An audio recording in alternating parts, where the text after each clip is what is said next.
Alright, welcome back, everybody. Today we are going to play some Duel Commander. Talk about it. Haven't gone back to this format in a little bit, at least on stream, but like a week and a half ago, I guess, and trying to grind QPs for the Legacy Showcase. I won one of the like the Duel Commander mini challenges with Felia. So I do like to keep Duel Commander on the back burner and go back to it every once in a while. And with the new Final Fantasy set, I obviously had to play my namesake, Cloud, in Duel Commander. I saw Guibonella, who is like a pretty regular Legacy grinder, made a top 4 with this list. So I'm gonna like look over this list. I didn't actually have enough time before the stream to really get into the nitty gritty of the deck, the card choices here. And maybe we'll like look up a couple other Cloud lists because like the card's only been out for like a week or two. There probably aren't that many lists, but I'll maybe do some compare and contrast here. See if I see some other ideas. But I was really curious on trying Cloud. Obviously, like, you could also just put Cloud into Felia, but this is kind of like a different style of deck, very like hammer focused, a lot of equipment enablers, and the actual hammer. What the heck is this hammer called? Colossus Hammer? Does he? Yeah, wait. I just assumed there was a Colossus Hammer in this deck. Am I insane? Does his not have a hammer? I mean, I guess like the equippers are a little bit. Wow, I just assumed that there were a lot of cards in this deck that there aren't, like Colossus Hammer and the 3 mana Forge Anew. I'm suddenly stunned that neither of those cards are in this deck. We'll iron out some of those details. There's the free equip card, right? Sigarda's Aid? Wow. Okay, there is. Okay, thank God. Not completely insane. What's the best broken combo deck that stomps on this? Asking for a friend. Broken combo that stomps this? I don't know. This deck's actually probably pretty good at being aggressive, and combos notoriously like low power often. There are a few combo decks in Duel Commander right now, but there is like a Thassa's Oracle style. I think it combos with Jace usually. Duel Commander deck with fuck,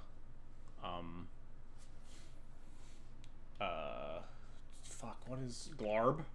This like bug Glarb, and then you get the 4 mana enchantment that mills your deck. Thought Lash. You cast Thought Lash, and then you just exile top cards off the top of your deck with Glarb and Thought Lash and play until you find Jace, cast the Jace, and then kill them.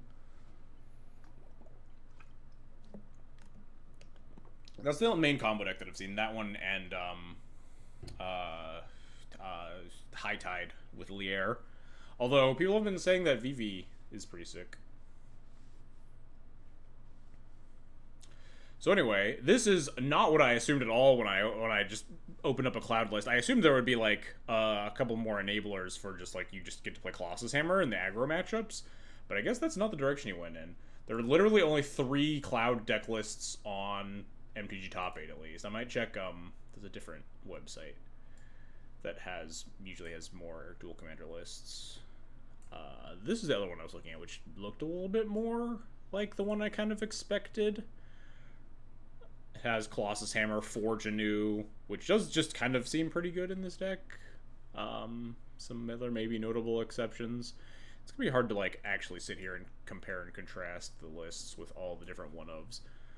But there are a couple like notable omissions that I was kind of surprised of not seeing this deck. I was surprised not to see Lava Spur Boots, Ward, especially equipments that give Ward are really good with Cloud because Cloud, if he's equipped, doubles the Ward triggers. So something like Lava Spur Boots, also just like giving haste. But if he's not trying to blow people up with like Colossus Hammer lines, then I guess it makes a little bit more sense. But even then, you get like double Ward 1 and haste to go along with your other equipment.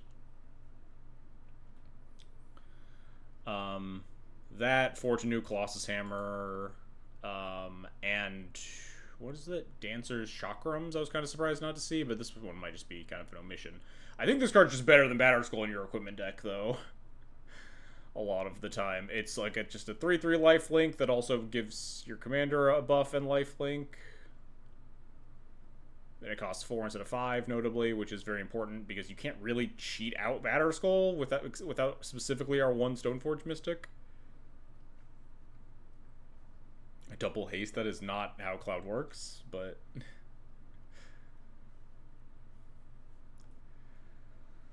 So let's make, before we actually try to queue up, I want to, like, Colossus Hammer. I want to, like, I have a really bad habit of, like, making edits to decks before I try them, but Cloud is, like, a very, an untested field that there are cards that I would expect to be good in lists that I do see in some lists, like the other Cloud list, that I'm surprised to not see in this one.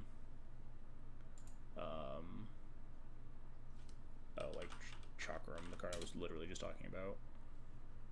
Do we have all the... We have, like, every single little defender shitter in here, right? Skrelv, Benevolent Bodyguard, Giver of Runes, Mother of Runes. Yeah, we have all the good ones. I don't know what this Doomed Traveler is doing here. I guess it's just, like, Skull Clamp value, because one of the best things you can do with Cloud is just kill him with Skull Clamp and draw 4 cards. But, like, this card seems a little bit suspect to me. I don't really know what we're doing with this one. Are there any other cards that I would, like, kind of cock my head at? This is just an Equipper. This is just an Equipper. Also, just, yep.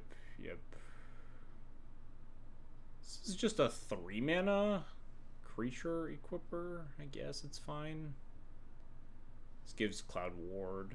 Gives him Ward 4 if Cloud is equipped and also this is in play. Spellbinder is kind of suspect in a deck that, like, this is just, like, a body. It's, like, a reasonable body to put things on in, like, a very mediocre ETB. Flicker Wisp is, you know, good with with Cloud, obviously. This gains a little ground there. I don't know how many of these equipment we want. We have a lot of, like, big, chunky value equipment. Also, I don't know, I'd say both these cards are pretty suspect. It does give your thing double strike. And this is an auto-equipper, which, again, there are a bunch of auto-equippers in this deck. I'm just surprised there's no Colossus Hammer for free. You need to put the post lands in this? That doesn't sound right. I think this deck really doesn't want... this deck wants to be, like, really heavy on white sources because Cloud's double white, so we can't play as fast and loose as we can with Felia. And even in Felia, I, like, went in a ton on white sources. That all being said, I think this is a really good Winter Moon deck, and I've been really impressed with Winter Moon and Dual Commander in general. A lot of 3-color decks right now.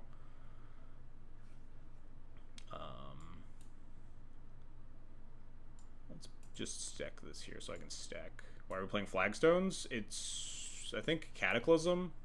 Yeah, there's a Cataclysm in here.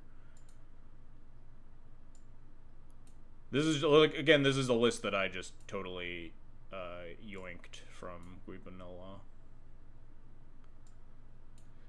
Isn't there also... Doesn't Hammer play, like, a 1-mana equipment that gives hexproof or something? Does anyone know what the hell that card's named? Isn't there, like, a... It's, like, good to get off of Saga, but it has, like, equipped 4, but if you have all the auto-equippers, it's really good, because it's, like, a 1-mana protection spell, basically.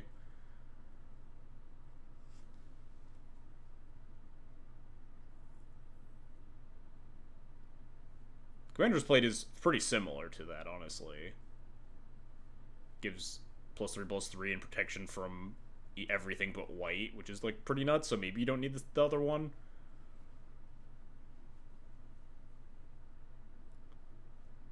Jolted Awake makes sense.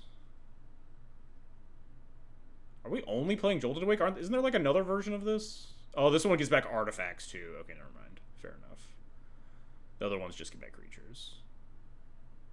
What card were you asking about? I bet I also don't know, but I missed the first half of the question. There's, like, a 1-mana equipment that gives hexproof and has some other text that, like, Modern Hammer is playing right now, or at least, like, some of the lists. I think I've seen it in, like, Spike lists.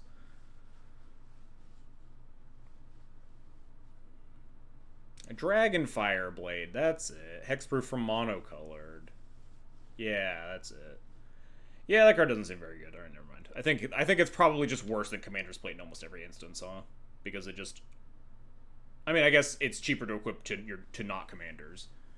And it gives protection from... or hexproof from white, at least. But that card's probably not where it's at if you have Commanders. If you're allowed to play Commander's Plate. There's also, what is it? Sheltered by Ghosts. which also combos with Cloud if Cloud is equipped by something else. Oh, I didn't actually put Lava Spur Grapes in the maybe column. I guess this is sus, because I think it's probably worse than Dancer's Chakram. I think both of these are sus. You do want, like, one kill you equipment, but that might just be Colossus Hammer. I don't know.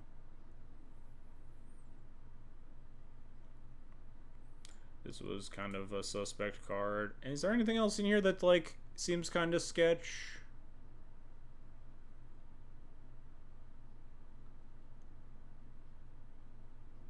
I don't think so. I think all these other cards are pretty good. I wonder if you're supposed to play an Enlightened Tutor, just like... Probably not. I mean, Enlightened Tutor finds Winter Moon, which is kind of nice, but... Other than that, it's kind of just a bad... Cloud.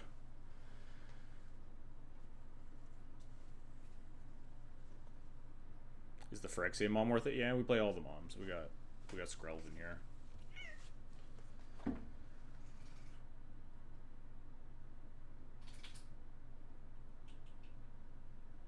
God, my age-old quest of just, like, kind of hating Aether Spark as well. Alright, is there anything, like, interesting in any of these other lists that I'm not playing? Real quick perusal. Castle Ardenvale? I think that is kind of free, because it actually does tap for white. And this deck does want to make bodies to put equipment on.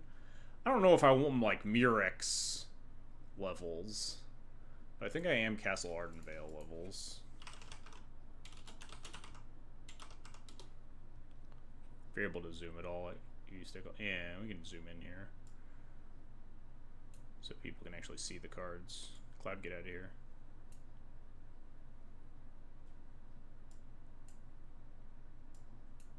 This is most of the cards, right? Oh yeah, they have like really tiny text for some of these cards for no fucking reason. I'll scroll down in a second. Cloud. Archivist of Ogma? We don't have. I don't mind it, but I'm not like in love with it. But people do love like the flash threats in the Aragorn meta a lot. Archivist, Aven Interrupter, Cathar Commando. Yeah, this list is built like fairly differently. Icehide Golem? Really? This is just a 1-mana 2/2? Sure. Core Outfitter? We don't have Core Outfitter in this deck. I don't know if we're that deep on equippers. Skrelv, Skyclave, Sun Pearl Kirin? No. No. There's an Enlightened Tutor here. Yeah, this one, Helping Hand was what I was thinking of. We could play Lay Down Arms. I liked it well enough in Felia most of the time. Source of Plowshare, Colossus Hammer, Fortune. I don't think I'm a Glimmer Lens appreciator here. What does Jolted Awake do? It's the other thing that I just said, except it also brings back equipment. It's Helping Hand, but for equipment too. Yeah, I guess it starts at 2 unless you have energy, which is only Guide of Souls, I think. But it can like reanimate Cloud or bring back, I guess, only a 2-mana equipment unless you're really cooking with Guide of Souls and you can bring back a 3-mana equipment.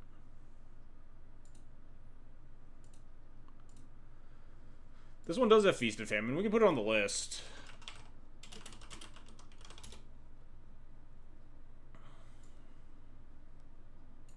We'll put it in the maybe column.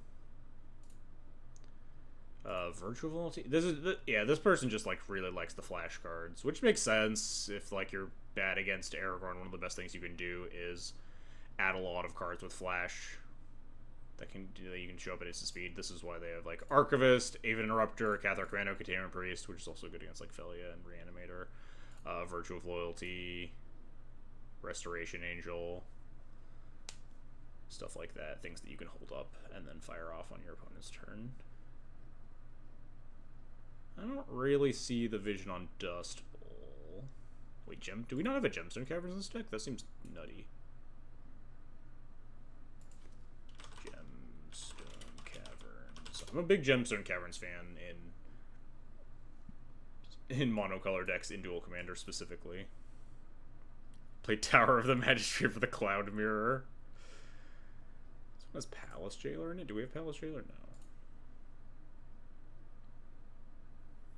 Alright, let's look at the third and only other that top aided a different Duel Commander trial.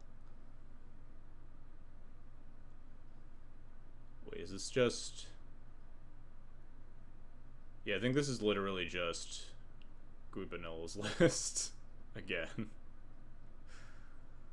Fair enough.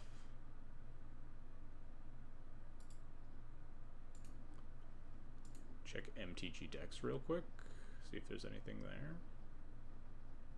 This is the exact same list. How do I... There we go. Nope, there's literally nothing. Alright, cool. This is about what we got going for us. Alright. Let's start making some cuts, huh? I think the hammer stuff is good, but maybe I'm crazy. I like just fucking killing your opponent.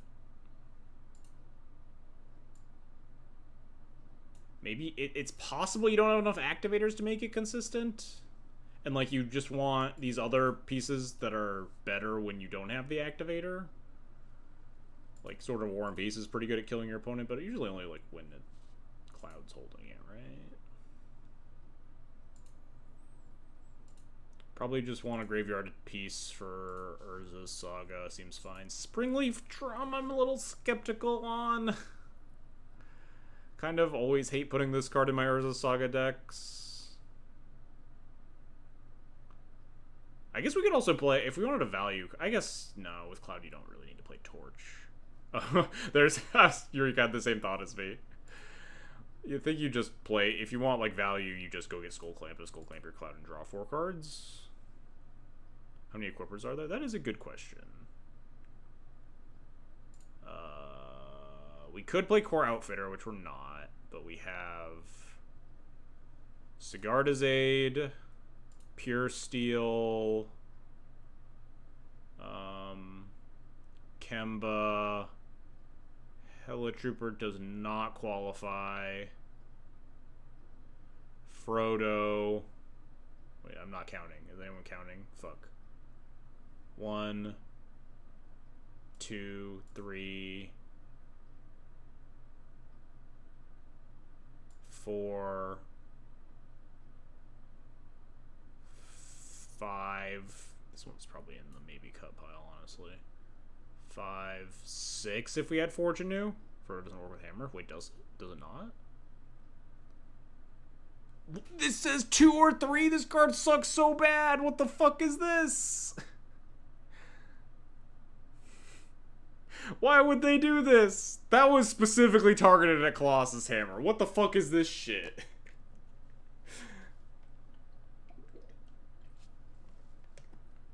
Maybe Hammer isn't cool. I think Forge New is good regardless, though, because it, like, if your equipment get countered or shattered, it also, like, instant speed tricks and also pays things. They specifically made it not work with Hammer. That's so fucked up! Why would they do that? Maybe Colossus Hammer isn't the sauce. Maybe it is just, like, you kill them with, like, Sword of War and Peace or some shit. I kind of like a just, like, punch your opponent in the face against combo equipment, but that could just be, like, cast Cloud, get Sword of War and Peace, and, like, go for double triggers that way. Maybe that is the whole strategy. What does the back half of this thing do? +2/+1 Vigilance? God, this thing sucks. This card seems like it's not... I guess the Double Strike, maybe? Double Strike plus auto-equip your equipment. Yeah, or Feast and Famine, which isn't as good if you double trigger it, but it does make them discard 2 cards.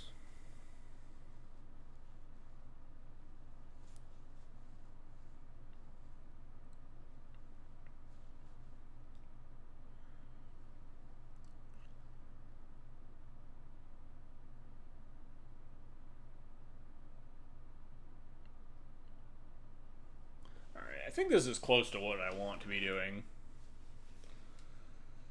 Maybe, alright, maybe this isn't the Colossus Hammer deck. We'll try to, like, note when when would, like, a good time for Colossus Hammer would be, and when we're, like, really actually hurting for that sort of effect. But maybe we're good enough with all this other stuff. Yeah. Maybe Guibanella was onto something. But I do think that some of these were pretty big choices. I think Fortune is really good. I think Winter Moon is just good in the meta. I think Lava Spur Boots is really good just in general. Kind of shocked to not see this one. Double Ward on Cloud. Haste in tandem with your equipments in the late game. Just seems pretty strong. Sheltered by Ghost is maybe a little bit more suspect. It's kind of my pet card. I like it in Felia. And also, again, if you have Cloud that's equipped, and then you put Sheltered by Ghosts on the Cloud, you get Ward 4, which is kind of cool. Also, just O-Ring removal is a little bit better in Dual Commander because you target the commander, yada yada. I think I like Dancer's Chakram more than Batterskull, but maybe I'm just really high on this card.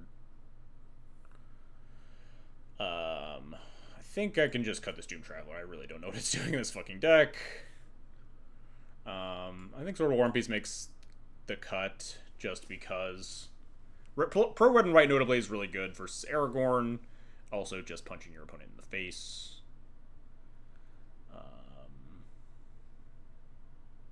Especially when we're cutting the hammer as the, like, I need to kill my opponent as fast as possible choice.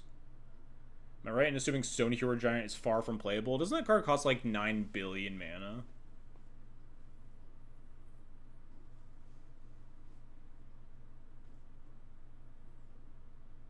This card seems kind of suspect, huh?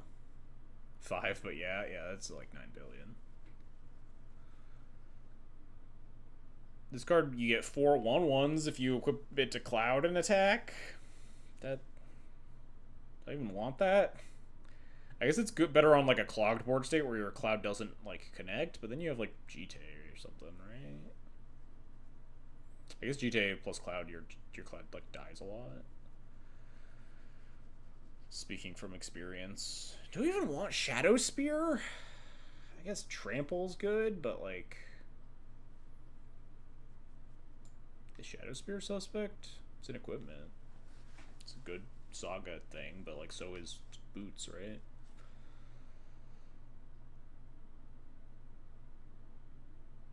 I think I want to cut like these.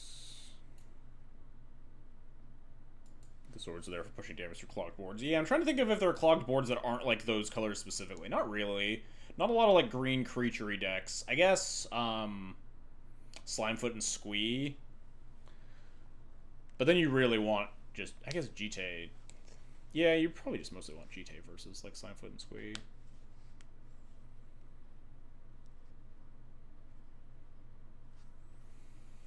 Alright, I'm trying to envision a world where, like, you're on the draw versus that deck. You play turn 1 Mana Dork.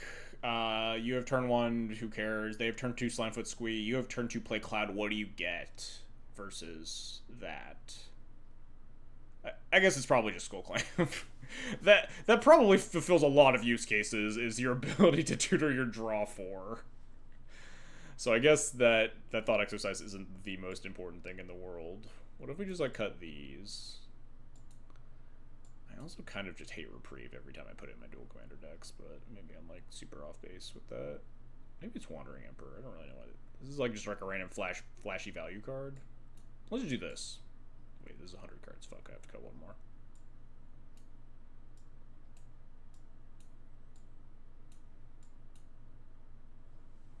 I feel like maybe this isn't Feast and Famine, huh? Let's do this. Alright. This looks pretty good. Some of these cards might be bad. Who knows?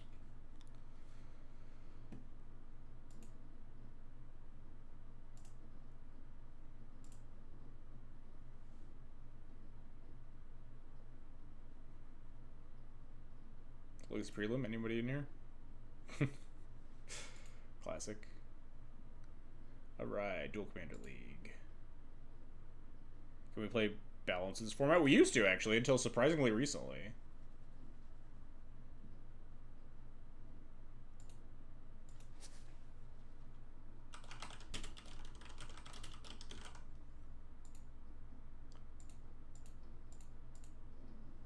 I should queue for the match while I am importing this deck list.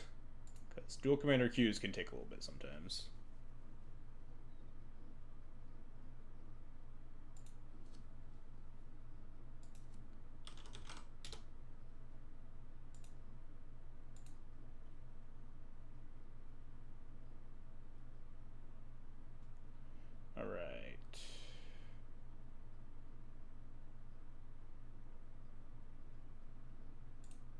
List is on flex slot.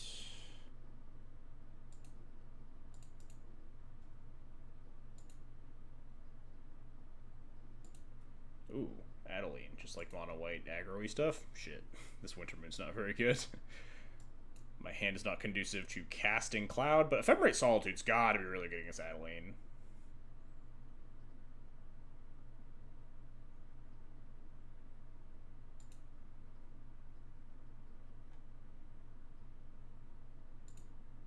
Alright, list is now on Stream Decker as well. We have like Giver of Runes, any white source, and we're just cooking. This Winter Moon is probably close to a blank text box unless they have like a weird draw. I've had Winter Moons be awkward in my Felio deck before, but you know, not really the matchup for it. This is a Path Exile format. I see some mono white decks play Path Exile. I kind of hate it. I used to play it in Felia, but Path always just feels so miserable because dual commanders, like, there's always something to be doing with your mana. So like whenever you path a commander, you just want to cry. It's sometimes good to just have like universal removal for a hard to answer threat, where like some of your more conditional removal spells don't hit it. But in general, I try to stay away from Path to Exile in my dual commander decks. So turn this light on. Yeah, it pays half the commander tax exactly. Is this Jimmy? Who's Jimmy? Jim Raynor R.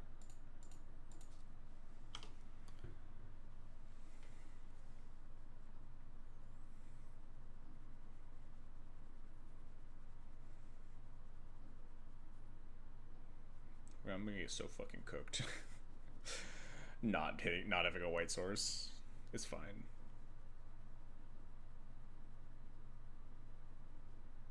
Surely this will go well for me.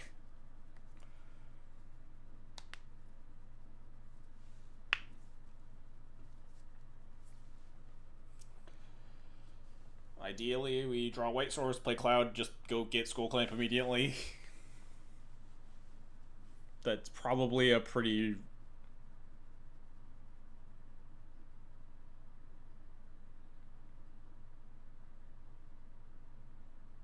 It's probably a pretty regular line in this deck. Still hope I want to go DC. I don't know if we're hoping for that. This is a league. I just want to play my deck.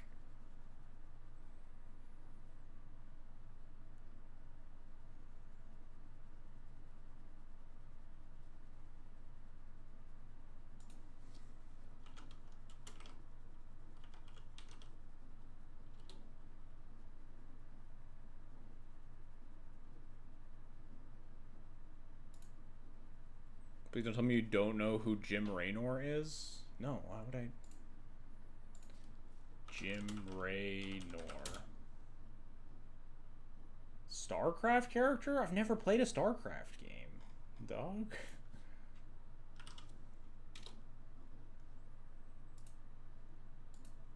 Opponent is maybe dead.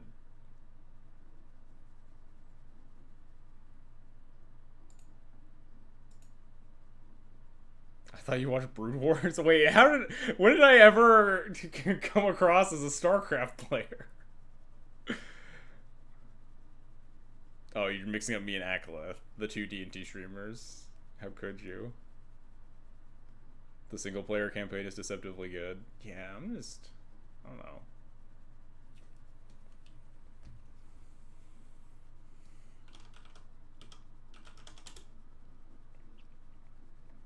I have the problem with RTSs in that I really like them, but also I'm just like fucking dog shit at them, so I never actually played them.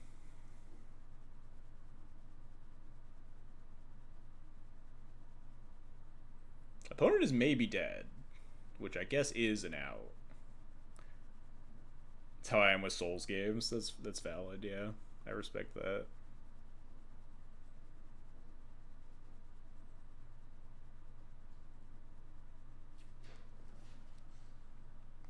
That's how I felt like I was at Souls games. And then I beat Sekiro, and everyone told me Sekiro was like the hardest. And I was like, I felt like I struggled a lot more with Dark Souls 1.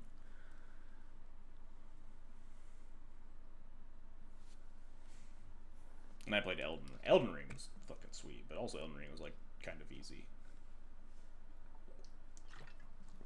One day I'll maybe go back and replay some of the Dark Souls. Oh, maybe I'll try like Dark Souls 3. I don't know. I bounced off Dark Souls 1.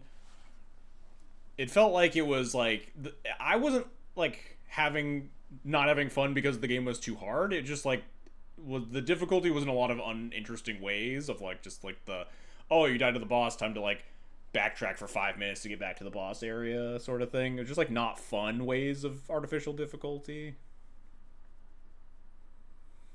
When's the Owl House Universe Beyond? God, I wish. I mean, that's more likely a secret layer, you know. Monster Hunter Universe is Beyond though. That's where it's at. Monster Hunter Universe Beyond. I immediately become the world's biggest Universe Beyond apologist. Night Rain has been a blast with people. Yeah, I've been wanting to play more Night Rain. I played like very little, but I have a friend group who's I'm going to be hopefully playing more Night Rain soon. It was really fun for like the very brief moment of time that I've played it.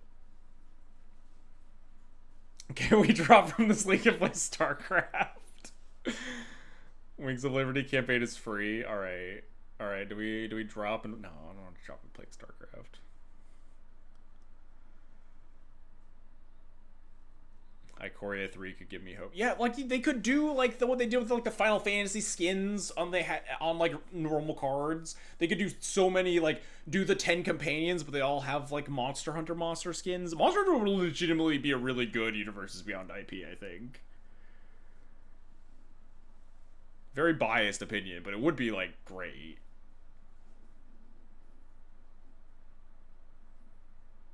Perhaps not enough legendary like creatures because there aren't enough like named people that or like one of things that exist in ways that like you can make a bunch of commanders. I don't know, you can make like Fatalis and stuff legendary. Some of like the bigger flashier elder dragons or black dragons. Hey, they're back.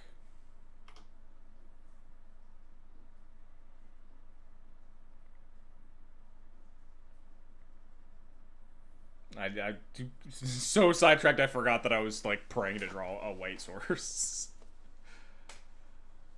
Joke's on you, their cat clicked through that. No. Please. Alright. Alright. Sure. Oh, it's so easy. It's so easy.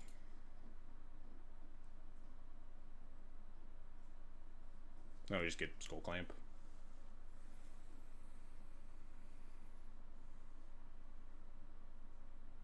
We have like Skull Clamp, Solitude, Ephemerate, something. Can you name more iconic duo the deity needed to draw a second white source? The worst mono white mana bases. I don't even play a Command Beacon in Felia. Maybe, yeah. I guess, like, with Cloud, I can understand the Command Beacon more because you are intentionally killing the Cloud with Skull Clamp more. So if you, like, clamped Cloud twice, at some point, you're drawing so many lands and stuff that the third or fourth time around, rather than paying that much for Cloud, you can just pick it up cheap.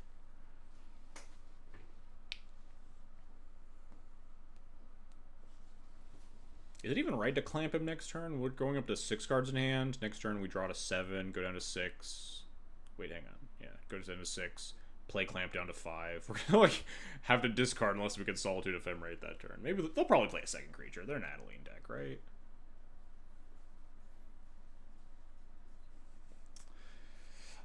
Jim Raynor's not giving me a great sales pitch on StarCraft. He's this slow in the game. I don't know.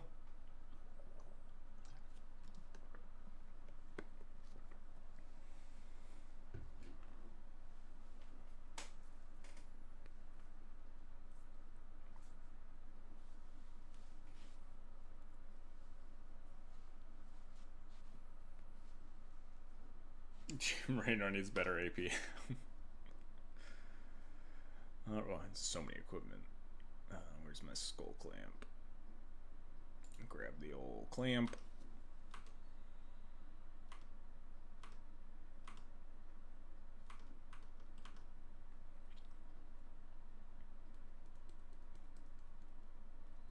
He's literally the fastest unit in the game in StarCraft 1 and Brood War. Yeah, definitely not embodying that. Oh, duo queuing StarCraft while playing. I see. That makes sense. This all adds up. That's what we should be doing too. We can also duo queue playing StarCraft. Dual Commander may be the worst format to dual queue because the games often take so fucking long. There are a lot of very like mid-range grindy slog fests. Luckily, I'm very adept at that as a longtime D&T player.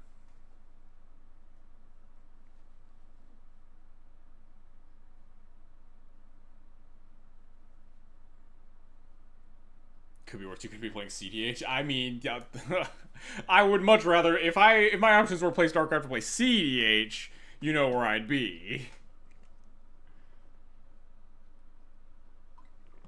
Just notice the 30-minute player timers. Yeah, that's only for leagues for some reason. I guess just to make like leagues a little bit more of like a lax play experience. But the actual like dual commander events are normal round timers. The dual commander, the D&T experience format. Then yeah, kind of honestly.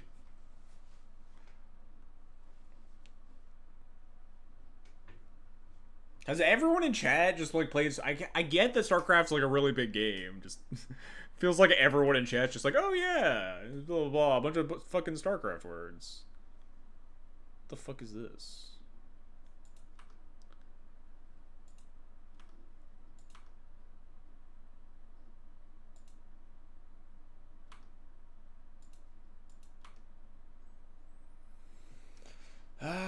I mean, I guess I just draw 4 cards and Solitude Ephemerate their board, huh?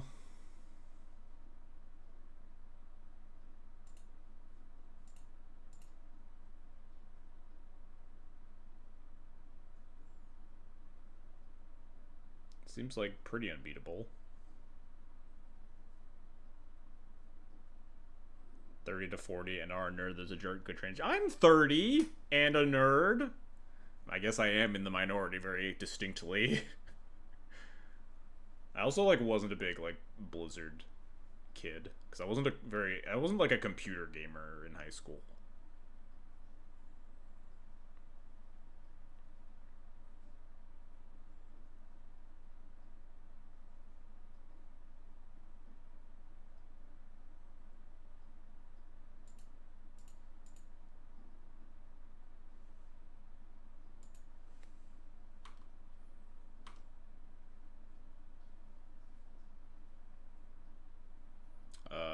Probably just pitching Sash here.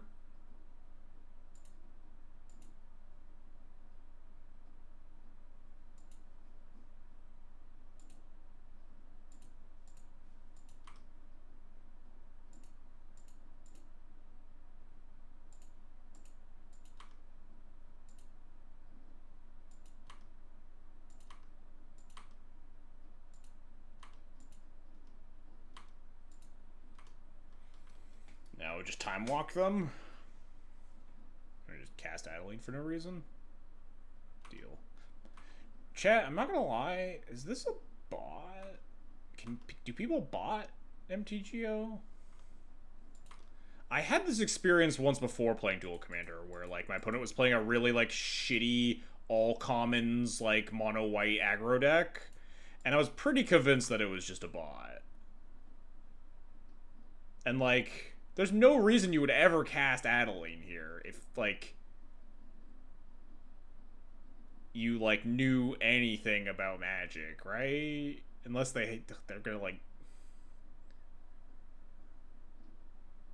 Jim Raynor is 100% certified Terran. Well, I guess he's not a bot then.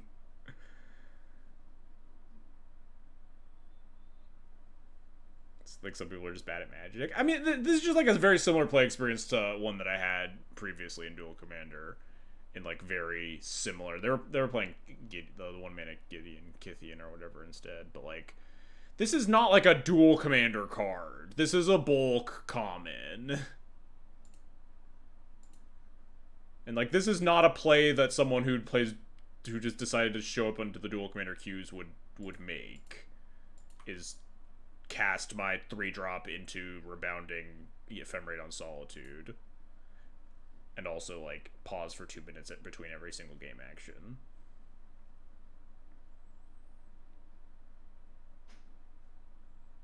I think I'm just gonna Ranger Captain for Ocelot Pride because I get to. Oh no, this thing doesn't have lifelink. Shit. Or it does have lifelink. It doesn't have haste. I blinked at this turn. Oops. Maybe I just want Cloud then, so I can just kill them. Just go get a sort of fire or sort of War and Peace. Just like 8 billion damage to them, right?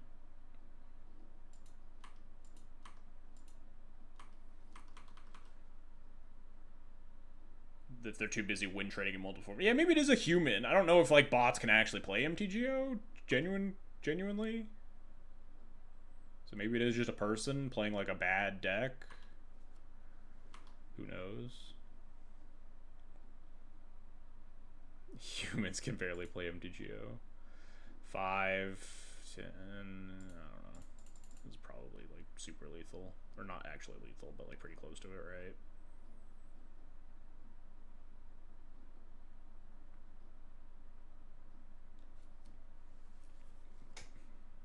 Being a commander had Elena's free card advantage that play. The play was +1 life, not +7 life, right? Behavior is a little too erratic to be automated. Yeah, I think that is pretty fair.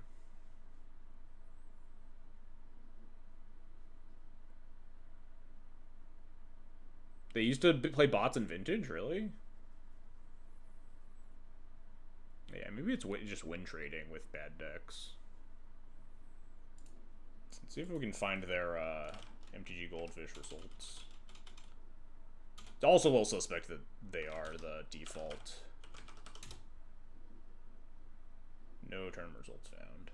The default avatar. 1 life, it's power. They literally only gained 1. They've gained 4 life because I also solituded a 2/1 and a 1/3.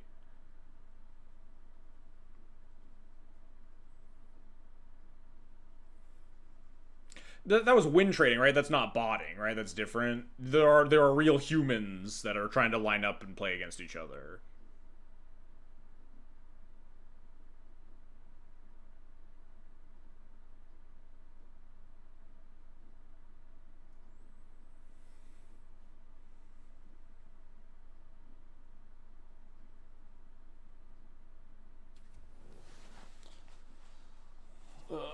How much damage is this? Did we add it up yet? 4 plus 10 plus 3. Not lethal. Unlucky. How do we know chat isn't also bots? Chat is all bots. If you recall correctly, Vintage was botted. You don't think Standard was? Interesting. Okay, yeah. Seems like Vintage would be a hard format to bot compared to Standard, right? Standard's a lot more just like you could just play an aggro deck and just like attack every turn. I think that's kind of the strategy for this deck, if it is, like, botted or not. It is just kind of, like, cast creatures, turn them sideways. And, you know, win 1 in 100 real games.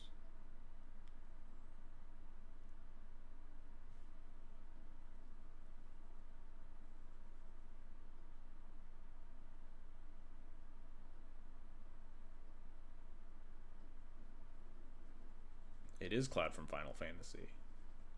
So we're here to cast. We're here to cast my namesake in a format that I think he's actually good in, potentially.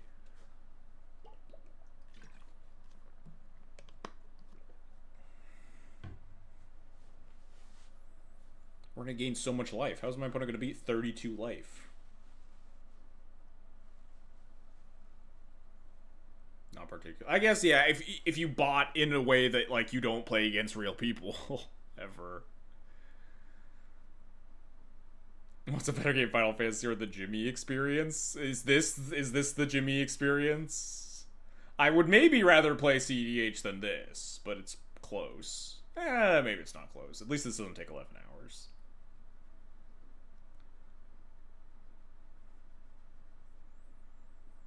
Seems like it could be decent in Standard, maybe, perchance. I've also seen it, like, Modern Hammer. I've seen Disgruntled Elk posting some, like, Cloud Hammer lists.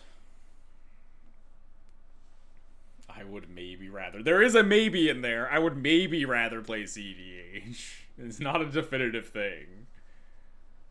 This is closing in on 11 hours pretty rapidly.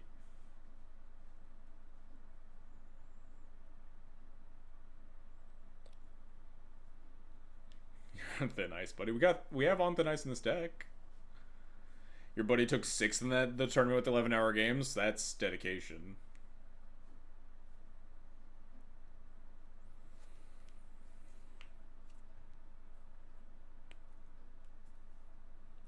This game is at maximum 1/10 of the time of the CDH game. That is true, yeah. Why does this deck have an Ancient Den in it? Is it just Metalcraft for... Is there anything besides Metalcraft for Paladin? Seems like kinda loose. Like your one land is gonna be the make or break on Paladin versus like your land getting naturalized or... Oh, thank God we can take a game action.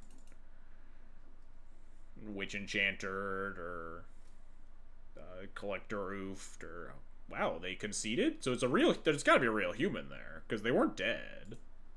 Oh, they conceded the whole match. They just got bored. Alright, cool. We take those.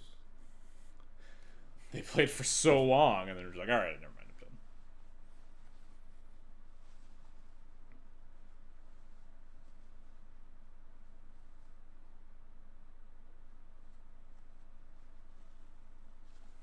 I feel like it is maybe a little suspicious how many of these, like... Hard to say how many of these names are just gibberish that have trophies, huh? But just, like, username 45.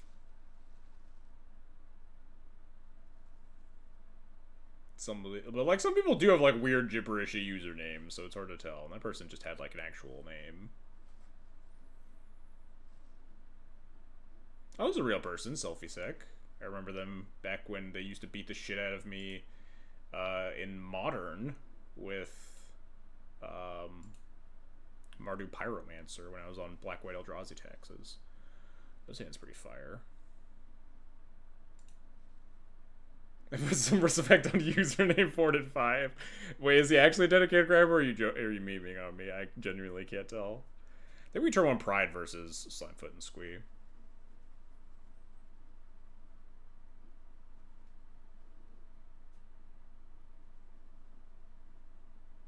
Username 45 got second in a Modern Challenge. Oh, did you look them up? I guess I can look them up.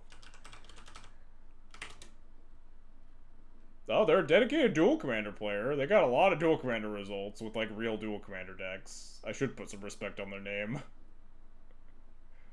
Fair enough.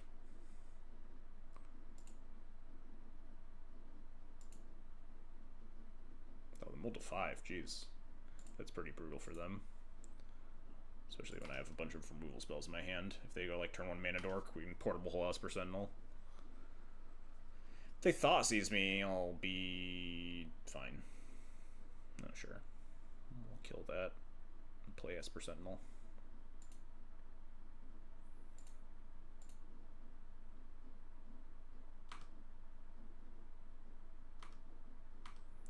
Keep it 100. I had no clue when I was memeing.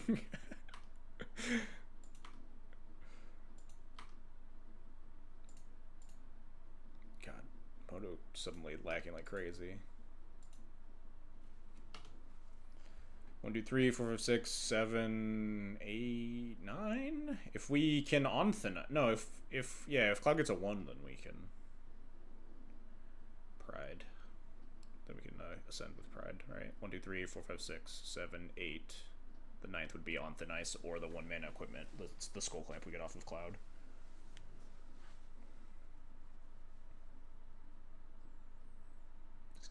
Sun for 1, Moloch. My Pride, no! That's fucked up, opponent. I think I just Cloud for Clamp and play Giver. Don't really care now that this is in play already.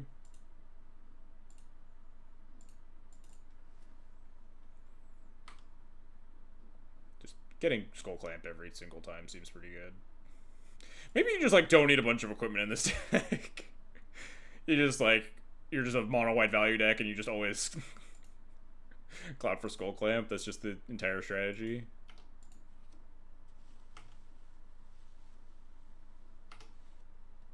Maybe yeah, exactly. Maybe my commanders actually just draw 4 cards.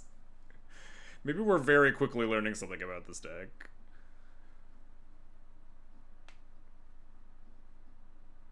No, my Skull Clamp! Wow, fucked up, opponent. Maybe I should have cast Skull Clamp instead of Giver Runes. Damn. It's okay, we'll top deck Formal Wear and then attack with Cloud. Oh, this attack seems wrong. We just have so much more damage than they do.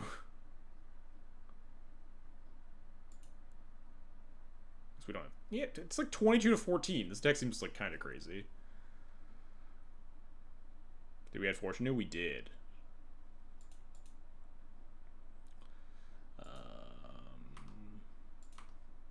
Send it.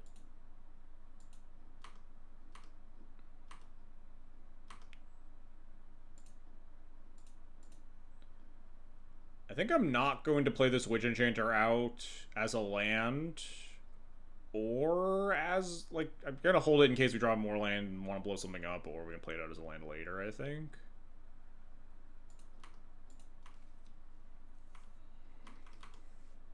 I think I'm just gonna aggro my opponent down there and, like, cast Slamfoot and Squee, and we're just gonna on thin ice it. Or they're just not even gonna do that. We're just gonna cast more 2/2s.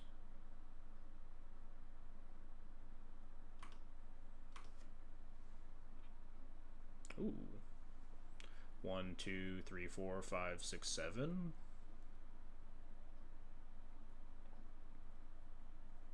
I think I just kill all their things and put them to 3. They have 2 cards in hand. Seems fine.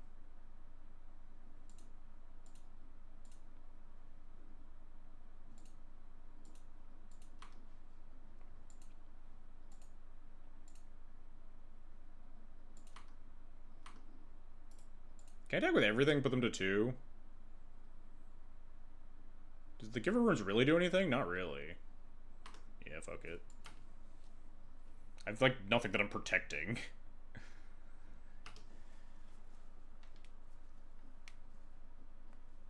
Eh, they died. They put up a fight for a Mold of 5. Ah, giant cloud. So I guess technically you could board into different commanders with this deck. I can't imagine that's just ever correct. We could board into a really shitty Felia deck. Board into Zac? That's like thematically appropriate. I guess thematically appropriate would be a Zac deck that is game 2 is a cloud deck. But also this card is like not really where it's at, huh? I don't even know if you want this card in the deck, huh? It's like just kind of medium okay with equipment.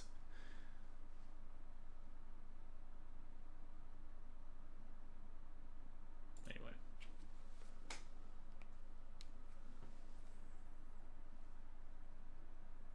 The 1-lander feels a little bit loose, although it has a lot of good cards that I would like.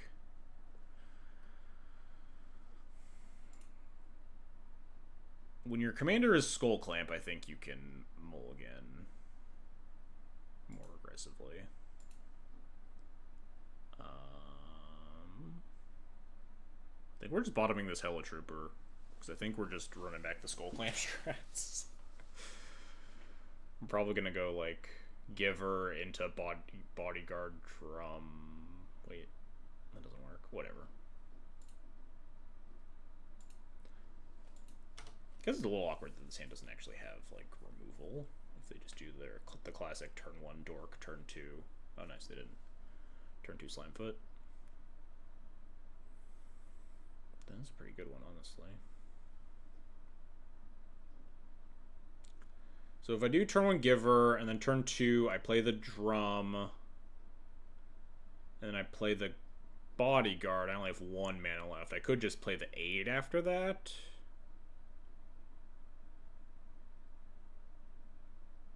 Or I could just play Bodyguard, turn 2, draw. I could even just play the Cloud.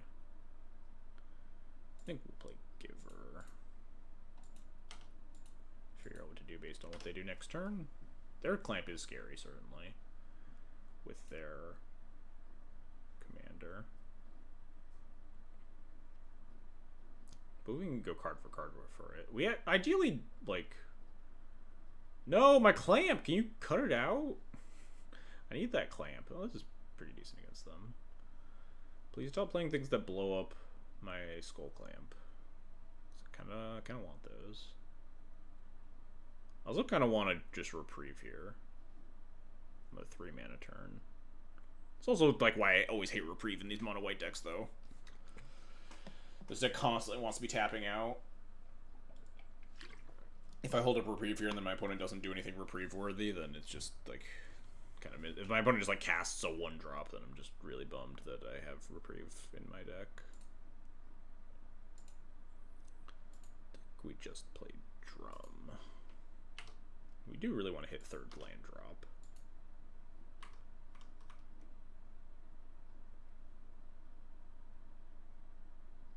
They might even just like equip Skull Clamp, blow up. Well, if they blow up the drum, then I'm kind of happy. In my own way. But it does also kind of time walk me. A little bit. Imagine ever hitting land on time in mono white decks. Imagine having 40 lands in your deck. I guess I played like 41 in Felia, I think. Maybe even 42. But like this deck just draws 4 cards. Like that's the thesis of the deck is that on turn 3 you cast Super Ancestral Recall. In an ideal scenario, I guess. Just play land and cast Squeak is fine. And then I can play Cloud and Bodyguard or something. What am I clouding for? It's fucking Cankerbloom, man. Just cloud for Skull Clamp anyway. You got it.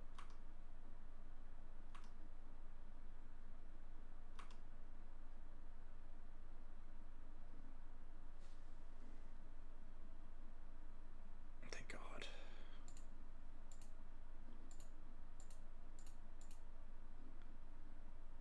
Not thank God. Not thank God. Boy, don't I wish that there was an equipment MDFC.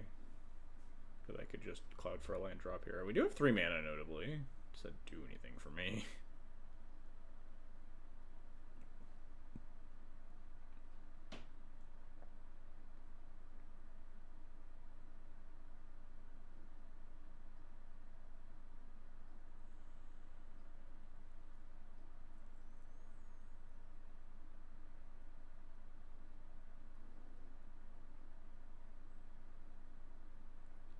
If I play Cloud, thinking about like if I want to try like finagle some like flowering thing. Flowering does protect Cloud, protects Codsworth, but we already have Giver, and we're probably gonna have Bodyguard in play this turn. I'm probably gonna go Cloud for. I think it's just Cloud for Skull Clamp and play Bodyguard, and if they don't leave up mana for Cankerbloom, we can like clamp some things. Is primarily fetching at getting Skull Clamp lore accurate Cloud behavior? Yeah, probably.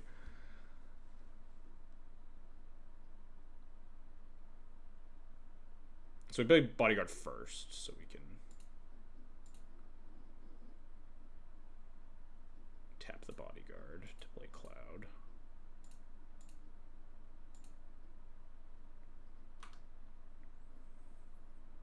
Go get the good old Clamp.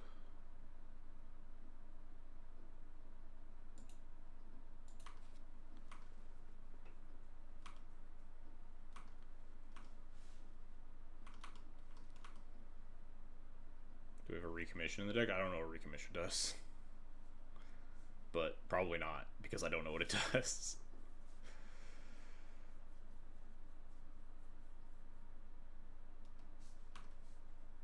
Attack? I'll block.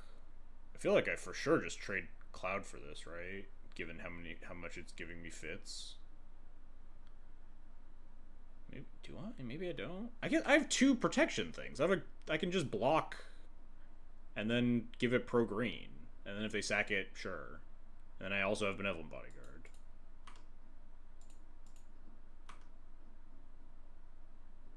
Why didn't they equip first?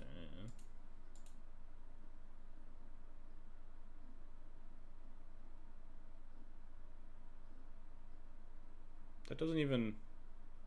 I think I'm just gonna sack the Giver. I think that's fine.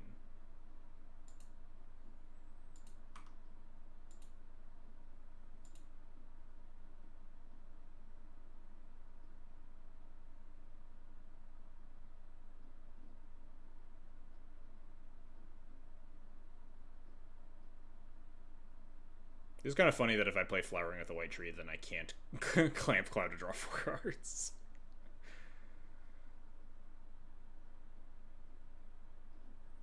One white sorcery unearth for creatures and artifacts. It's like unearth, so CMC 3 or less. It gets back our artifacts too. That might be decent. 2 mana is not the best, but there are a lot of like get back Skull Clamp, get back Formal, or get back a thing. That might not be bad.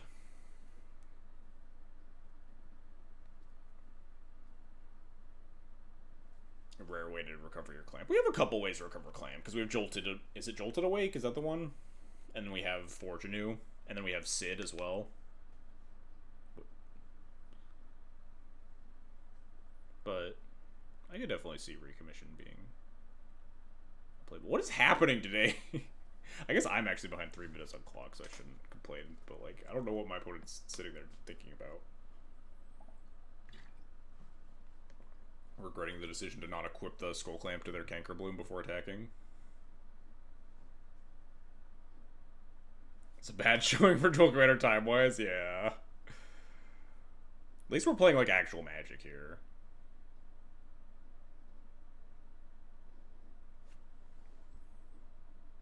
Oh no, my Skull Clamp! This is so fucked up about it. That's cheating. Alright, well.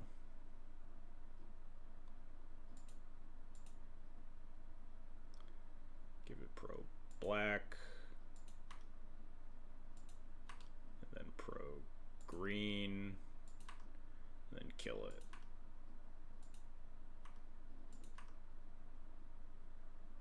Oh, thank God, we hit a land drop. Alright, now what do? We got 4 mana. I can clamp my Cloud and then get pinged 4 times. That doesn't seem super exciting. Give him the clamp? I don't think that's a good plan. I'm gonna be real with you on this one.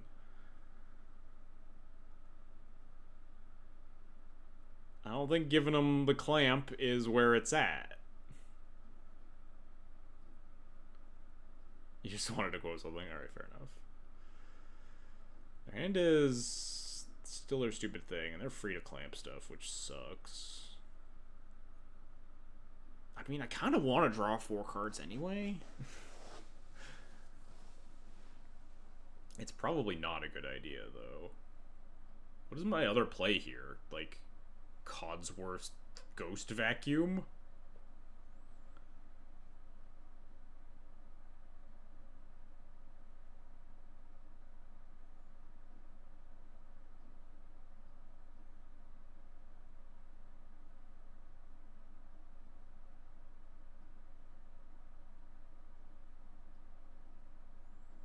Gonna get owned by their Slimefoot plus Skull Clamp.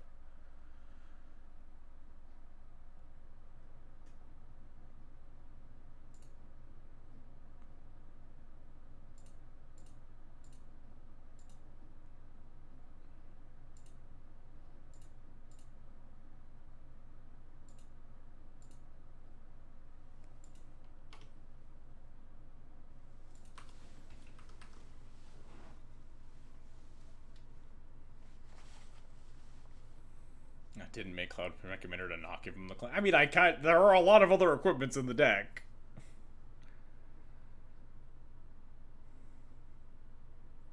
Slimefoot and Squee and clamp the little guy. Maybe they'll clamp the Bowmaster.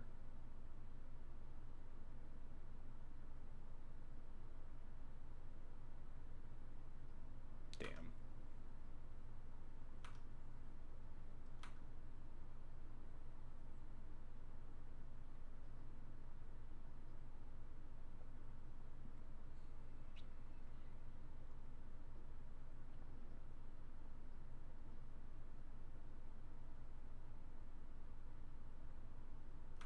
Sure.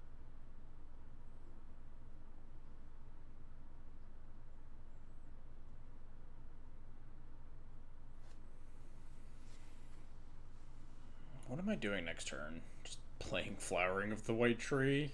Ideally, we find an answer for Bowmaster instead. I wish I could be playing StarCraft while watching Futurama right now. Valid.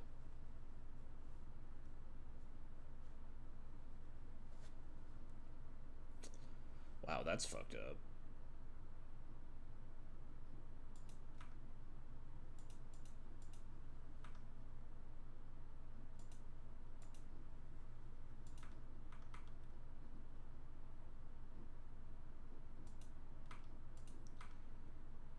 Alright, let's draw like... I don't even know. I guess Jite would be nuts draw.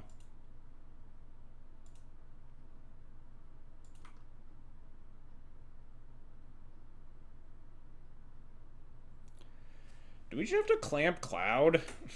Just fucking die? We draw 4, get pinged for 4, they get a 4/4, but like...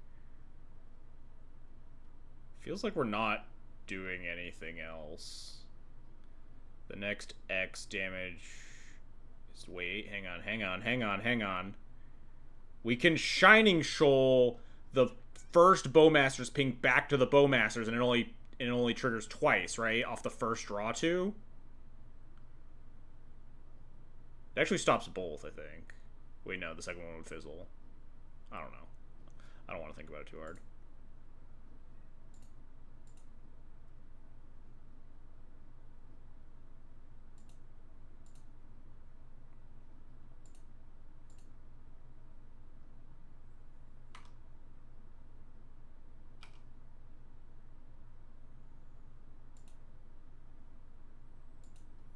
So we draw 2.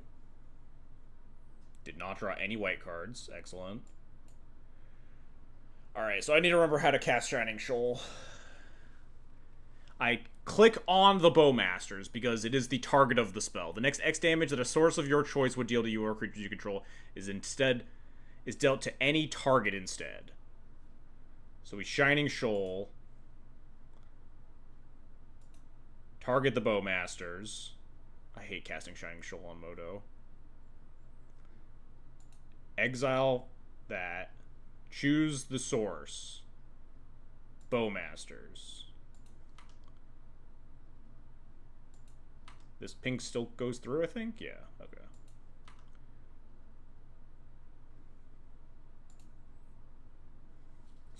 So we actually don't want to cast sort of Fire and Ice, right? Because we miss out on the equip, which kind of sucks. We do have a nice Life Thinker and Parallax Wave, though. Alright, we're maybe in this. Debating whether or not it's right to cast Sword of Fire and Ice, because I guess casting Sword of Fire and Ice is better because equip 2 versus casting it for equip 3, basically, right? Yeah.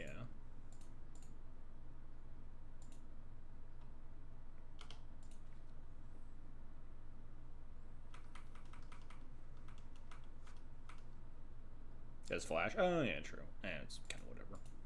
But yeah, you're right. I can cast it on my opponent's end step for no value as well. I think it's kind of fucked up that Codsworth only taps to cast equipment. Oh, that's kind of shitty. And not to not to equip them. That's kind of messed up. I feel like you should also be able to use the mana to pay the equip cost of equipment. Oh, and I guess no, because he taps to attach the equipment, so it doesn't matter. Never mind, I'm stupid. He's got a whole second ability there. This probably just takes Parallax Wave, right? Parallax Wave seems really good against Slimefoot and Squee. And then we get to like Cloud for Formal Wear.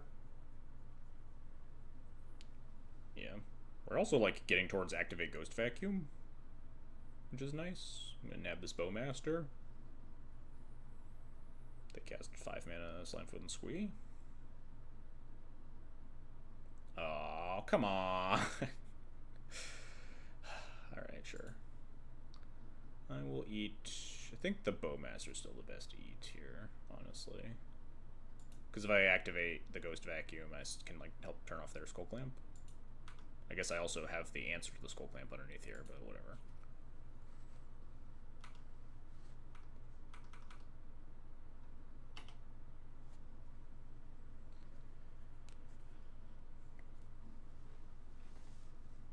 Tithe Taker, huh? Do I just, like, draw 4 again?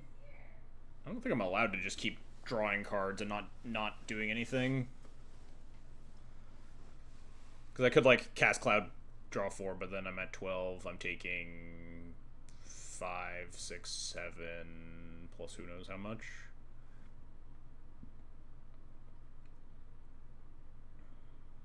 I could just play Dancer's Chakram, and then... No, because if I equip it, then I tap it. God, I hate this Springleaf Drum chat.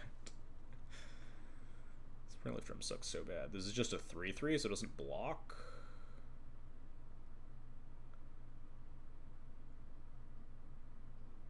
You can draw 4 for only 2 mana, kind of, which seems like a good start. Wait, what do you... Like, play the Tithe... I could draw 2 if I play the Tithe Taker and blow it up instead. Which I guess is maybe okay, because it means if we draw a land, we cast Cloud, right? We cast Tithe Taker. Oh, no, then it costs 3. Yeah, never mind. Didn't we agree to cut Drum? I mean, it's better than not having a 5th Mana Source, but just not by a ton.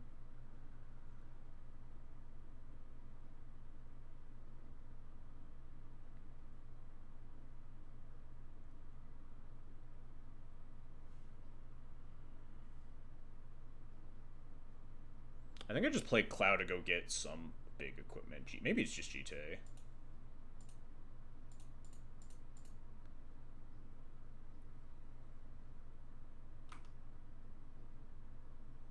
And I just leave him and play for the Dancer's Chakram, maybe? Oh, wait, no. Oh, we get Commander Plate. This seems good.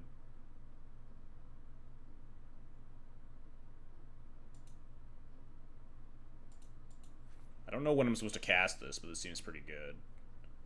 I guess I'm supposed to just, like, eat shit to a removal spell and try to block. Like, use Commander's Plate to block more effectively, because my life's so low. GTA not being Buster Sword seems wrong. There's like part of the Final Fantasy Secret Lair Universe Beyond thing is that there is a Buster Sword GTA, it's just not on Moto.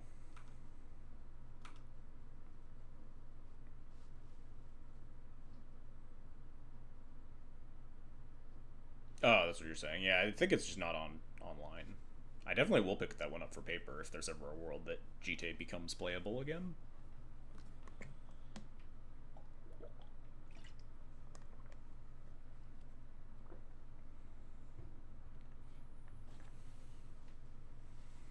We are just gonna make a fucking jacked ass Cloud if this all works out. You mean for my paper dual commander deck? I do also have that.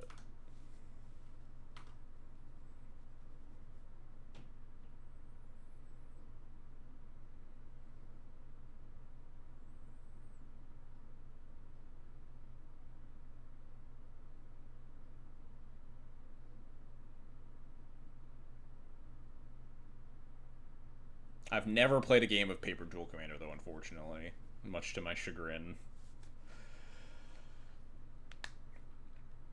I was going to at MC Chicago this year, but then played day 2 of the Pro Tour instead. Unlucky. Worldly Tutor. Oh, God. I can't imagine this goes well for me. They don't have, like, lethal, right? This is... Oh, okay, never mind. They have super lethal, right?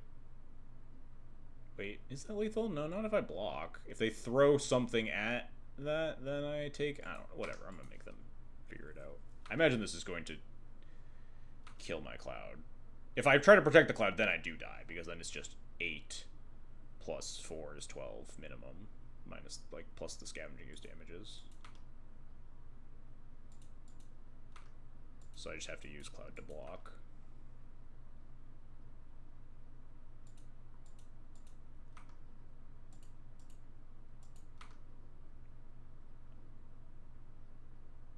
I guess I also just have to put in the plate.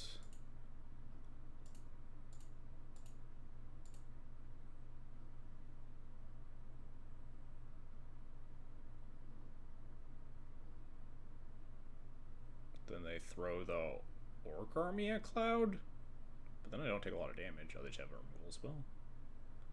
Oh, Abrupt Decay. That's pretty rough.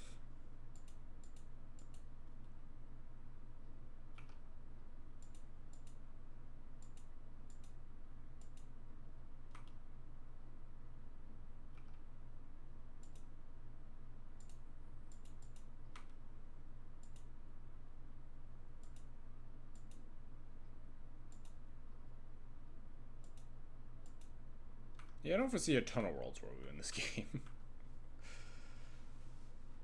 I also realized that I was supposed to activate Ghost Vacuum in response to like that Scavenging Ooze activation a while ago.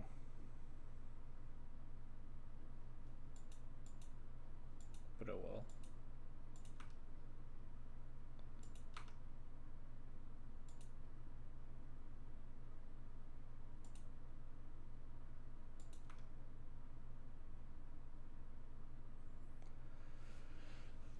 One of those times that Swift Reconfig doesn't actually do enough, I don't think.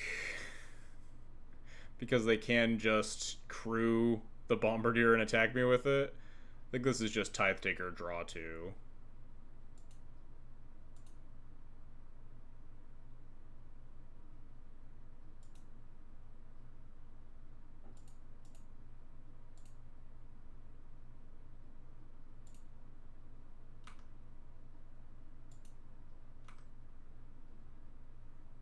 Yeah, not quite, huh? I was supposed to tap the drum to do that, but whatever.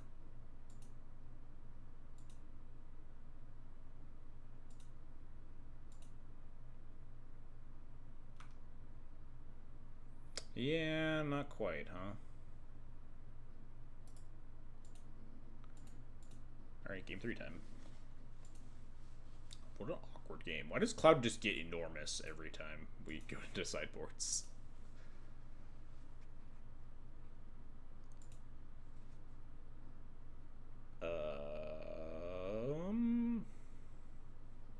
Hand seems okay, not great. Solitude seems pretty important. If we want to go the Flowering of the White Tree route, then Cloud is probably getting like Jite instead, which makes some sense.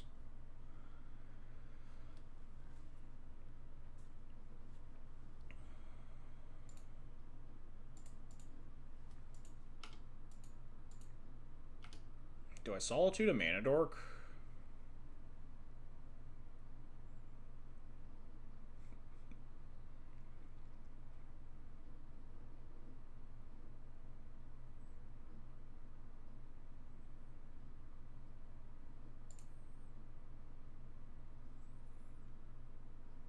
Kind of want to. Pitch the Chakrams.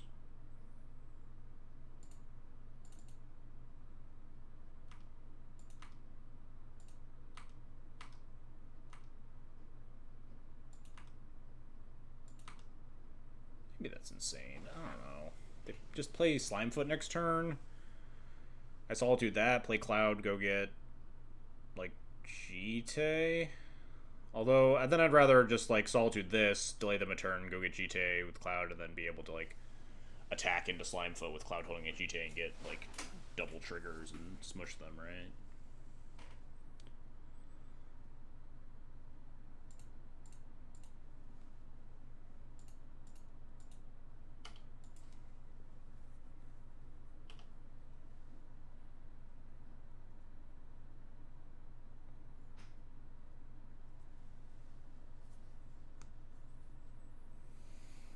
On the aggro plan with our legendary creature plus a Flowering of the White Tree start.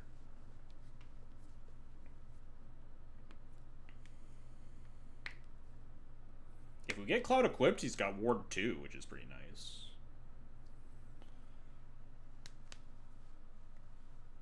Or I guess he has Ward 1, Ward 1. For all the difference that makes. What does this card do again? You can give a creature indestructible and put his counters and equipment. Okay. Makes sense flavorfully. He gives the creature his Buster Sword.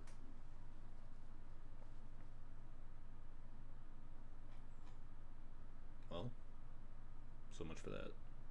Well, so much for that too. All right.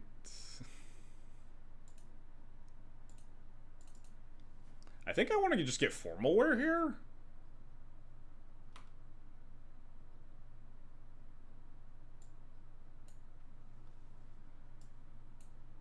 I guess I could just get Clamp anyway, and just for the attack value, but that seems kind of whatever. I think I don't hate just getting Formalware for value, assuming that I'm going to like attack Cloud into something next turn, into the Slimefoot and Squee with the GT. Then Formalware will be nice. It also like gets back Zach, worst case.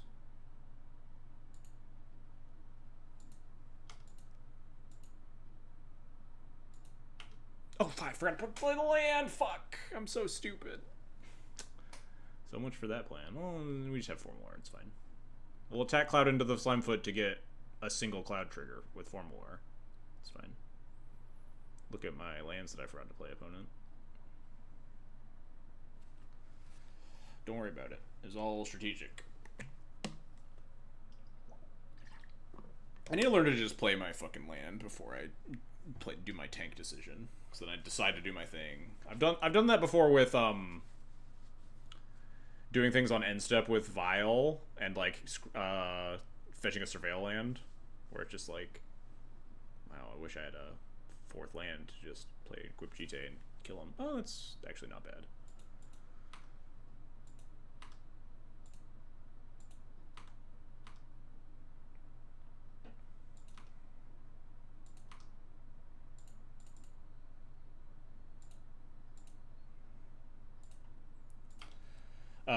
What was I saying? Where like I have a Vial like I'm ready to put in something on a Vial, and I also have a Surveil land, and I'll fetch with the Surveil land and tank about like whether I want to keep the card on top, and then I'll just completely forget that I need to also like Vial in the creature. Trying to make one decision and forgetting that I have to make the second decision too. Which was like, don't play the land because I don't know if I've decided to just like cast Skull Clamp or look at the equipment in my deck and just play a grab something else and play the tap land that turn. Surveil, tank, keep, Vile, and Stoneforge. All according to plan.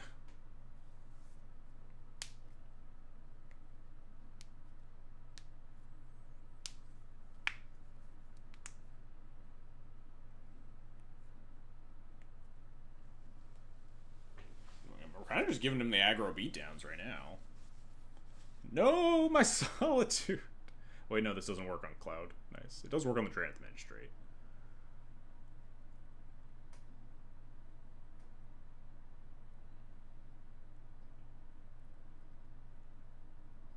This is kind of actually super annoying, because they can just, like, trade with the Cloud and kill the Drannith Magistrate, and all I get is 4 GT counters, which isn't bad.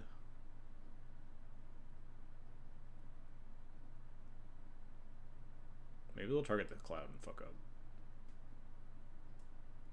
Imagine if we played our land. Don't worry about it. We'll draw Flicker Wisp and get him. Damn. I think we just send it. We can just put Cloud back in the command zone. Use him to like get more equipment after this. We have 4 GD counters. This Emperor Bones doesn't really do anything. I mean, it's a 4/4, but.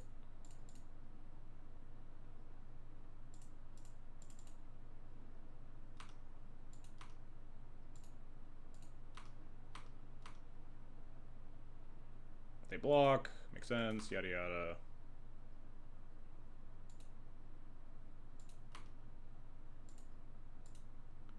Ding.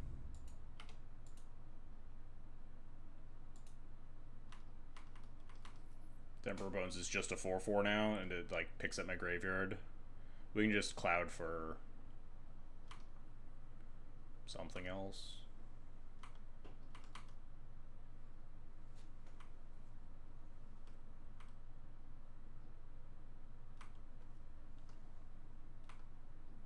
Maybe we cloud for a 1.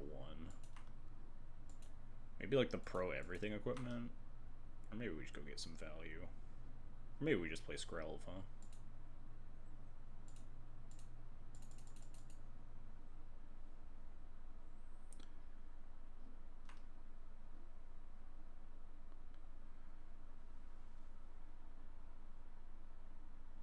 Honestly don't hate Commander Plate a little bit. I do hate Aether Spark, I hate War and Peace, I hate Fire and Ice. I don't hate Skull Clamp. I think it might just be Plate, honestly. Although, Plate is 4 mana, and we only have 5 total, so it's 4 mana, so we can't equip Plate and GT here. Although we can't do that with anything, besides, like, Boots. Or, like, Shadow Spear.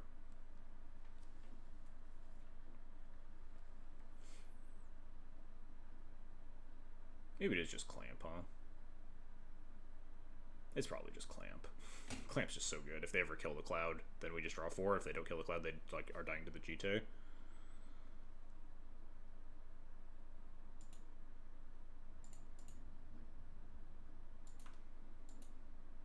I don't need to ping any of these. This thing only brings back as a sorcery. Okay, sure.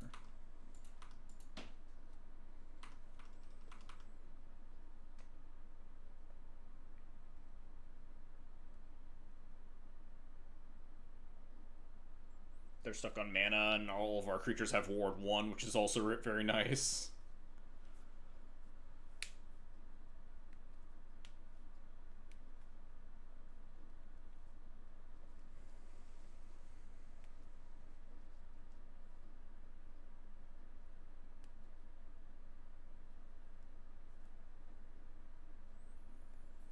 It does really feel like you can condense the amount of like actual equipment you play in this deck, but I guess like, what does that mean exactly? Because the more we do that, the more we don't want to play all of like the shitty equipment enably cards. Imagine if we were just playing Felia. Cloud, I mean, oh whoops, was this would let this slam foot and squee attack? Yeah, probably. I just block it and ding it twice. Puts it in the yard, which is dangerous. Maybe I just take 7.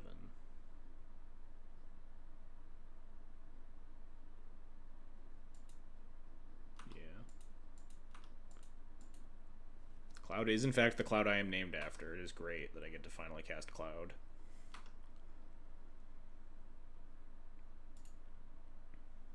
It's possible I was supposed to triple ping this, but then it's dangerous if they just plays land, can get the Slimefoot back for free and also get the Accursed Marauder. So I probably not supposed to ping it. I'll just wait.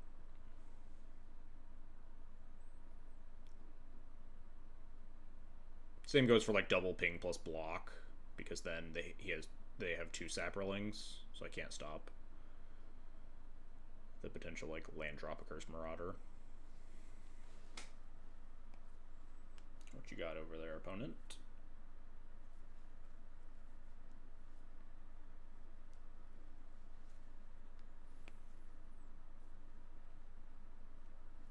Parasite of F7 that much that they gave my internet moniker the name Cloud. Yes.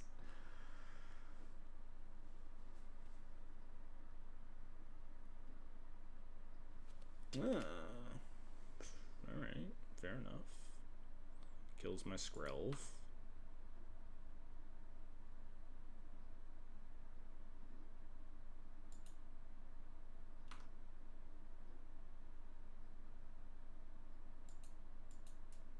Maybe I should have gotten Sash, huh?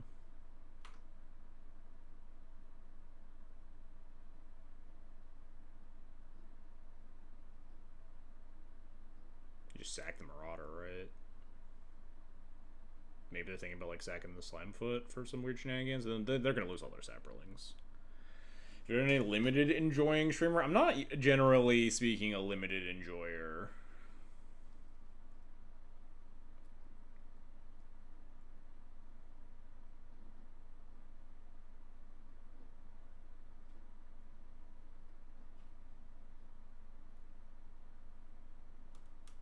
I've heard the Final Fantasy draft format is really good, but people say I feel like people say that about like almost every draft format. Like very early on, people are like, "This is the best draft format ever."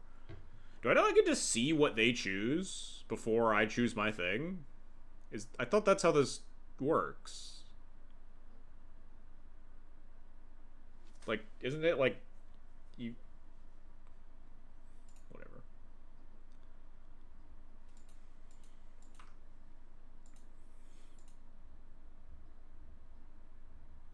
Oh well, there goes Skull Clamp.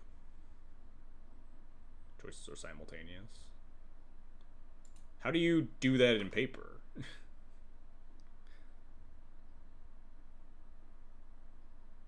Yeah, first player whose turn it is chooses which creature they'll sacrifice, and every player in turn order is the same.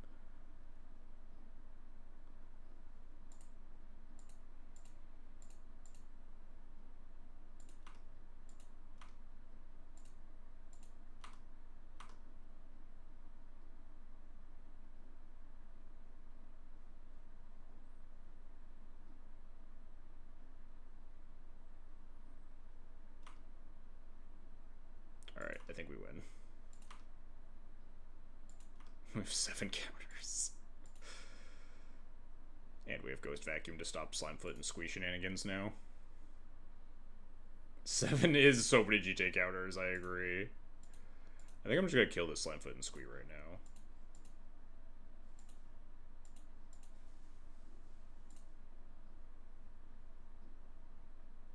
And then Ghost Vacuum it.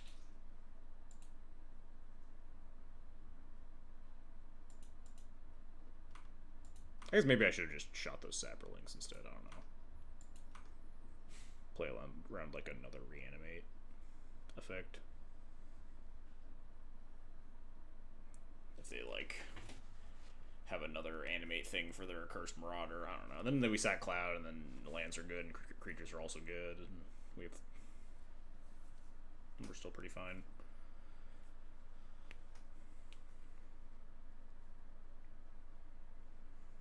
Seven is definitely, I think, the most GTA counters I've had. Maybe I've gotten to 8, but probably not. They're like usually dead by then.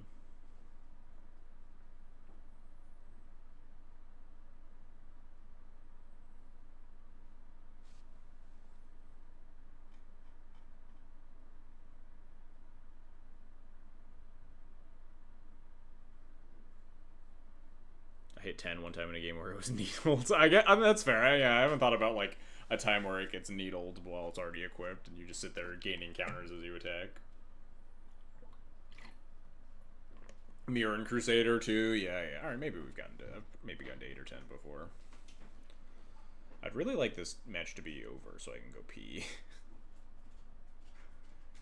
My opponent has 3 spells in hand, or I guess at least 2 spells in hand, because they've missed the lane draw for the past couple of turns.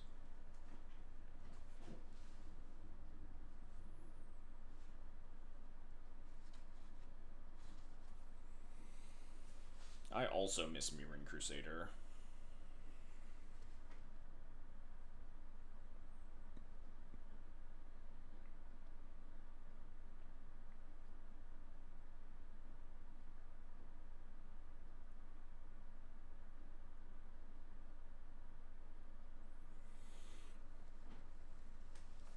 Yeah, the classic. Turn 2 Stoneforge, first Sword of War and Peace. Turn 3 Mirror Crusader. Turn 4 put in the sword with the Stoneforge and equip it to the Mirror Crusader. Hit them for like 14 damage. Killed many a Miracles player that way. Although mostly with Vile. And not actually casting those cards in that order. But what the fuck is happening to me? Greensun for 2? Is this like Collector Oof? That's kind of a huge fucking bummer. I'm just gonna kill these Saprolings, I guess. Am I supposed to like gain life? I'm at 11.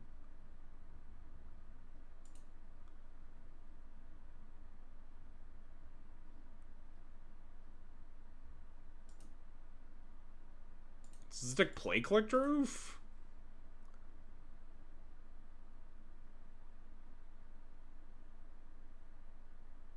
I think I kind of want to gain 4 life here. If it's not Collector Oof, then like if it's we can just attack again and get more counters to kill stuff.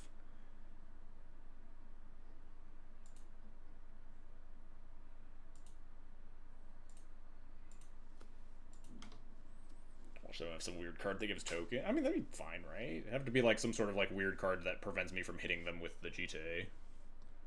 Green Sun for a creature with pro white, or a creature that like instant speed can like block and sack things. It's more likely either just tutoring up the Canker Bloom, which we just attack into it when we're okay, or it's Collector Roof, in which case we want to gain 4 life. Spore Frog? I mean, that's, like, fine, right?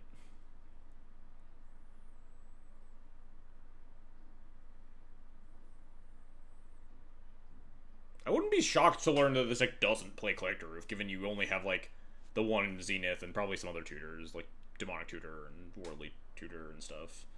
But, like, you just... There's not enough of the format that Null Rods are actually good against.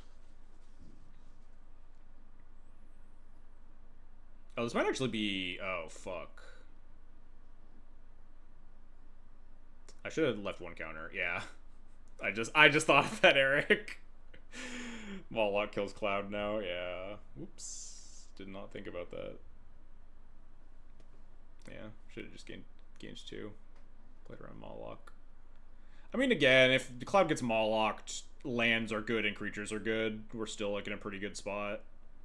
Just definitely a worse spot. They cited it out. What is taking so long? Like, this has to be Mawlock, right? Now? The way that... Oh, no. We have Ward 1. It's fine. It's all calculated. It's all good. We have Ward 1. Mawlock sucks. All according to plan, see?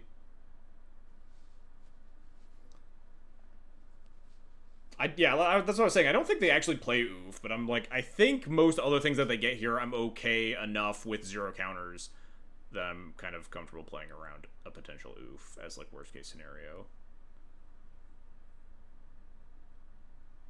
Like, I'll just attack into the Emperor of Bones and trade and get 4 more counters and crush them.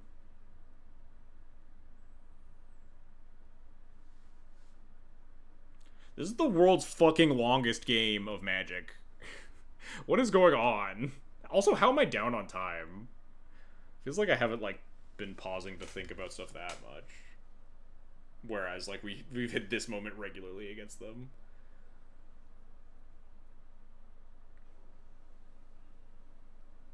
Yeah, I truly have no idea what this Zenith could be for. It might even just be like... It can't just be Mana Dork into my active GTA. It might just be like they have a land drop and they just go get Canker Bloom. And they're just casting this first to make me think about stuff. They just, like, grab Canker Bloom, play untapped land. Oh. Sure. Just green sun for a 3/3, I guess. How big is white? 4/4? Maybe? Yeah, but I also have Ghost Vacuum, so it could be smaller.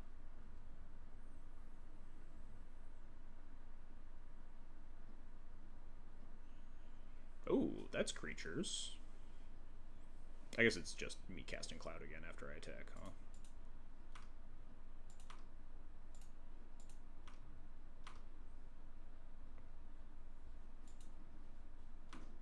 Yeah, clocks. I mean, we have 5 minutes. We're fine.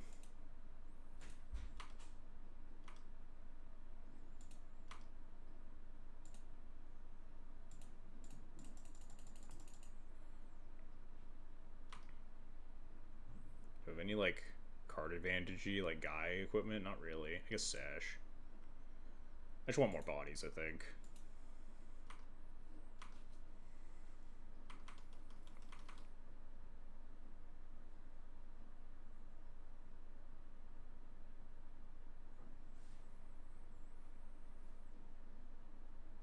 Sure. They've hit their 4th land drop on turn 8. Pretty good for me.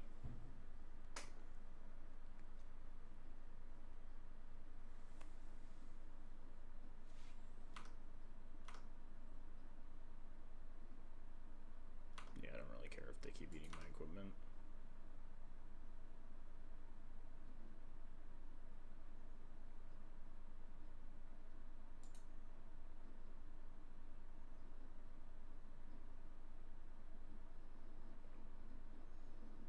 Birthing Pod. Response.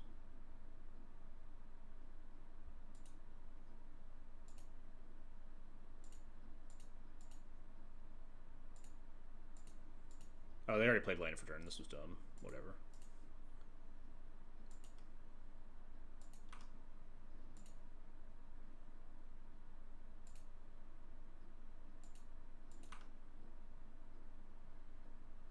Oh, they were dead to land drop there.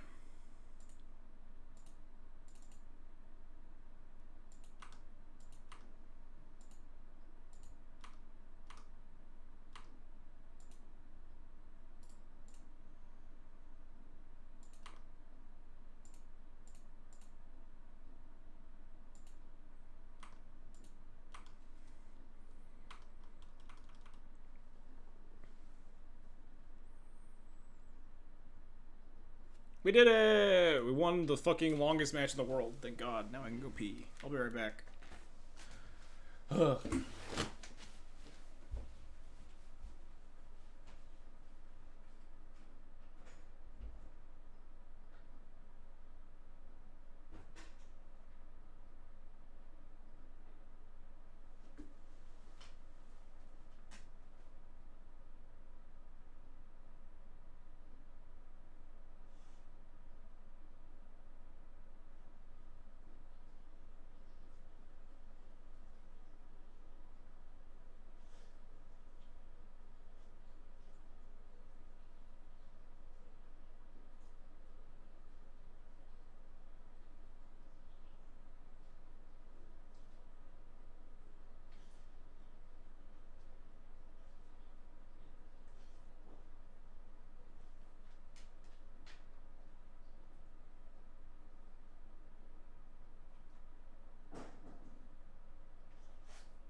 Oh, thank God.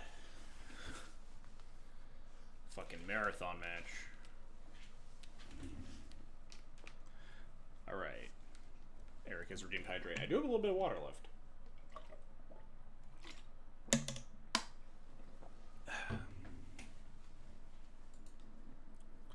Alright, so what have we learned thus far? So I think, I hate to say it, but I think the biggest thing so far that I'm taking away is that Cloud is, like, low-key not an equipment deck. I think you just would build it like a mono-white good cards, and you just use Cloud to get, like, Formal Wear and Jite and Skull Clamp and probably a few others. And, like, I think putting, like, Frodo and Kemba and Pure Steel Paladin and Codsworth and Arden in your deck is probably not... It's not feeling like the way to build it, at least. So far.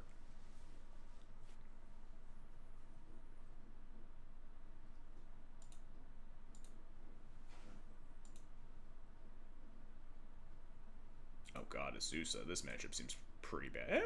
We got the Winter Moon. This is a matchup where you'd want the hammer, if you can equip it, but we'll just go get, like, sort of, War and Peace, I guess. Although, Azusa also empties its hand out really fast. Did you put in the Buster Sword? No. It is on theme, but unfortunately not really on power level.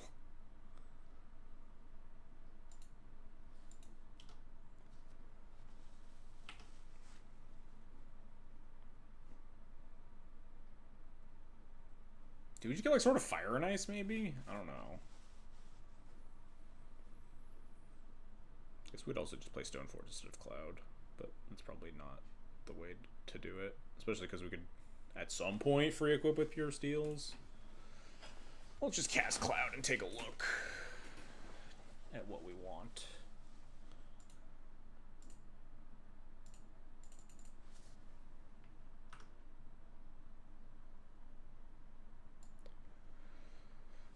Alright, things that kill my opponent.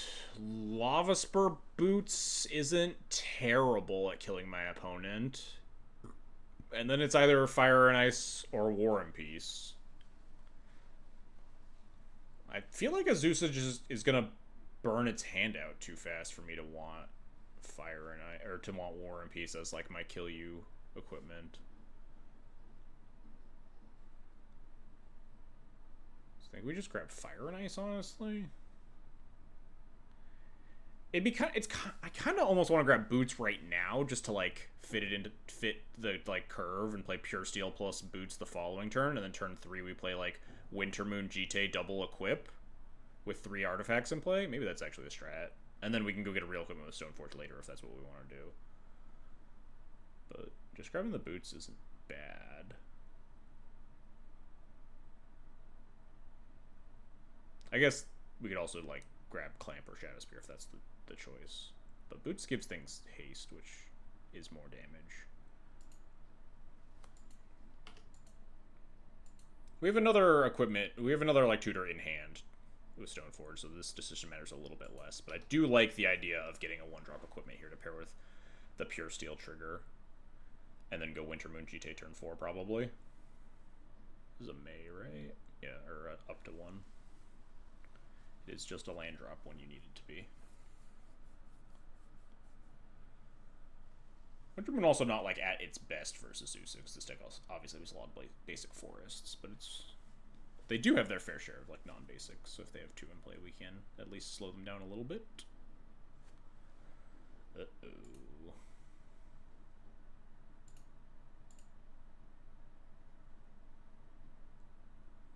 Next turn they go like Power Plant, Woodlot, Land.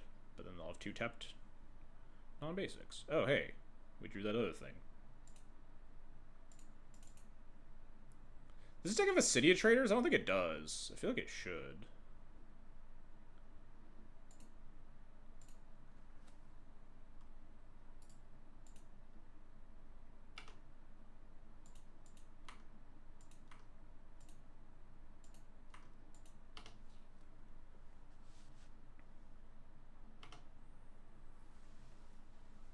So we can go Winter Moon GT free equips into like War and Peace free equip, hopefully kill them before they do some bullshit.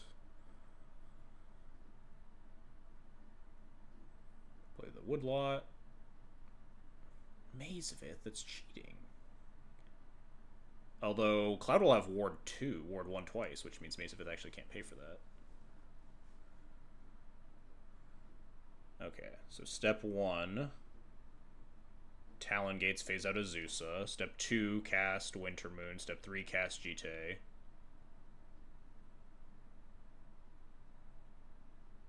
We ended up not playing the hammer. Metzel.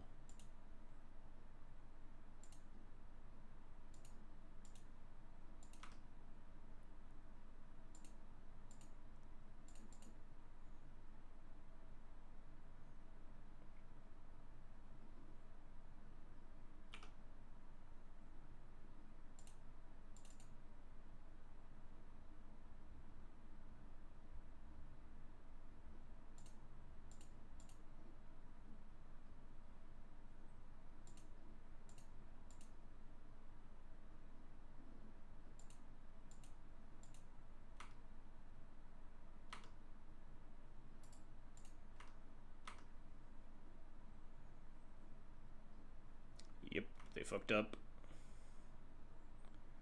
Big for us.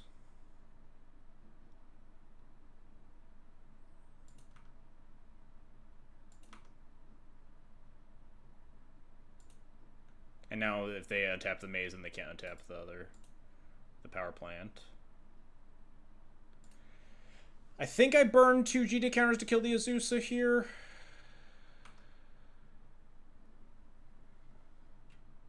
It's a 3-1 plus 8 is not lethal.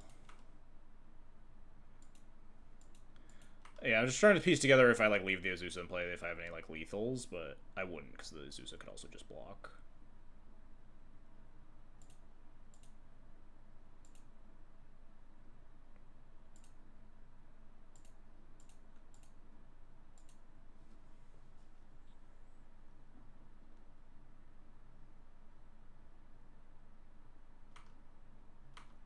Maybe I should have played the Springleaf Drum instead of attacking with Pure Steel that turn.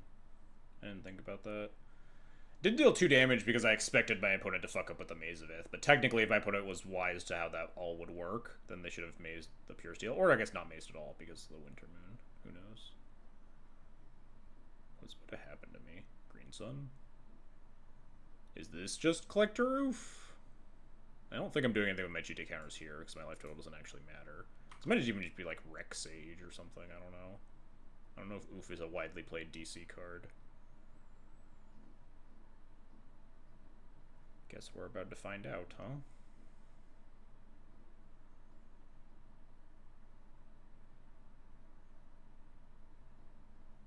If it's Wreck Sage, they just fucking die.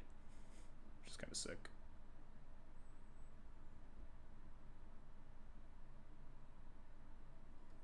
Yeah, Sword of War and Peace is pretty lethal, but it depends a lot on what's gonna come off this.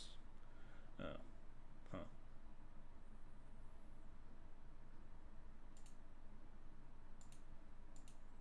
Looking less. Alright, well, let's take a draw step, see if we find something to kill it or something.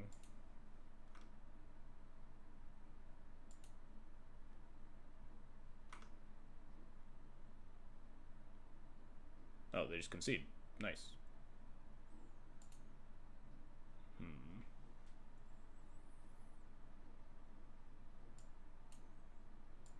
I don't think we were gonna kill there. I think I was gonna just equip Sword of War and Peace to the Pure Steel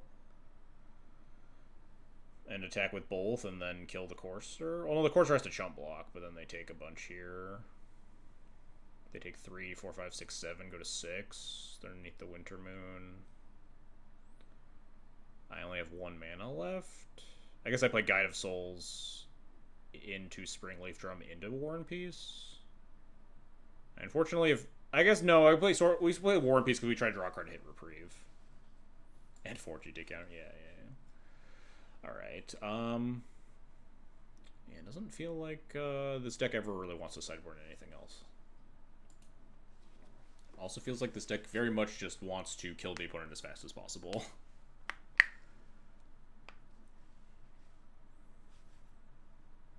Which is a nice, like, I was just talking about how this is like a mono-white value deck that gets like Skull Clamp and Form War, but the ability that Cloud also is a pressure card, whether that is literally Colossus Hammer, which I don't, maybe doesn't fit in the deck, but like can grab stuff like Sword of War and Peace or similarly shaped cards to punch your opponent in the face for a lot, is an interesting axis that like Felia doesn't really operate on. Felia is just never able to be an aggro deck.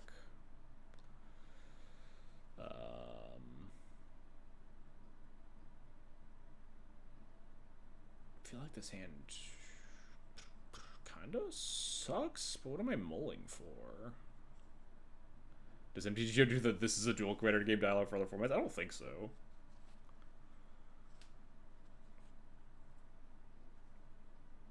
We have like Steel Shaper's Gift Frodo? Does that do anything? It's like get Sword of War and Peace online if we want.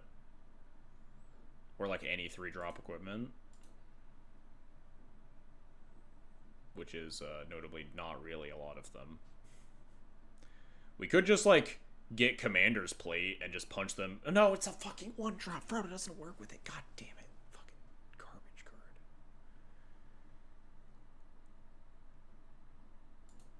Fucking trash.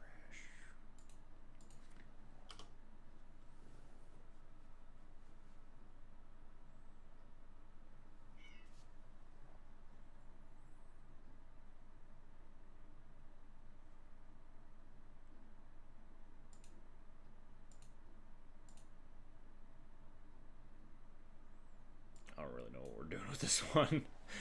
I think I'm just getting like Fire and Ice. Maybe it's like the War and Peace have a chance to just like get them. But they're gonna like always play Azusa on 3.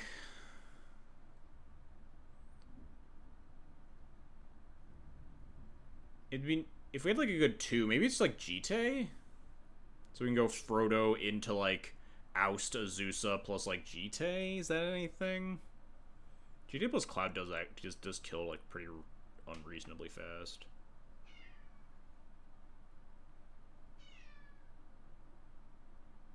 But GTA is also pretty bad otherwise.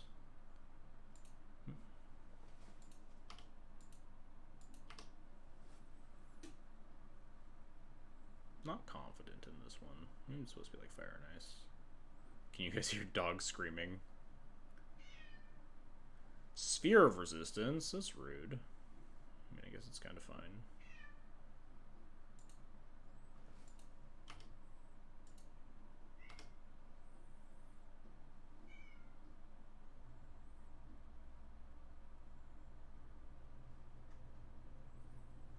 Parallax Wave, thank you.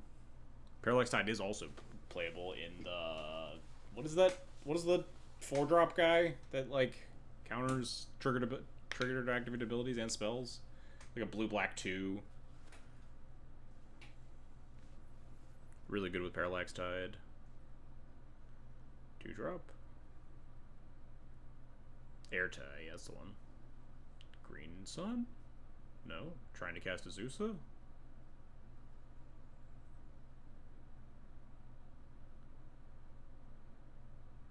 Be a good matchup for a sort of Feast and Famine, I think. The ability to attack through Azusa and, like, pressure their resources. I'm not sure about the Sphere form. I mean, as soon as they hit one more land drop and then just, like, bury me with Azusa, it's probably not bad. I think this is just Frodo. I think they're just always going to cast Azusa, but it might force the Azusa to block or something.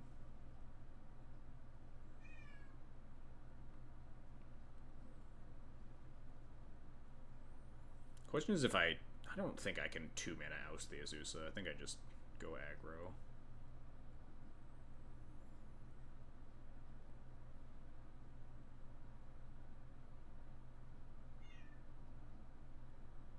Out of lands? He just, like, didn't play a land drop there?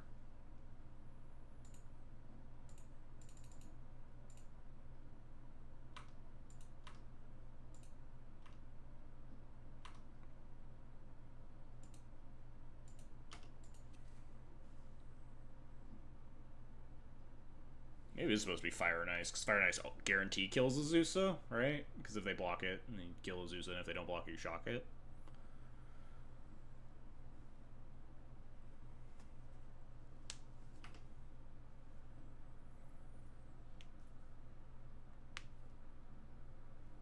What is in their hand? They didn't play another land after that forest. It's gotta be good for me if they're a handful of spells under a Sphere of Resistance.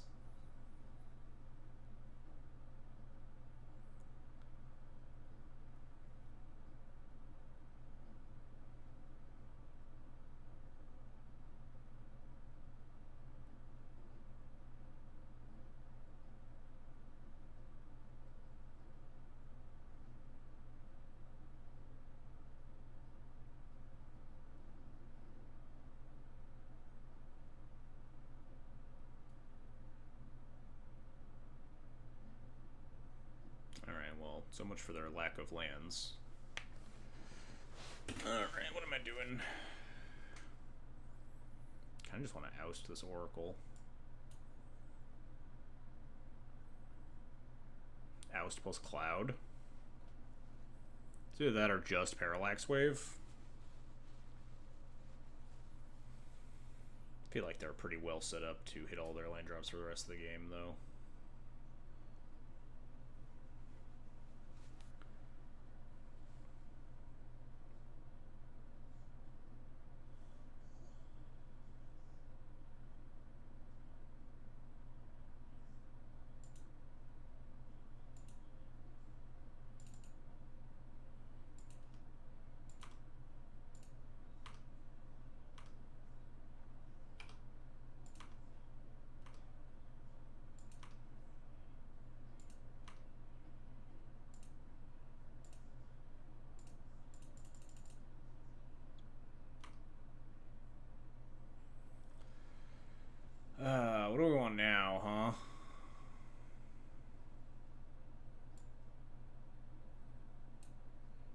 of Fire and Ice. Just suit up the fucking Frodo.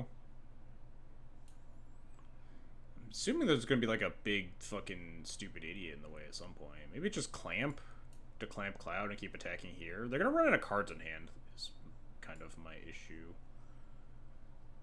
Fire and Ice just threaten like just a shitzillion damage if they don't put something in front of Cloud though. Or potentially Frodo.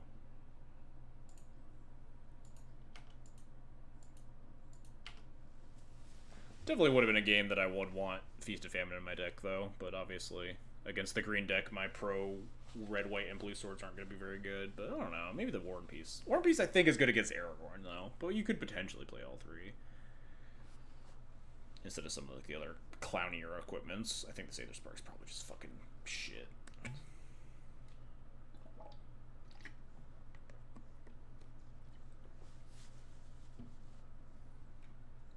Urza's Tower. Oh, I guess that is a tri-land. You have the Nexus in play. Fair enough.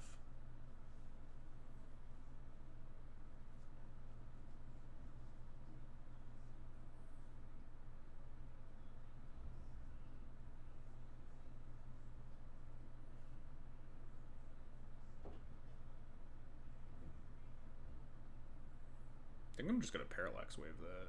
No? Ooh, maybe no.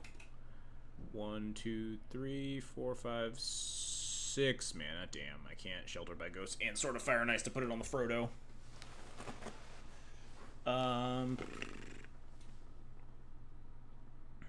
Awkwardly, I can't do anything if I just Sheltered by Ghosts, so I think I might as well Parallax Wave because it's more expensive and I'm not doing anything else this turn.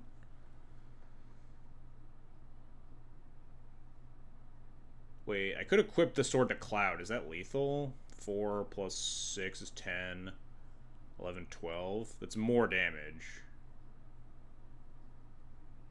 If I Shelter the Sphere, but then I can't kill the Azusa. I think I should Shelter, equip to Cloud, and move the War and Peace over to the Cloud. And then send. I also kind of want the Sphere in play, I think.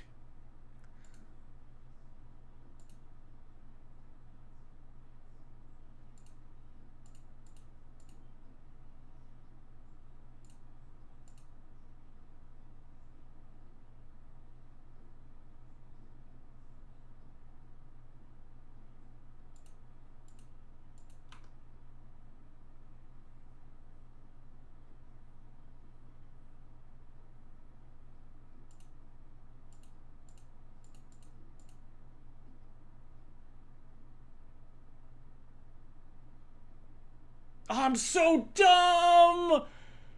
Oh, I'm so stupid. Wow, that was bad. Woof. That was...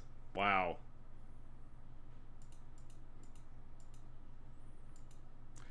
Yeah, you got me, opponent. We'll go to game 3.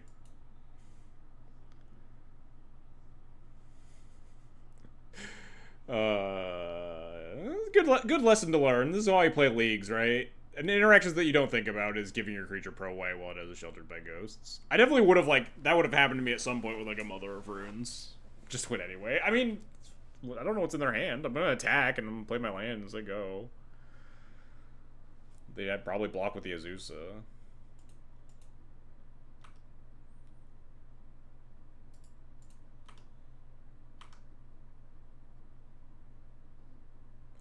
No thanks. I was even thinking, I was like, is there a reason to equip the sword first? I should have equipped the sword first, so I just fucking realized, it's like, why can't I target my Cloud with the Sheltered by Ghosts? Would have been a real genius move. God. That's a funny one to learn.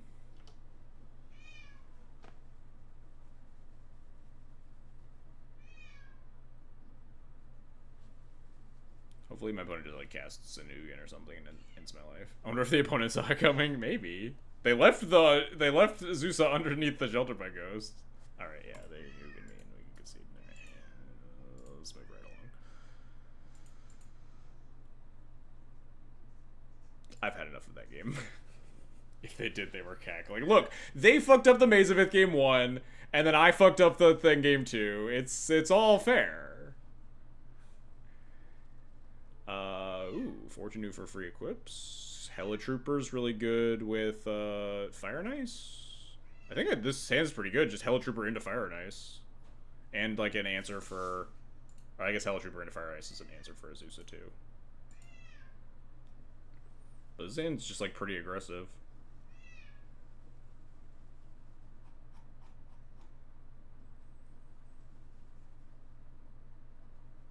If they have like some sort of destroy, like disenchant effect, we just get them with the Forge Anew.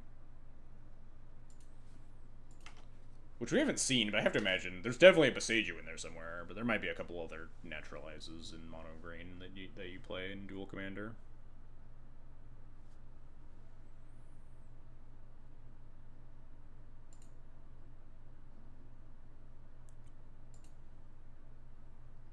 Oh, this guy floats other things too. That's cool. You can jump your cloud.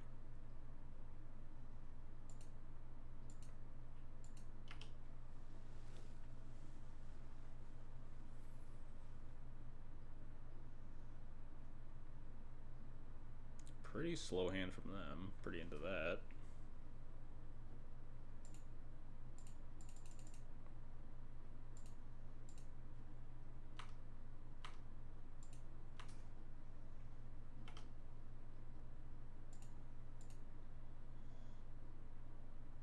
Ooh, Mana Tithe might be nice. A little unfortunate it's not on the Azusa turn, but it is what it is. We can Skyclave the Azusa, hold up Mana Tithe for next turn. Potentially also hold up Galadriel's Dismissal.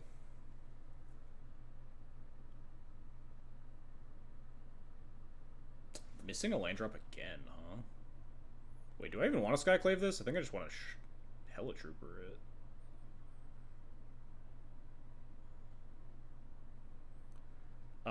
Can we just Cloud for a thing? Cloud for a 1-drop and equip it to Helitrooper?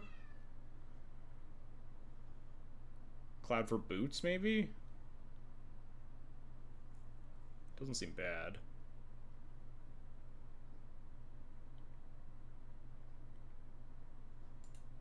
Getting Cloud in play is also good for like the sort of Fire and Ice in future turns as well.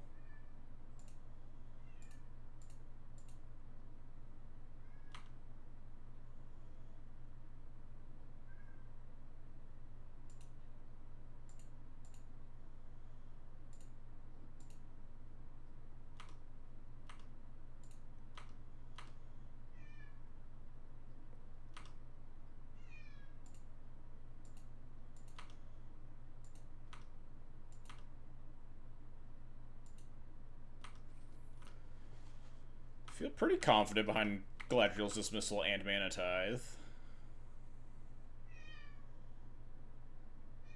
Is this tempo? Yeah! Let's go.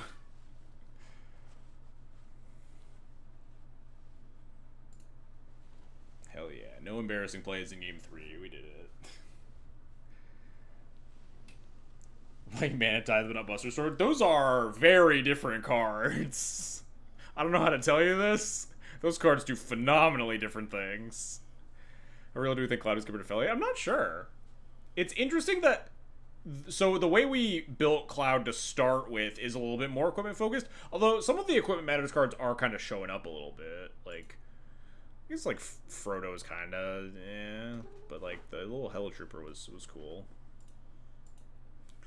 But Felia does also like kind of pigeonhole you into playing a lot of cards that are kind of a little bit below rate.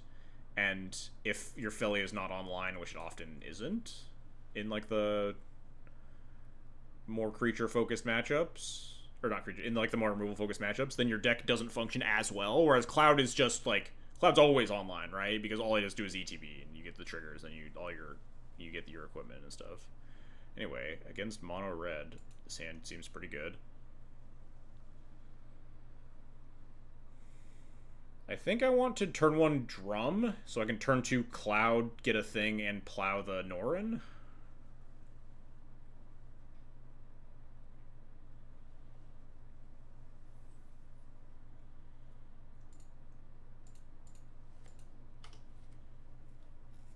What does Cloud get in the aggro matchup? It's just like Jite or Chakram.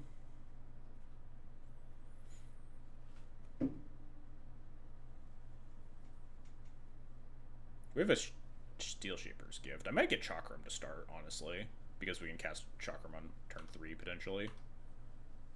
Although we'd have to tap Cloud to do it.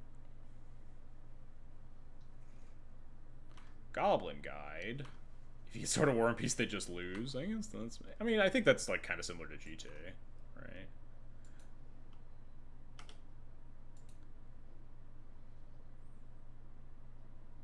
I guess it's time to figure out what we want to do, huh?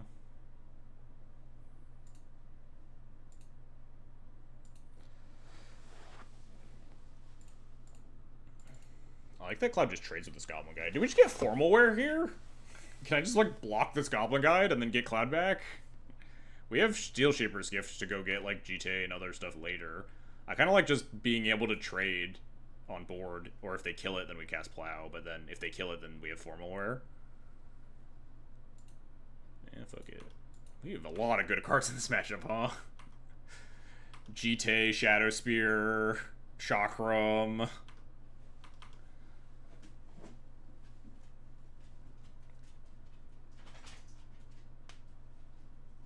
Sword of War and Peace.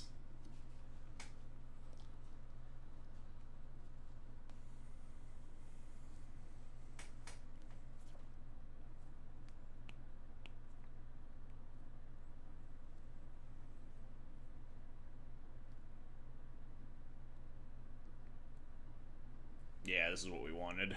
They Chain Lightning the Cloud, we let it go to the graveyard and Formal Wear it back. And then we also kill the Goblin Guide.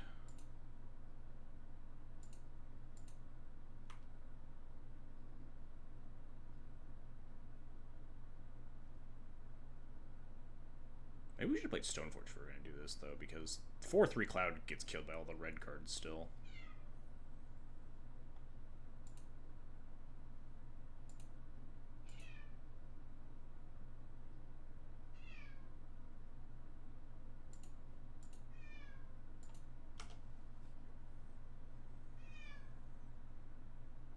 It's also a little bit mana inefficient, unless we draw like a 1-drop.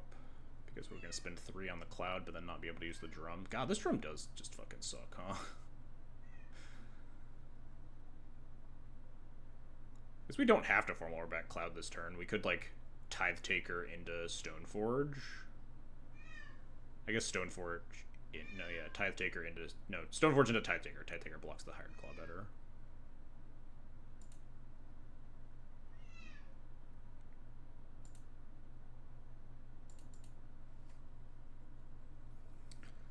Now it's probably Jite turn, because it's the 4-mana turn.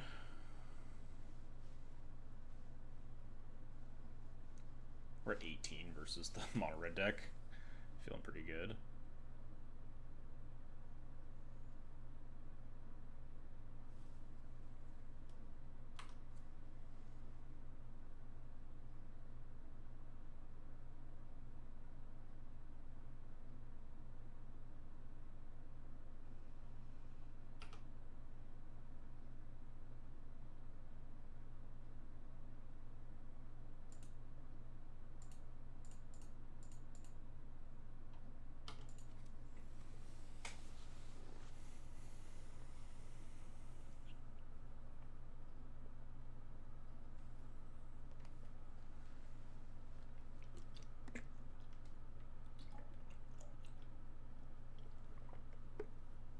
I guess this was also potentially the Sword of War and Peace turn. But I like that the GTA also manages the board in addition to potentially gaining us life. If they attack, do I block? Yeah, probably. If they want to spend 2 mana to kill my Tide Taker and replace it with a 1-1. I'm all about just, like, slowing them down so I can develop all of my cards.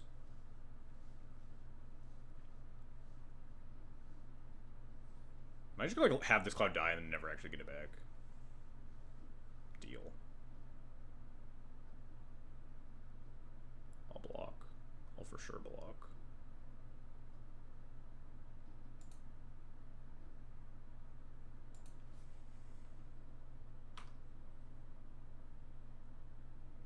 I think this Cloud's just staying in the graveyard because I want Stoneforge Mystic.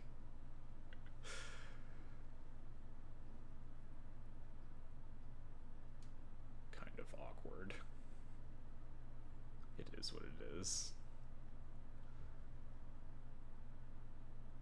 If I draw a land, maybe not, because we could potentially, like, have a Gonjo. If I have, like, pre-war form or back Cloud. But then no, because the only way they're attacking is if they kill Cloud first, and then I don't have a Gonjo online. Probably just gonna play this Gonjo and. Do I go for it versus 2 cards in hand? Guess we'll see. If they suspiciously don't cast this Norn, then we probably don't go for it. We just form a war back a thing. Alright, yeah, we just go for it.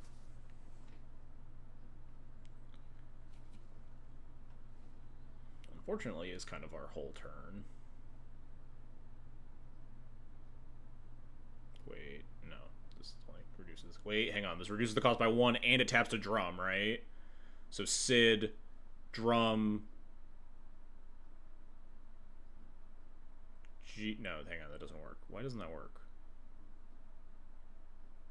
Sid... Oh, no, it does work, yeah. Sid, drum, cast GT, second land plus Gonjo, equip GT.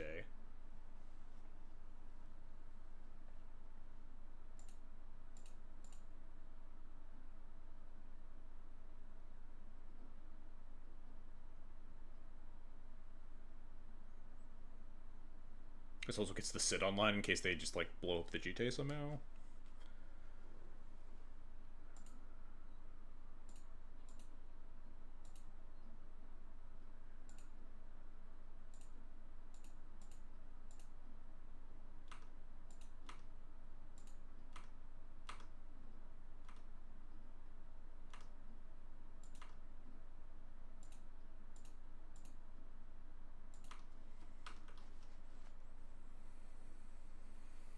Game feels pretty over.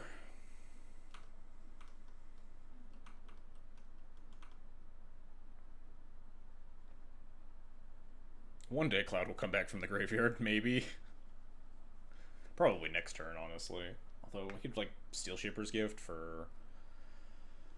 I guess Chakram's not very good. Steel Shaper's Gift... If we draw a land, we Steel Shaper's Gift for Sword of War and Peace? I don't know. Kind of a garbage time here.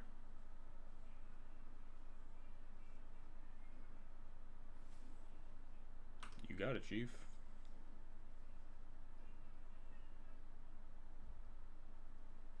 My opponent has cast 3 different burn spells on my creatures. Seems incredibly good for me.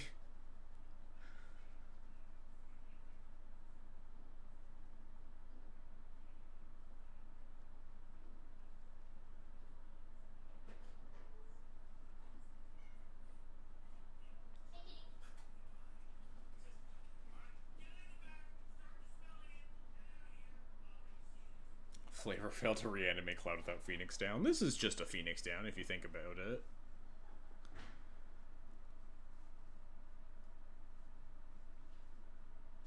Opponent, I'm not an expert, but I don't think you're going to win this game.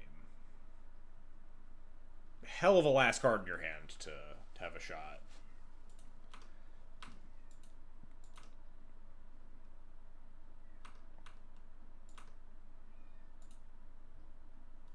You got it. 13.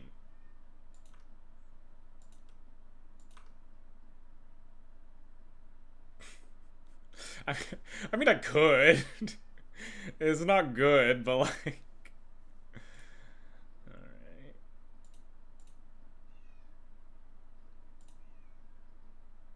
We'll just get back to Cloud, huh? It's better for, like, if my whole board dies, I can cast a Cloud for 4 afterwards. Also, he's like a million. Let's just get the fucking Chakrams for fun. Because I want to feel good about having this card in my deck.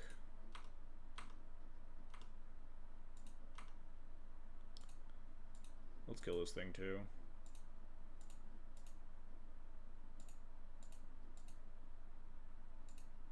Alright. Fuck it. Let's also just get sort of War and Peace or something. I don't know. Yeah, why not? Can you beat this? That's not gonna do it.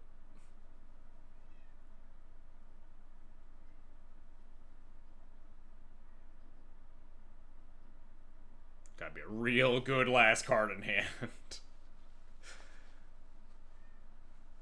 That ain't it, Chief. Sure. I don't know. I'm just gonna cast my spells in random order. Opponent reading to answer chakrams. I just wanted to put it into play to feel good about myself, I'm gonna be honest. Do you have a bolt for my cloud? It'd be like a little sad, but not really.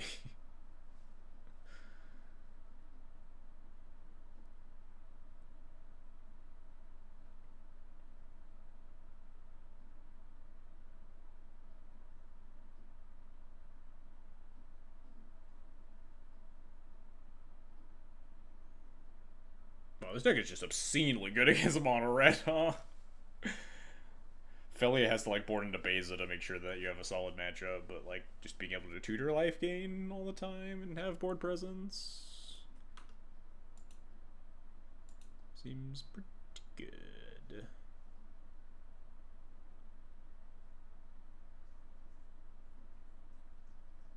Was it more correct to like equip the GTA to the cloud and whatever? Probably. Who cares?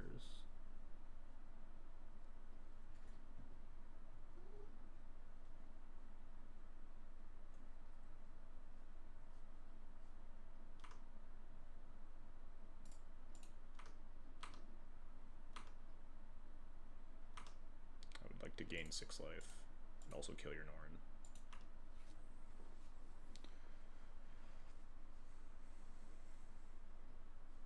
Kind of nice that they're playing Norn and not Zergo. I'd have to spend 2 counters to kill it.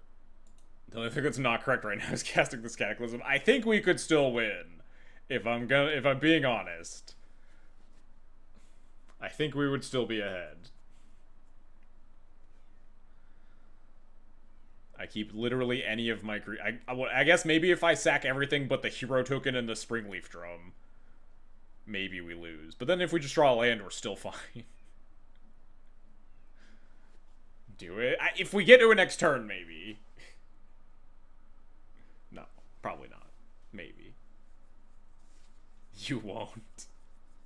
We'll see what my opponent does. If my opponent plays out another land and then casts Norn again, and I can ping it before I cast Cataclysm, maybe we'll do it for the BM.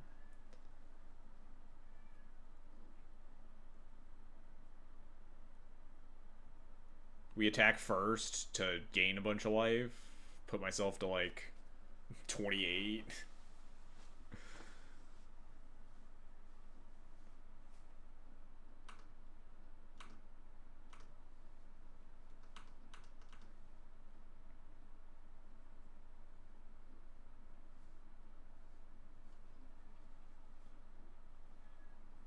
What is the opponent tanking on? How dead they are.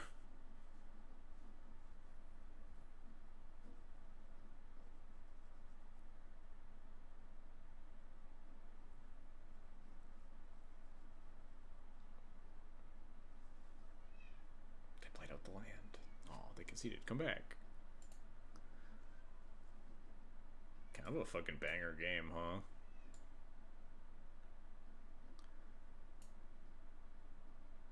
So I guess we'll debrief after this match, huh? Or not after this match, after the league. Remember to do the giveaway after this match, though. Are there sideboards in this format? Technically, yes. You can sideboard out your sideboard in your commander and board out a different commander. In Felia, I board out into Beza in this matchup.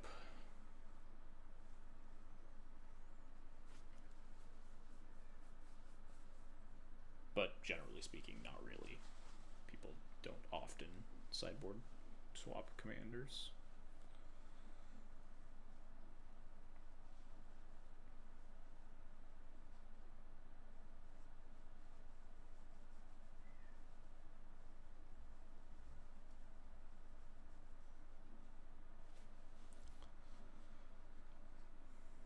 No hammer. There could potentially. We talked about it at the beginning. There aren't quite enough activators, I don't think, to play like actual factual Colossus Hammer. But there are some matchups and definitely some instances where you do kind of want a Colossus Hammer in your deck. But I also think that like a lot of the activators are probably bad, and we don't want to be playing them. I think the Halvar is probably getting cut in the next draft, and like the Arden, and the fucking Codsworth, and probably the Frodo and the Kemba. How is Core Outfitter not in here? That's like the one that didn't make the cut. It was in a different list, but it wasn't in this list that we yoinked and changed 6 cards on.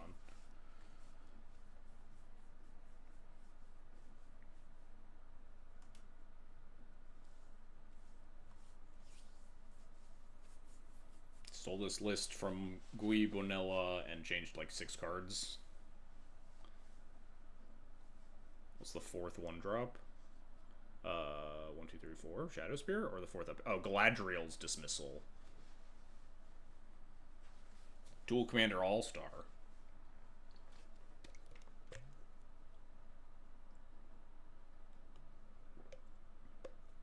You're worried at all about going up against Yuffie? That would probably be a bad matchup. Cloud becomes meta, Mono Red just sideboards into Yuffie because the matchup is so abysmal. That would be sick. I don't think Cloud will ever be like the nearly meta defining enough to do that, but it would be really funny.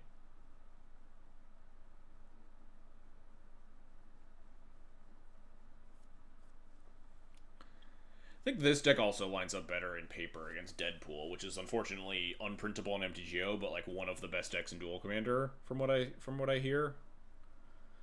And like Felly is pretty bad against Deadpool, but I imagine Cloud's much better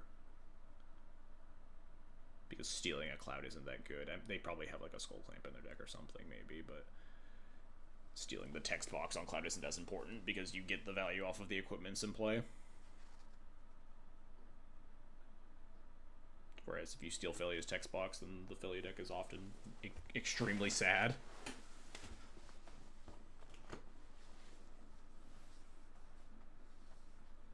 What if they just revealed Yuffie here? They did not. They revealed Norn, Swift Survivalist, unfortunately. This hand's not that good on the draw against Mono Red, huh? We're on a Mold of 6 already. This Cataclysm's not really it. I mean, honestly, Cataclysm, like, there's maybe a world where Cataclysm is a Wrath. If we go, like, turn 3 Urza's Saga or something. Maybe turn 4 Urza's Saga and Cataclysm and blow up, like, 2 of their creatures or something. I refuse to believe the Deadpool card switching text box isn't real. It's on 2 black border cards! Wait, the other one's black border, too, right? There's, like, a blue enchantment from, whatever, the space one. The space unset. Am I allowed to keep this? I have a lot of ones. Yeah, exchange of words. Yeah, that one's legal. Maybe take hits from this Norin. I'm just gonna like play a Cloud or a Voice of Victory. It's just gonna get killed. I'm gonna be sad about it. Take a lot of damage.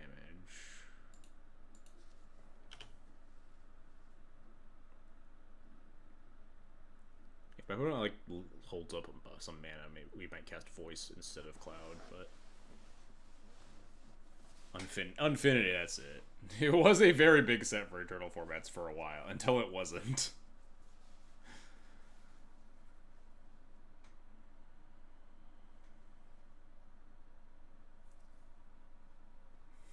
I can't imagine the world, like, I try not to imagine the world where I'm playing Pin Collection in Dual Commander Cloud. Paradise did make it MTGO, yeah. Maybe we'll just, like, draw a good 1-drop. That'd be nice. We can dream.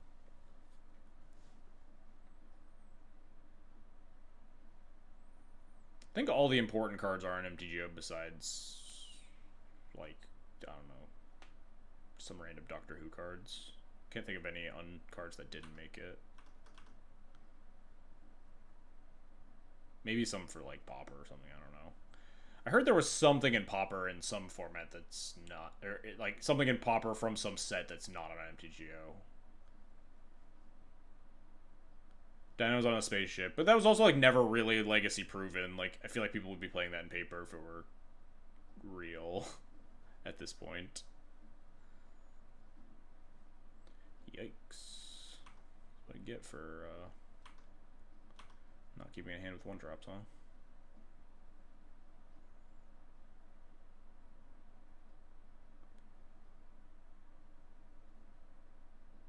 No one played initiative and paper until that's not true.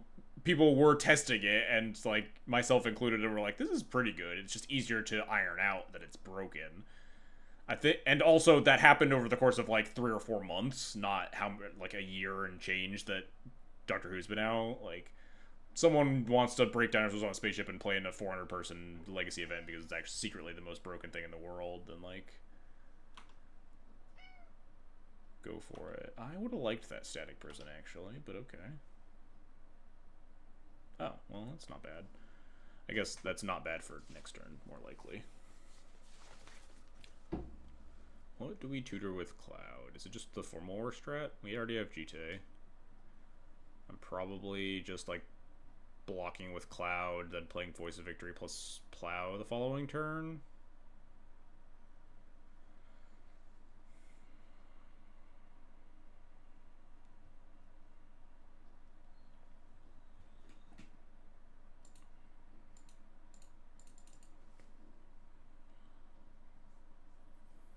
Do we get just Chakram to play like a 3/3 lifelinker is pretty small. Just gets killed by like the 2 mana spells.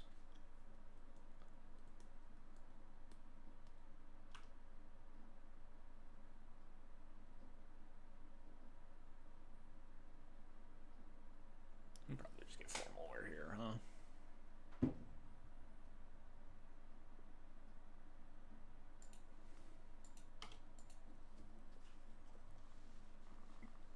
It's possible I put Cloud back in the command zone with the intent of formal-wearing back the Voice of Victory after it presumably dies the following turn. Because a 3/5 is just a really good stat line. Oh. I didn't even really think about moving to discard on the draw with this deck. So when you're on the draw, if you don't have a 1-drop, you cast Cloud on turn 2, you just have to move discard. I guess that makes sense. It's just not something I ever even crossed my mind. I kind of don't want to discard this Cataclysm, because I feel like there's a world where I actually want discard creature for formal wear. I'm thinking about discarding this Ranger Captain. Yeah. I don't know if I'll... Hey, get out of here.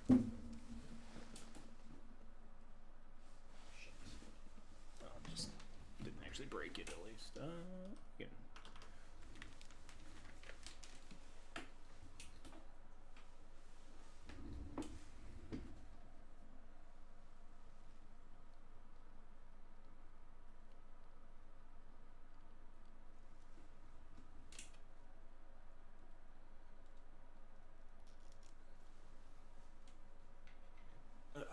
There we go.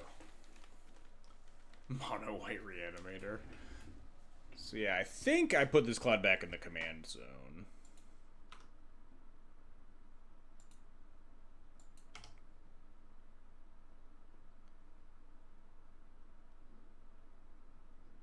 I think I will also Voice of Victory plus Plow this turn. They missed a land drop, notably. 5/5 is pretty good, but also Ranger Captain into Ocelot Pride the following turn seems like a pretty smooth curve as well.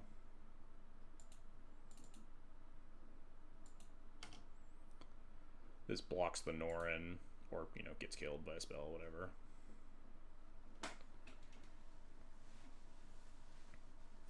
It also means if they don't kill it for whatever reason, then we know it's safe to go for like GT stuff. Hit their land drop. Sad. Does Bone Crusher trigger off GT targeting? No, it's only spells. Good to know.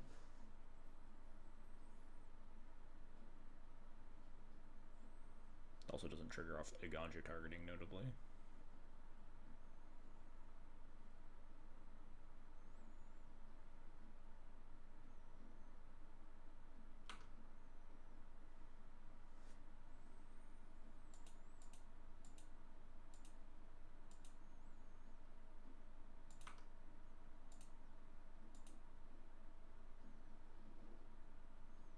Yikes.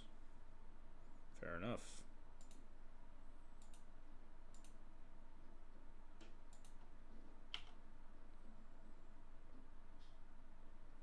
I'm at 8. A little bit dangerous. Formal War back the Ranger Captain, play Ocelot Pride, I think.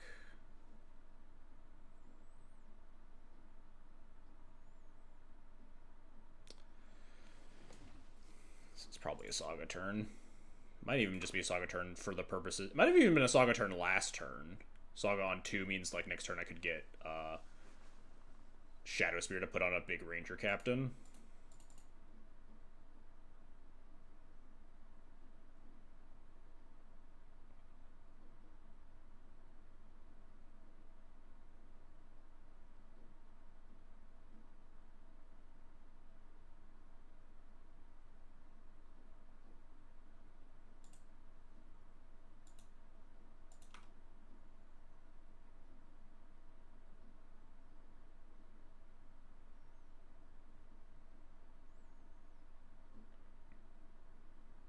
Trying to think about if like Guide of Souls or something is smarter here. I like that it presents 2 different blockers for the Norn. Like, Ocelot Pride blocks the Norn better than the Guide of Souls does. 'Cause if they like somehow kill the Ranger Captain, then I can at least still block for free. Also, the Ocelot Pride works better with the Jite.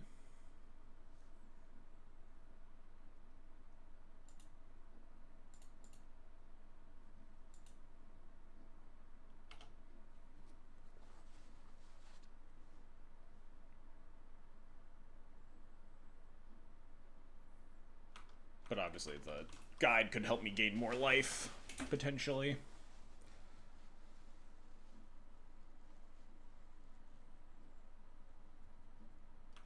Alright, just Bone Crusher, that's fine.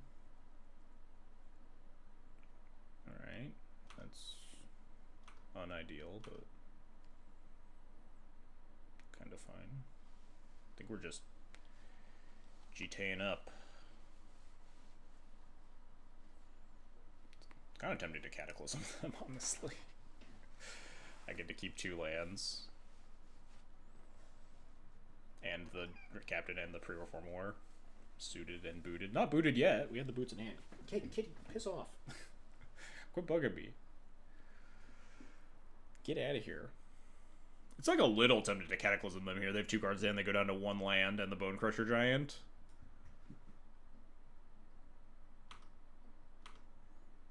I have to imagine that this GT is just the nuts, though. Just like a 5/5 Vigilance creature holding a GT is just unbeatable. They can't even double block it.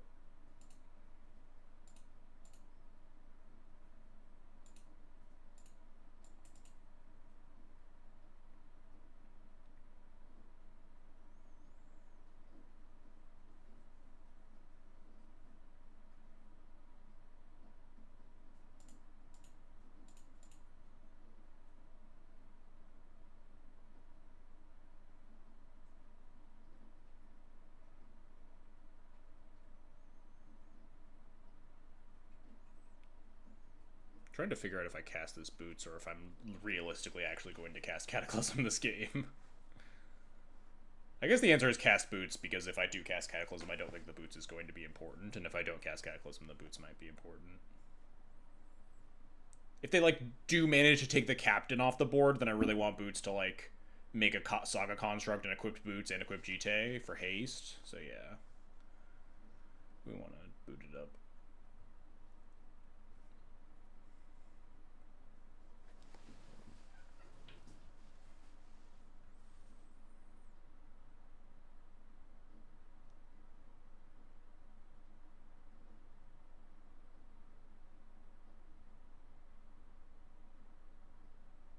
Dual Commander leaks an opponent taking for no reason. Yeah, I don't know what's going on tonight. It's a very weird amount of, like, very long pauses from my opponents. Do Dual Commander players just love double queuing, or...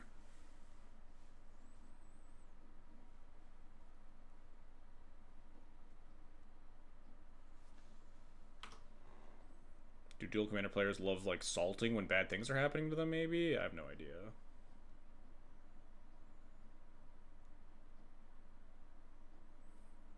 Do have to be cognizant that there is 2 damage sitting in the graveyard. Sometimes it takes a minute to process your fate. That's maybe fair, yeah.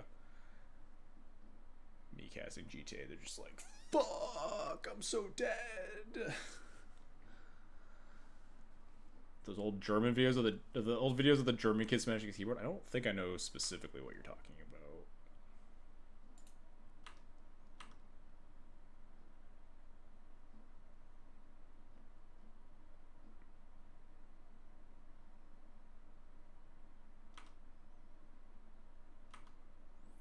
How does this work?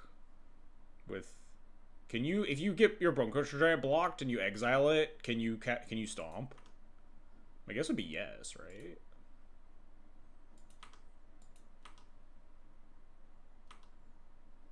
You may play that card from exile this turn. Seems like you could, right?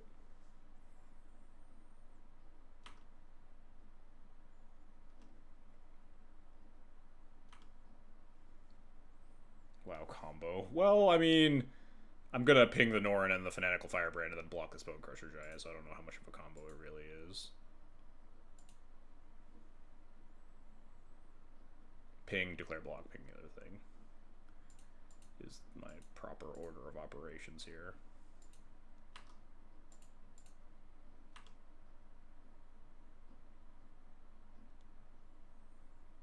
Do I like not ping this to play around like 3 mana, 4 damage burn spell plus Fire Blast exactly?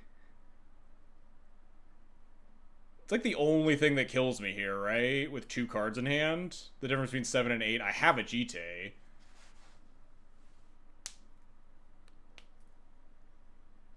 Yeah, I don't think the 1/1 matters. I think I just, like, let this damage happen to get the triggers to play around. It would have to be instant speed, though. Are there any 4 mana? Yeah, there's, Char, right?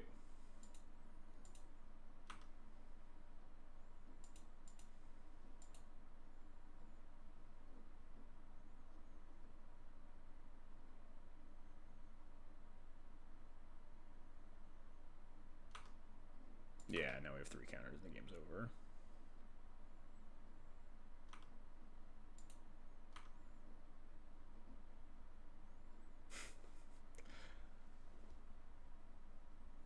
I think I'm gonna make a construct and just equip Shadow Spirit Ranger Captain.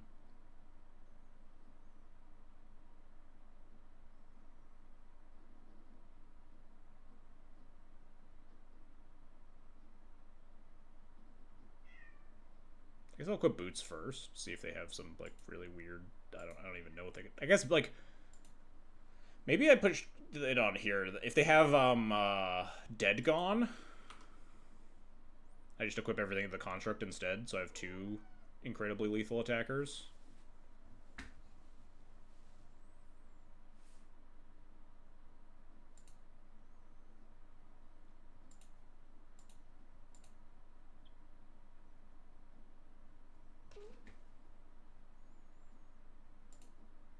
I think most roads lead to Rome at this point, but better safe than sorry.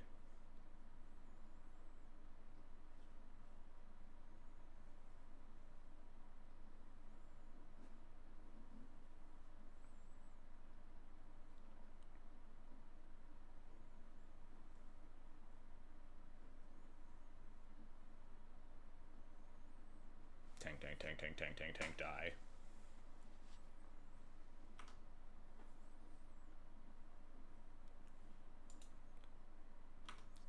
We have lethal here. If we're dumb. Just all in Pump Ranger Captain. Skullcrack. I would elect to gain some life in response.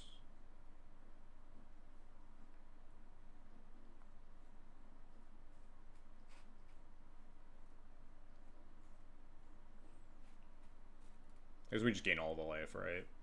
And then use the trigger after to kill the Firebrand.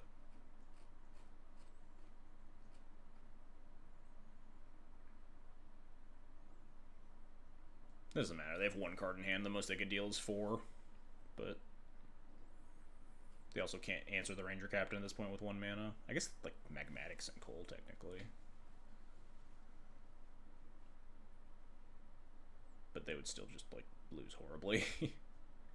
Maybe I'll only gain 4 life, huh? Going to 9, going to 11, Skullcrack down to 8, sure.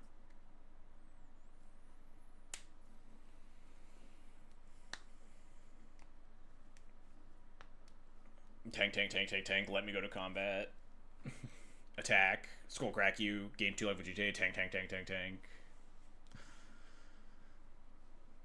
Just another day in the Duel Commander Leagues.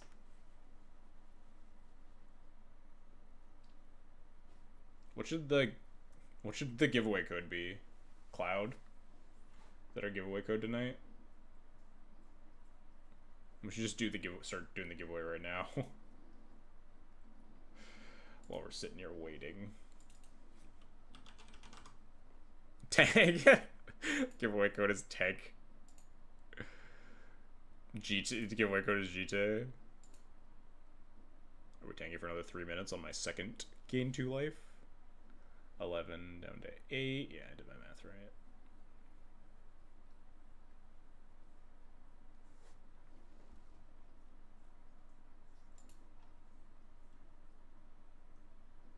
Tank. Yeah, the next 2 life is also fine.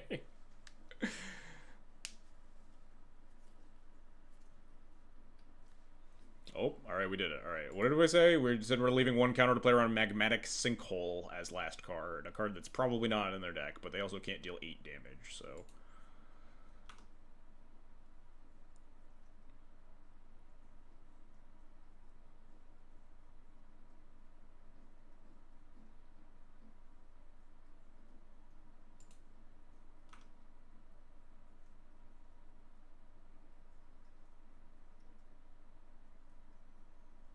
Are you dead?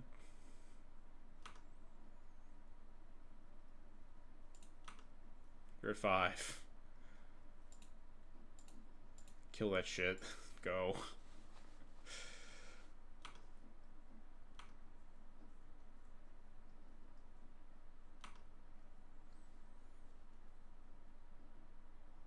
Oop, scry 1. Pretty good. 1 to the bottom.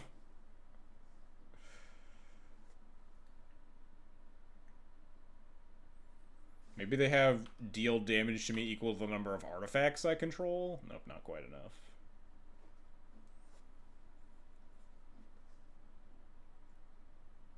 You got it. It can't block. You have 1 card in hand. Can you deal me 10 damage? And or stop 2 attackers?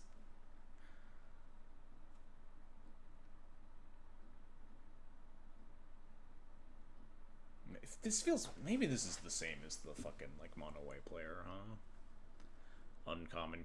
But this is, like, harder to tell, because these are all, like, pretty real cards that you could play in this deck. And not just, like, actual draft chaff garbage. It's just, like, spells and creatures that deal damage. Oh, dang. It's got haste. You want to attack? You want to attack me?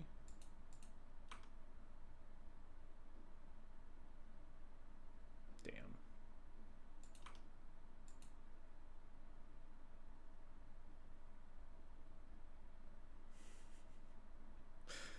Please.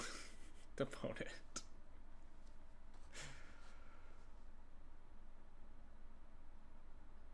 Opponent, please just let me kill you. We're up 10 minutes on clock. You're playing mono red. You have no cards in hand. You're fully tapped out. I have lethal on board. I could click through my attack step a couple times for fun, maybe? How do we feel about that? Maybe I should just cast a Cataclysm for funsies. I shouldn't have played the land. Gain 1 less life. Whoops. Misplayed that one. Why am I casting spells? For fun. We gotta give the Ranger Captain Pro Red, you know? He's gotta get in for lethal. Giving them more opportunities to tank. Alright. Exclamation point giveaway. Tank, tank, tank, all one word. We're giving away 120 play points. please type tank, tank, tank in the chat.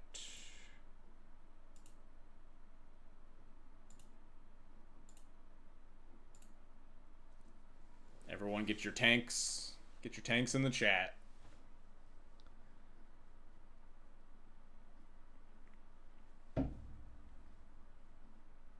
Oh, do I equip? Do I equip? I'm doing it. We came this far.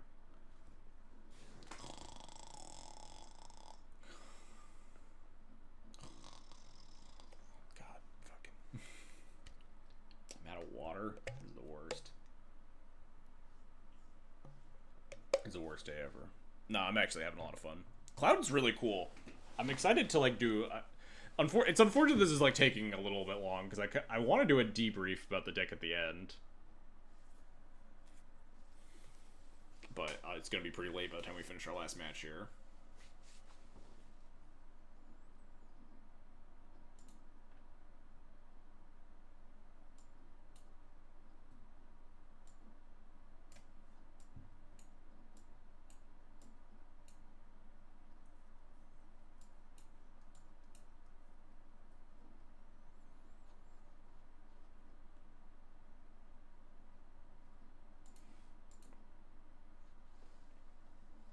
Can you S-Pig? Do you have to like type is that like colon? I don't actually ever. God, it happened again!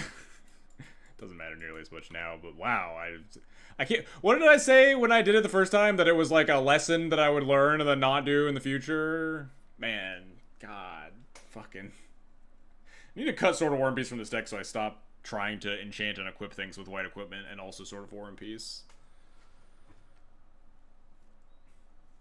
Is it just S-Pig? Is it not like colon S-Pig colon or something? You literally just type. I've never actually used any of those in the Moto chat.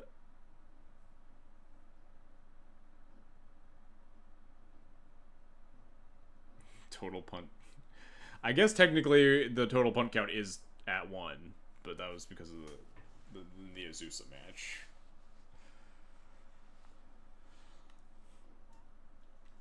Hey, quit chewing on stuff, dog. Get out of here. Get.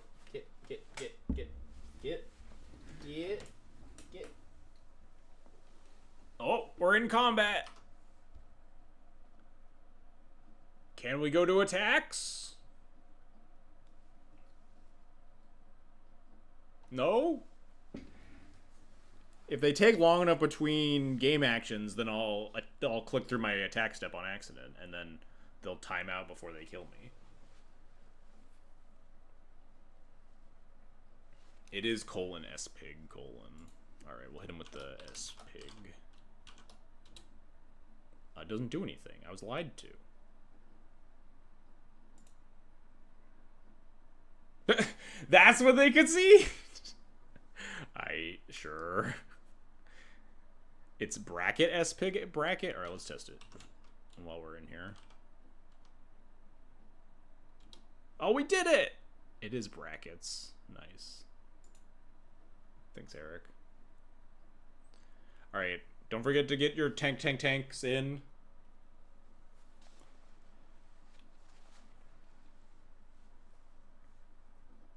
We're still running the giveaway for 120 play points. We got one to give away today and my last code next week.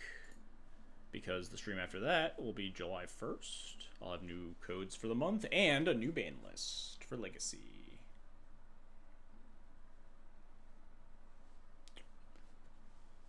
Didn't actually talk about it up top of the stream, but a lot of the reason I'm playing Duel Commander today is just 'cause, like, it's not that like I'm not having fun in Legacy. I think Legacy is like it's fine. Definitely not my favorite, but I think D&D's like pretty well positioned right now. But like I'm just not super interested in tinkering with Legacy decks with the ban list so close, and like it being so fairly evident that we're gonna get some number of bans. It's just not really worth my brain power to be tinkering right now. What do you think will be banned? Not enough cards from Oops and not enough cards from Reanimator.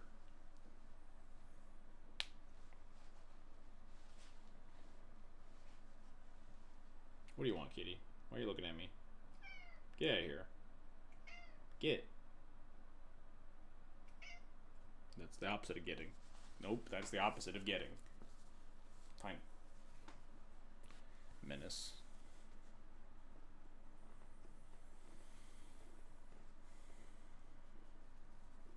I'm very scared of this BNR, honestly, because the next BNR is like 2 weeks before Eternal Weekend or something, and they are just never gonna ban a card that close to Eternal Weekend because it's like the only Legacy tournament that they care about.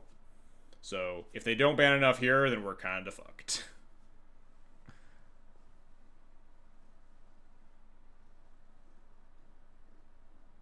Fully expecting just like another like they have to at some point target Blueback Reanimator and say enough is enough. Fucking like nuke the deck. We can't just take all these fucking half measures for a year and a half worth of bans that don't actually fucking do anything. I feel like they're gonna give it another shot though. I think they're just gonna like ban something stupid and then Blueback Reanimator still exists, and then they're gonna ban like one of the Oops cards and then Oops is still gonna exist. Or worse yet, they're gonna like ban some like ancillary piece of Oops and then Oops is still gonna exist. Oh god, you're drooling on me. Get right off. You're getting kicked off, you nasty demon creature. Ugh.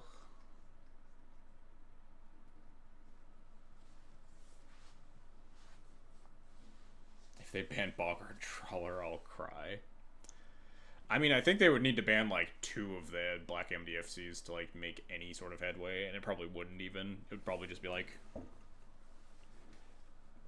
green black, maybe go back to Summoner's Pact for Wild Canter for the initial black source or something. I mean, I'm not like an Oops architect. But I guess the Summoner's Pact builds were much worse, like, because the Memory's Journey lines are a lot less safe. Because if you cast Summoner's Pact to go off, then obviously your Memory's Journey doesn't, like, you die.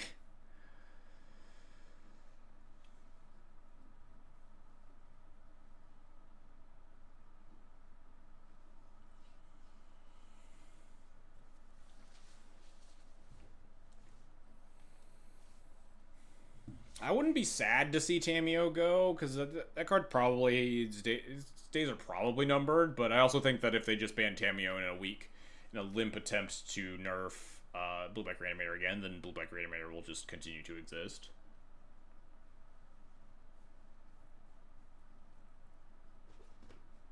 They'll just, like, I don't know, play fucking Nethergoyf or something. Just play, like, Nethergoyf, Bowmaster, Barrowgoyf, some bullshit like that. Murktide, Oculus, who knows?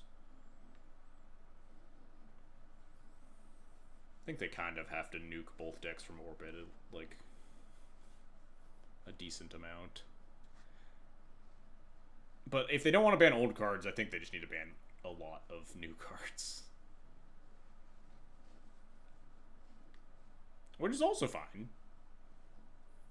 I think a lot of Modern Horizons cards are designed with the caveat of, like, we don't have the ability to, like, fully iron these out in Legacy, so a couple of these will get fired off for Modern, and, like, if they're too good in Legacy, they will get banned. I think Psychic Frog was, like, a pretty clear example of that. It's like, I think this card is probably too good for Legacy, but they're just gonna ship it because it's a card they want for Modern, and if it ends up to being too good in Legacy, then they just kill it. I think Tamiyo probably falls into that same bucket. But as a D&D player, I hope they don't ban Tamiyo, because I love my matchup against Tamiyo. It's like Ragavan. Which is probably why they'll ban it.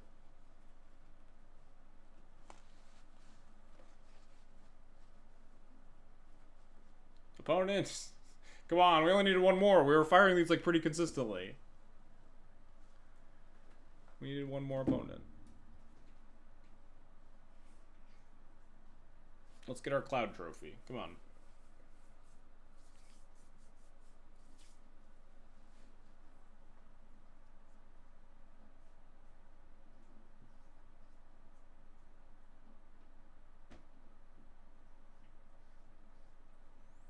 One day. Should I go to the bathroom again while we're waiting here? 30-minute round timers. Remember, type tank in the chat for your chance at 120 play points. Giveaway still going live. I'll be back in.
Is there a card they can ban without crushing the archetype? That's the issue. Is that like, I think it's dangerous to do another ban that doesn't do enough, because we've done that literally 3 times in the past year, and it's kind of horrible. So that I think they just need to get more aggressive with it. If they just ban Tamiyo and it's just another fucking half measure that doesn't do anything, then they just like look ridiculously stupid at that point. And it's just like really irritating to a lot of the Legacy community. If you want to take half measures, I think you need to take like multiple half measures. You need to ban like fucking Tamiyo and Atraxa and Bowmaster or some insane shit. Which is like probably less likely than them just banning Reanimator and Tomb.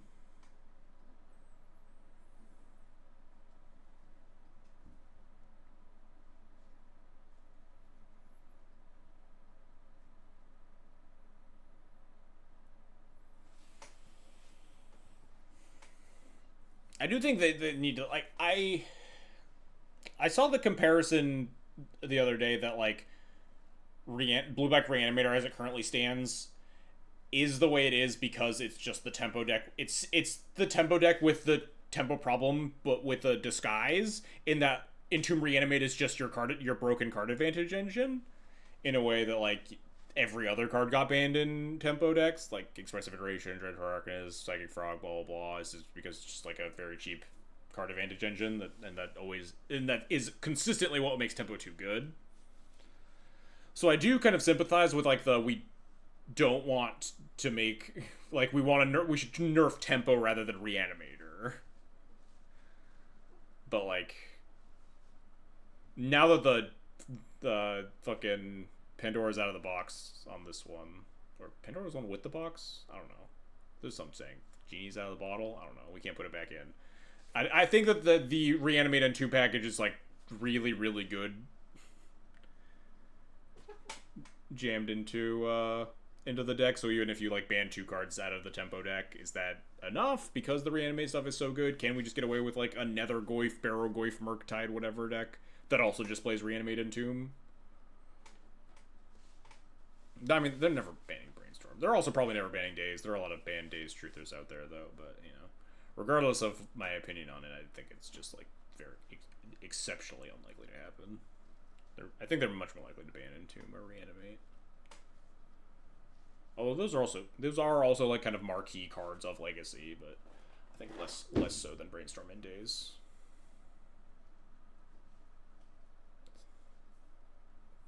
Well, is this better or worse than watching my opponent tank every time I put anything on the stack or try to change a phase? Waiting 11 minutes for my last round.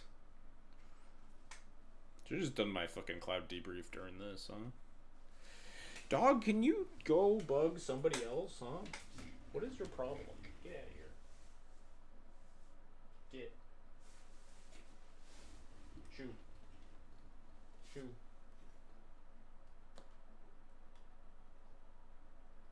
Putting this tail wrong? What the hell is this?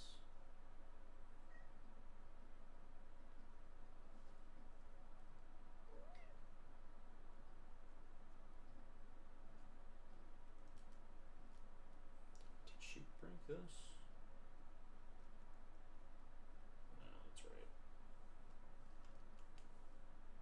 Just looked like weirdly discolored. For whatever reason. Get out of here. Unbanned Necropotence? Yeah, no thanks. That deck's already miserable. Don't really need to give it more consistency, huh?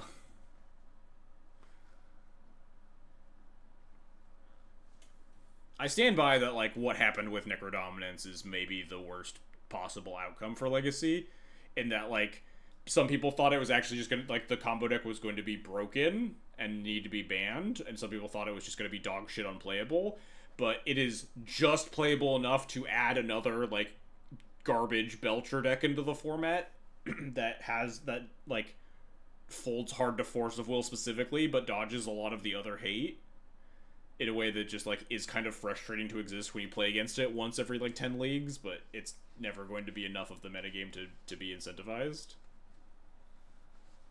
I think that's, like, the worst possible outcome. Because if it was broken, then we could just ban it and move on with our lives, at least. least. And if it was unplayable, then we don't have to deal with it.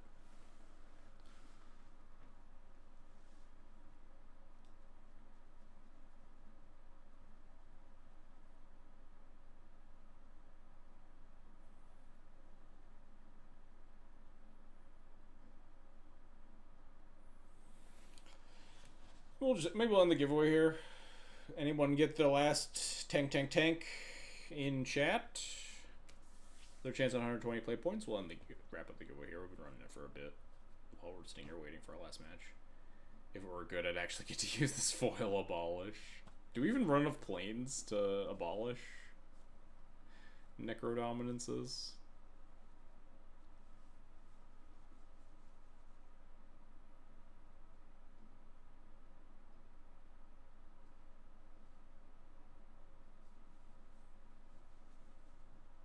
Abolish is a cool one. I'll give you that.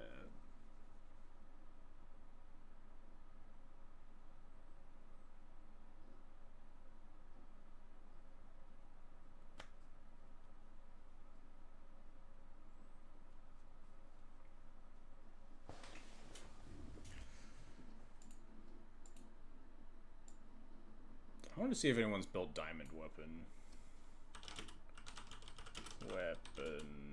Duel commander. Might as well do something while we're sitting here waiting, huh? We got more than 0. We have 1 at a 9-player weekly duel commander event. Remind me tomorrow. Fuck off. Spike was playing in modern. It's definitely a lot better when you can play black. I'll give it that much, but like, it's kind of sick if there are enough enablers in mono green specifically. It's a card that I was curious about brewing with, and I'll definitely steal someone else's homework to figure it out. You just like put every single card possible in mono green that mills you, and just try to turbo out diamond weapon. Yeah, every card that I don't recognize just puts cards in the graveyard. Audacity? Oh, yeah, and then also giving it trample. Dragon's Fangs? Oh, this is the cycle of the dragon cards that come back out of your graveyard. Dragon's Breath gives your thing fire breathing.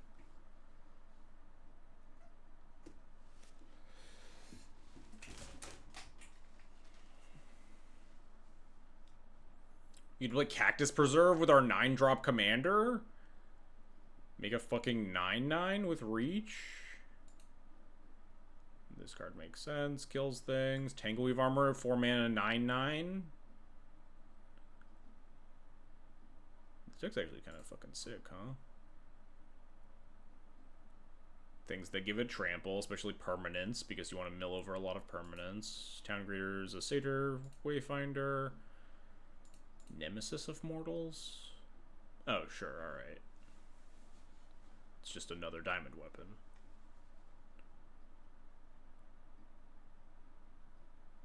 Death Bonnet Sprout? Oh, just more cards that say mill. Sure, valid. More cards that say mill. Alright, I get it. And then, okay, this is just a value card to mill over. Golgard Grave Troll, probably low-key like the best card in this deck.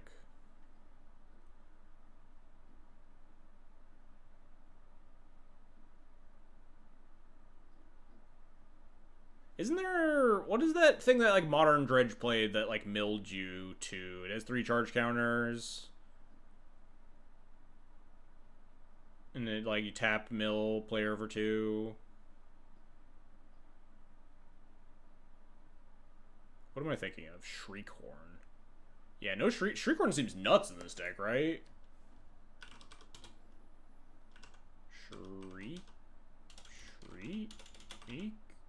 Horn? I before E? Nice. Yeah, just like a free mill 6. Just like almost guarantees you can catch your diamond weapon on turn 3. I think that's a miss here. Shriekhorn seems pretty nuts. Like, everything else makes sense.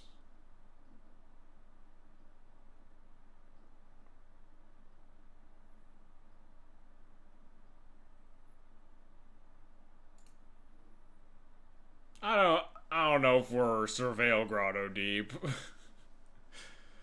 We also are not allowed to play Gallifrey Council Chamber because it's not on MTGO. What the fuck is Conduit Pylons? How many of this are there? I don't know if we're playing these color. Like, we do need green to cast this. I guess it's good if you're like, if your diamond weapon's at 4 and like you have green and you play this and then you're likely to mill a permanent, so it's good for like casting your diamond weapon if you're like 1 off.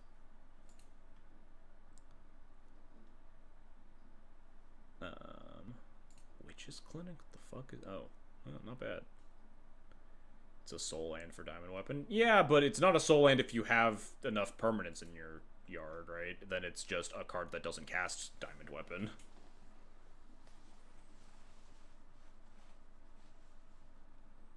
But maybe I'm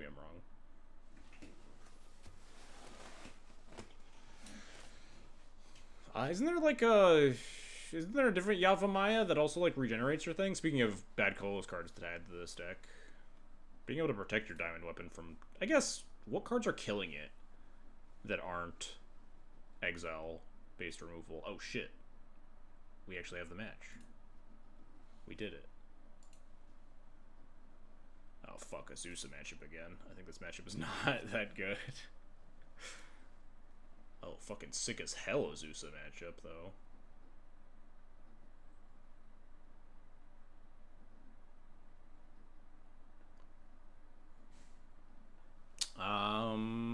What's the plan here?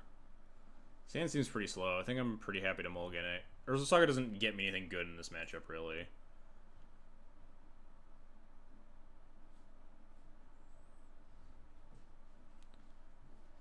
What am I mulliganing for? Aggressive starts. This hand just isn't very aggressive. Hand that has a way to at least try to answer an Azusa, perhaps.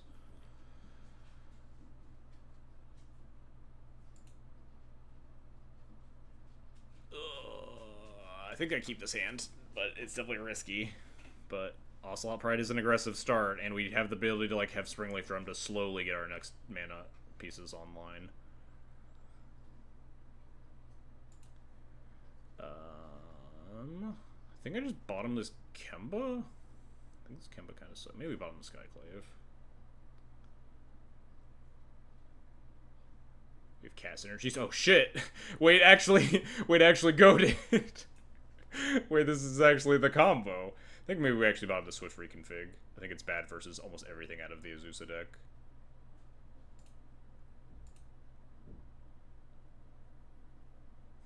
Kemba Ocelot Pride super extra wombo combo.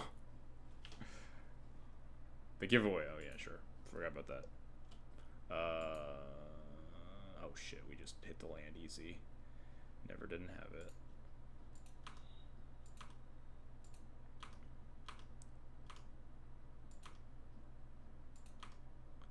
I have not finished running the giveaway. I'll finish it in a second here. So Azusa's coming down next turn, but we can Static Prison it. My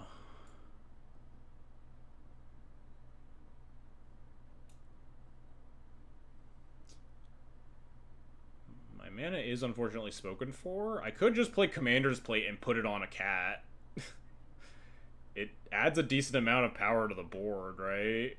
Like, Static Prison, Azusa, Commander's Plate, attack. Get a cat token, make it a 4/4 pro all. Turn 19. I don't love it, but... No, I can't. I don't get to do that without the Kemba in play. Whoops. Just Clamp? Clamp? Yeah, it's just Clamp, right? We just need to, like, draw cards.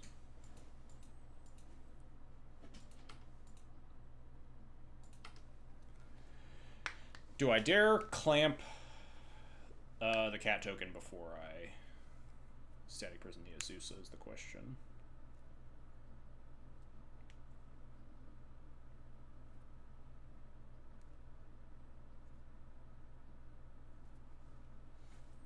No lands, go. Dang. We tried our best.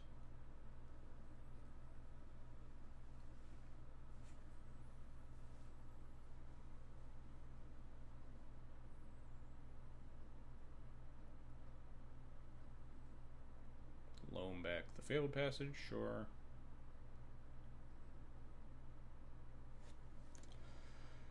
So if I drum static prison, I don't even get the clamp in play. If I play clamp, clamp the cat, play drum, play clamp, clamp the cat, draw white source, static prison, Azusa. What a dichotomy between their Azusa art and their forest art. You don't like the piss forest? The piss racetrack forest?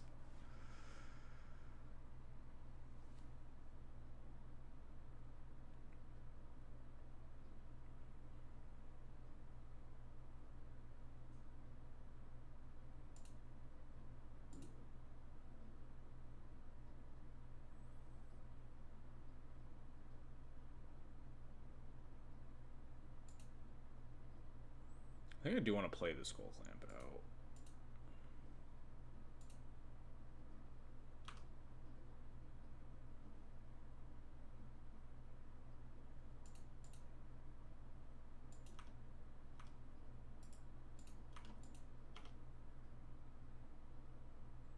Unfortunately, one off of Ocelot Pride going crazy. Right, 4, 5, 6, 79, yeah.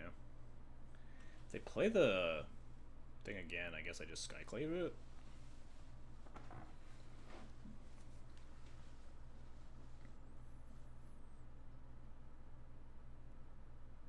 Loam. Oracle, rough. Guess I Skyclave that. 2 lands off the top, also rough. Combo also lets you auto-equip the Skull Clamp to your cat tokens. Yes, but also it would make them 2/2s and not die to the Skull Clamp. Because equipped creatures I control get +1/+1.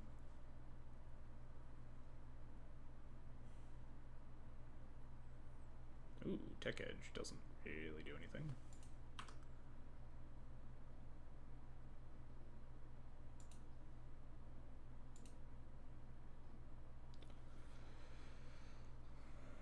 This feels like a Tech Edge, Skyclave, attack all, clamp sort of turn.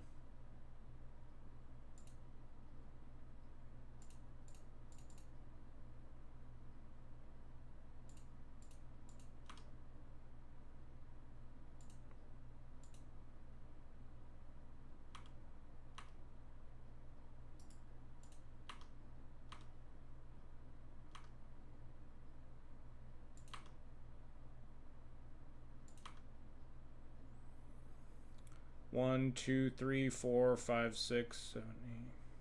If you clamp Cloud, draw 4. I do. I'm trying to figure out if I want to clamp Cloud or a cat token. So I'm getting 2 cats here, so it's 1, 2, 3, 4, 5, 6, 7, 8, 9. I technically only have lethal in play if I don't clamp anything. No, I could always, like, equip clamp to the Skyclave, assuming my opponent has literal nothing, which is, you know, exceptionally unlikely. I think I just clamp a cat token, though.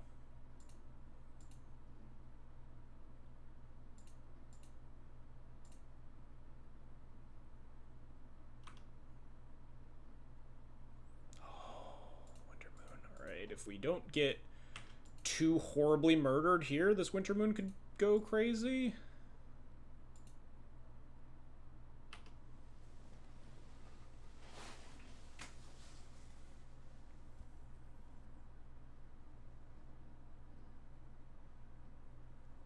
Pretty bad loam for them.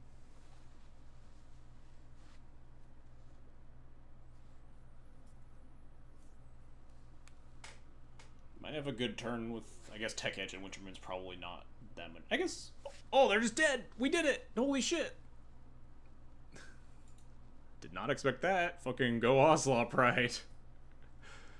Hell yeah. Unfortunately, we didn't get to do the fucking sick ass Kemba Ocelot Pride cat tribal combo, but I mean, we take those.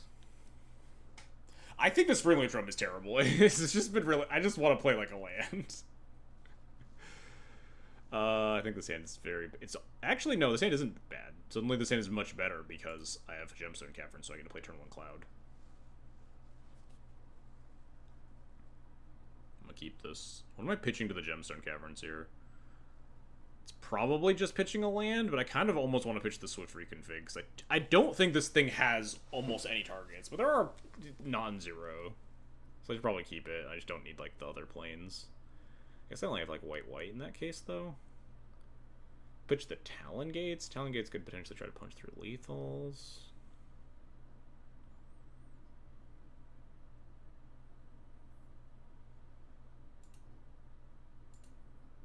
Pitch the Mutavault, but I want attackers. I think I just pitched the planes.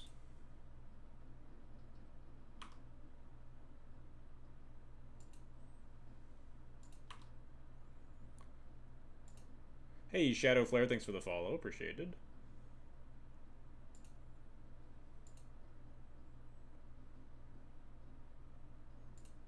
Yikes. It's definitely a little bit scary. I mean, I gotta play my land. Regardless. Gemstone Mine getting out of burgeoning is pretty sick, yeah.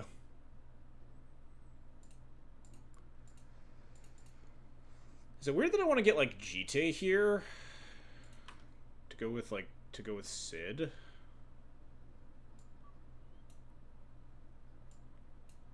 And It Red Nolas, thanks for the follow.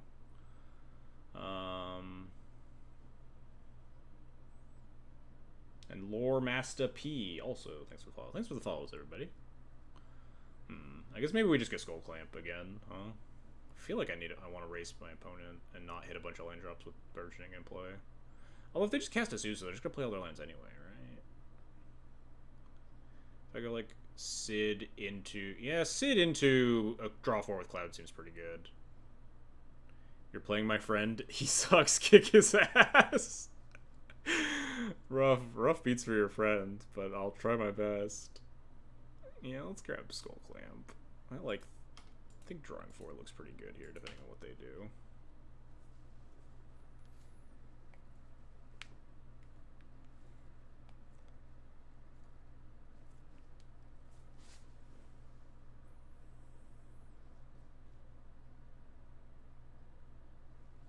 I guess mulch. Uh-oh. Hitting 3 lands. Uh-oh. Maybe I didn't want a Skull Clamp. Maybe I just won't play my land, huh? Maybe I'll just play Sid Skull Clamp and attack. Oh shit, never mind. We're geniuses.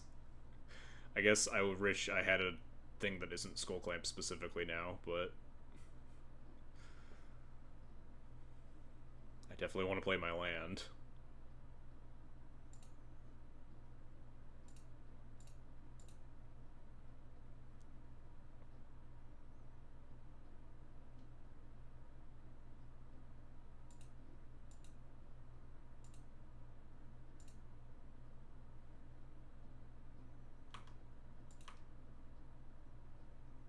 We'd even, like, Talon Gates phase out one of our creatures and cast Cataclysm or something. That's actually sick.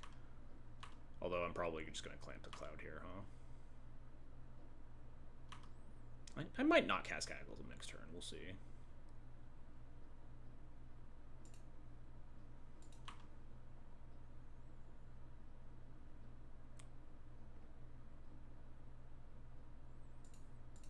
I think I do kind of just need to draw 4 cards.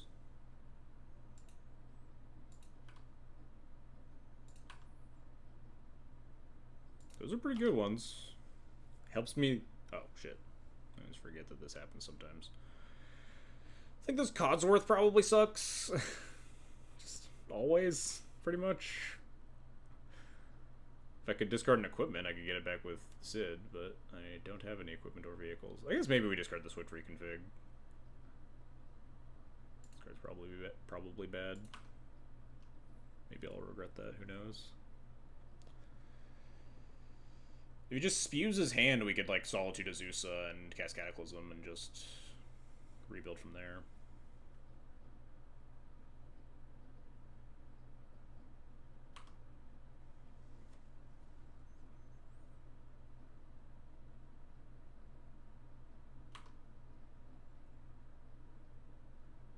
Milled Loam. Come on.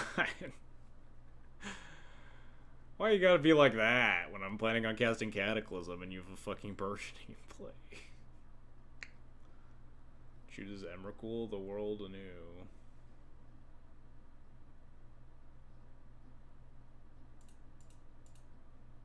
Plays Misty Rainforest. Plays Echoing Deeps.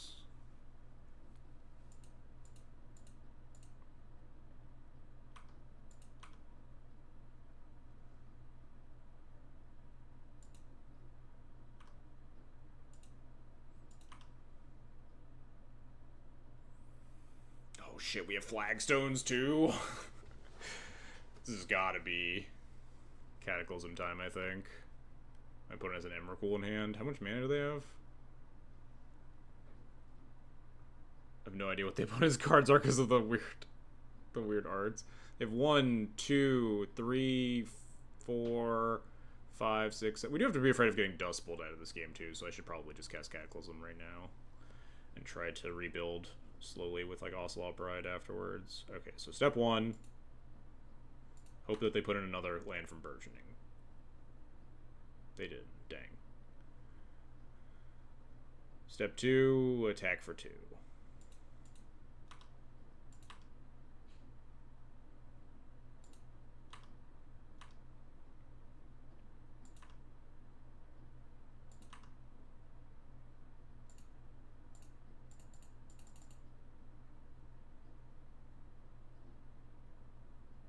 They're gonna get me good if they put in a land from the... Wait, this is plays land, never mind. I will choose to keep my Skull Clamp, my Sid, and my basic plains.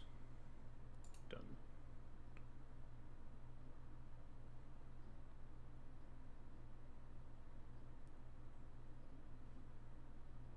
Keeps Azusa and Forest and Burgeoning, I imagine. Maybe keep one of these non-basics. Shifting Woodland, perhaps. Solitude the Azusa. Pitching Codsworth, probably. Yeah, that can't be useful.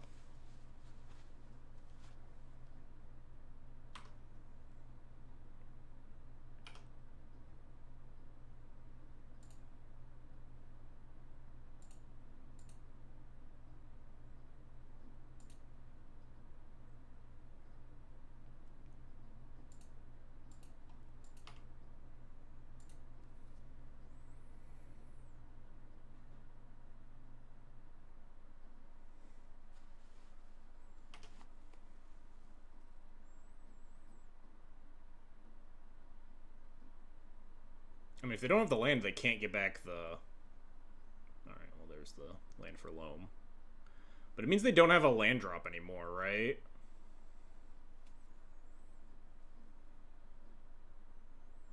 Because they didn't mill the Loam. They didn't get back the Loam, which means that the other cards in their hands aren't lands, specifically. So this is a turn that I can play a land before they buy back the Loam and get their mana engine back online. Yeah. So now I think we Ranger Captain for Guide. So we have Guide Pride. And just don't play any more lands. Unless we need to Talon Gates.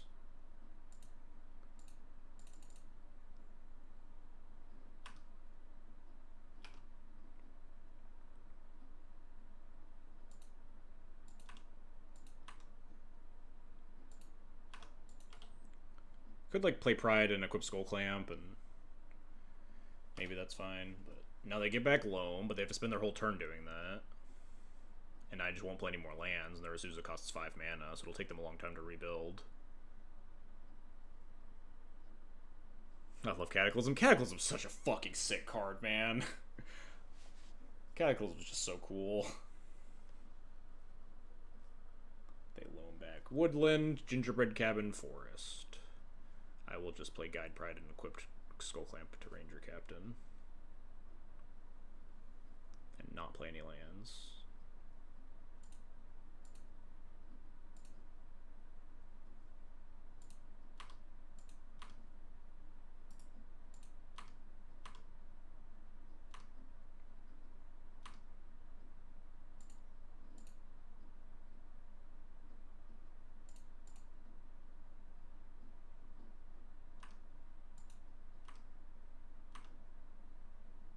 Happy Pride Month.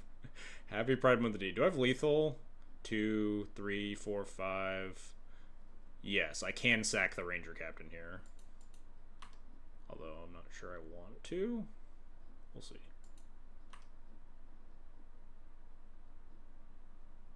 I think I do. I can't imagine they'll have a spell on my turn. Oh, this is non-creature spells only? Never mind. None of their non-creatures matter. They get to, like, cast a creature to be put in my way. Oh, also it wouldn't be lethal because they'd be a 9 life. Smart thinking, me.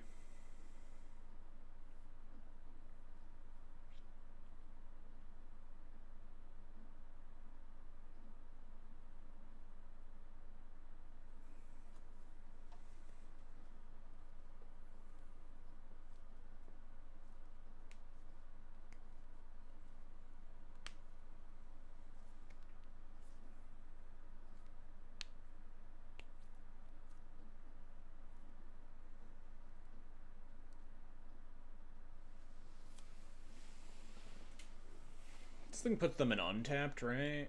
They don't have enough card. I'm just wondering if I want to, like, play a 4th land to trigger the guide to jump a card. Probably not. We're probably just animating Mutavault, or we draw a creature to do that. And I guess animating Mutavault and jumping a creature is the same amount of damage. Oh, I think we got him with that Cataclysm. I think that Cataclysm was fucking huge. Another land lets you flash into Talon Gates. This is true. And then the Talon Gates wouldn't trigger the Burgeoning, but obviously the land that I have to play to flash in the Talon Gates would.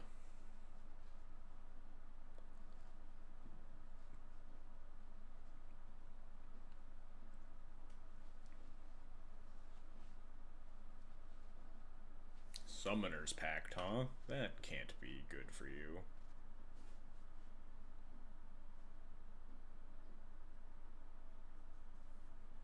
You gotta pay 4 mana for it next turn. I can't imagine this gets a lot of cards that win you the game.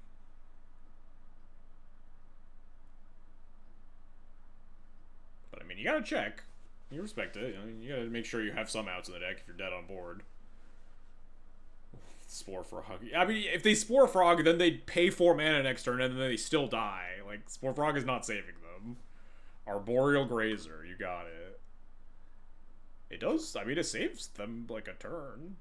They put in the Shifting Woodland. I don't know for a fact they don't have more lands, but I think we just Talon Gates to try to lethal, right? This is 9. They're showing 9. We have 6, 7, 8, 9. Yeah. We just phase out the Arboreal Grazer to try to lethal. I don't think giving them 1 more mana is gonna make or break that. I'm not P-waving it, we're just Talon Gatesing it. Goodbye.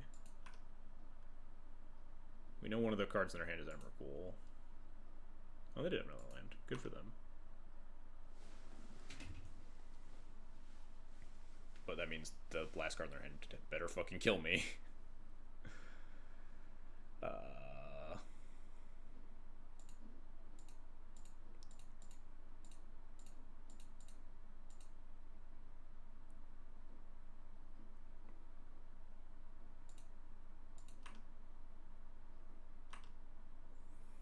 Go get Sword of Fire and Ice, I guess. It's the killiest equipment. I also think they're dead, so.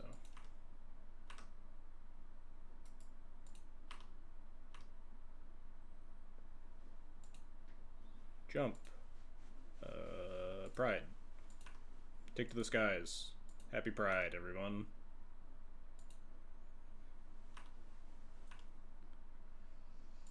Take, I think, 11 if I counted right.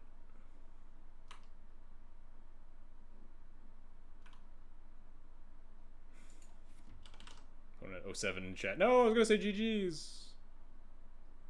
Come back. GG. Alright, we did our due diligence. We also got our fucking trophy. Hell yeah.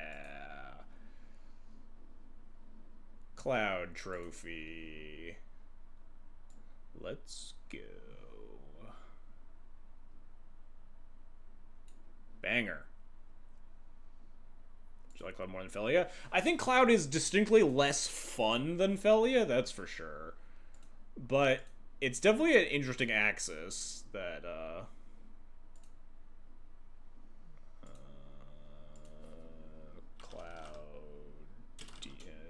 DC Cloud 5.0 list. There we go.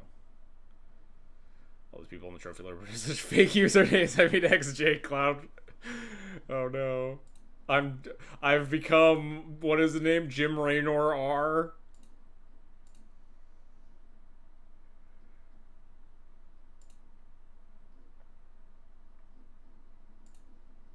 Yeah, there he is. Jim Raynor R.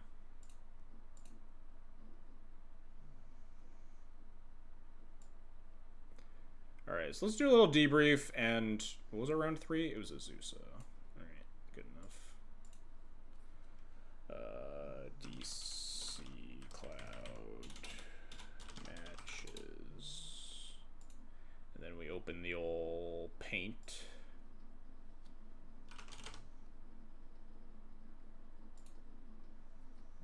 So we can get our clout tweet out there. Our cloud tweet, huh? Anything? Is that anything? No. No, it's not.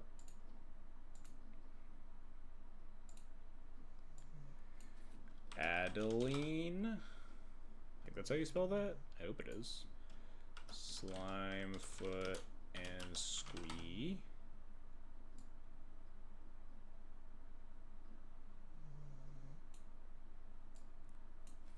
Azusa.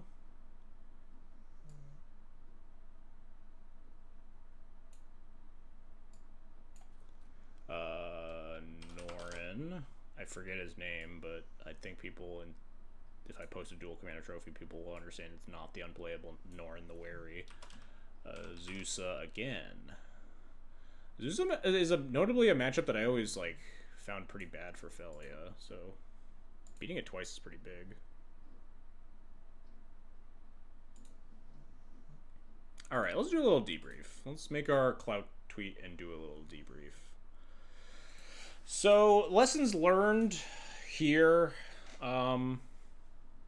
is that I think Cloud is just a really good mono-white value commander, and you can really condense the equipment that you want. I think you can cut this, and this, and this, and this, and this, and maybe this. Sid is some of these are maybes. Hang on, let's make another column for maybe cuttables. Put War and Peace in that pile. These are the cards that showed up, but maybe they're bad. You probably cut the Kemba. Kemba's a little bit more awkward because it only attaches on entry, so it's much worse to set up with swords. This is probably a cuttable. This is probably... I mean, I do like 1-drops in the deck, so maybe we'll put it in the maybe pile. I think, honestly... I like the boots. The boots was nice. I do think Ward with Cloud is just good. Boots on Cloud for Ward 2 is pretty powerful.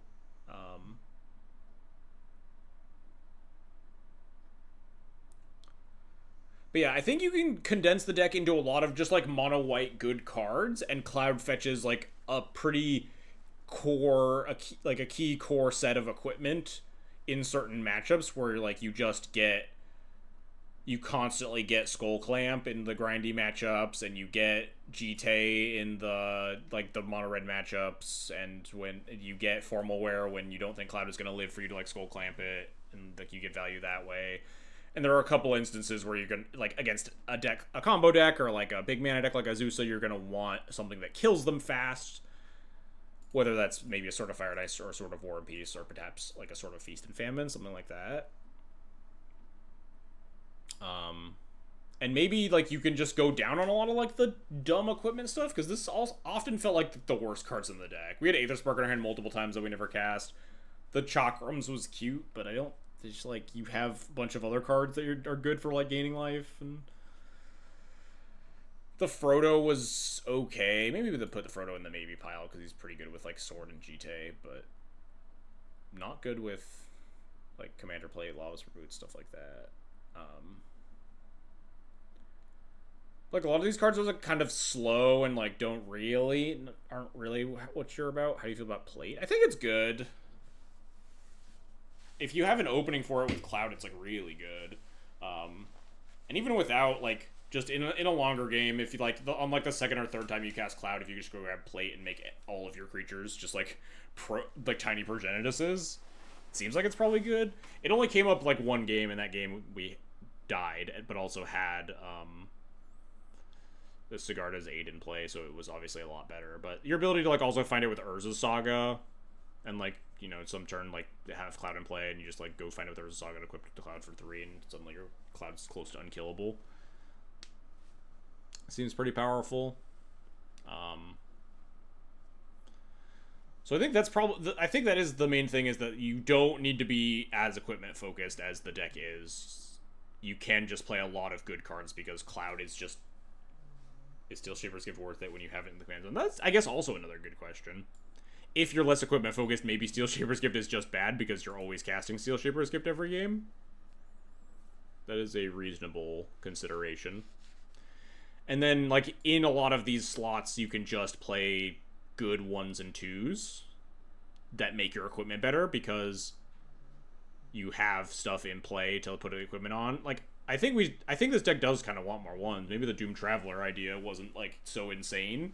Like, sticky 1-drops to put equipment on is nice, because if you have a turn 1 pass turn into turn 2 Cloud, you're, like, missing out on like enough board presence to threaten equipping your creatures a lot of the time. So maybe not necessarily. Did I finish the giveaway? Did I never finish that? I'm so sorry. Exclamation point giveaway before I keep going. Giveaway. Cable wire. If you're still here in the chat, type something. Otherwise, I'll scroll up and find you at some point. Yeah, especially with the clamp. When you have consistent clamp, maybe it's just smart. Maybe you want to play like Doom. How many? There's got to be like 100 different Doom Traveler variants you could feasibly play in the deck.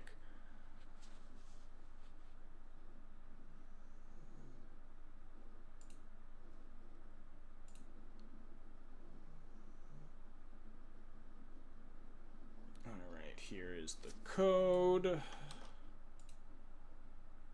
Send to Cable Wire, Whispered, and enjoy.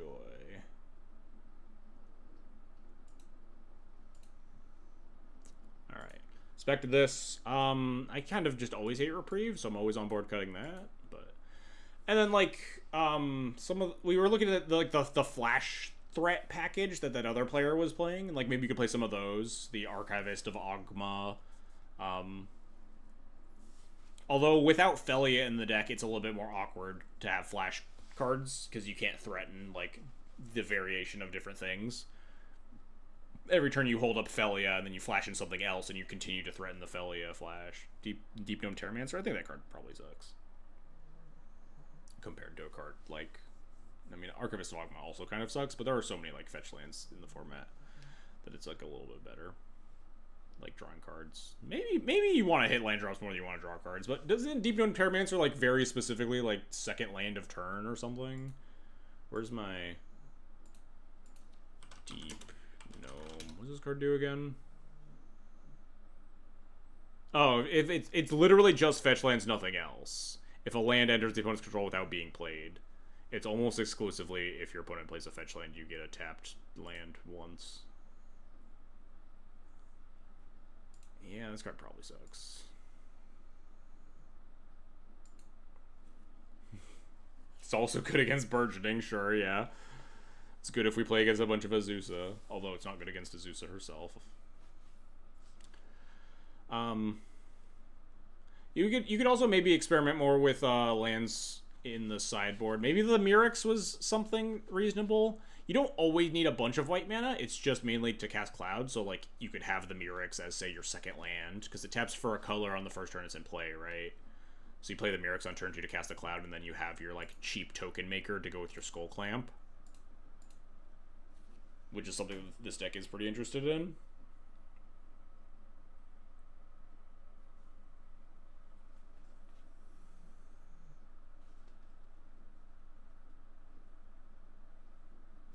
I guess we maybe put the Sheltered by Ghost. It was only bad the one time because I'm bad. Keep it in the good cards column for now. I think Fortune is probably good. Being able to... having extra chances. There was another card someone mentioned. Recommission. Recommission... Is it 2 M's? Impossible to know. I probably don't own any. Fuck, it is probably 2 M's, huh? Recommission? Anybody? Aha, we did it. If the creature enters, you get a 1-1 counter. That could be pretty reasonable. I don't know. Our equipment weren't going to the graveyard a lot. So, something to put on, like, the maybe board. You know, pin it to, like, the wall and think about it. It's nice that it also is, like, kind of a tiny formal wear. When your creatures are killed and you come bring them back. I could definitely see it being played as just like a generic good value card rather than a bunch of this like piddly equipment stuff.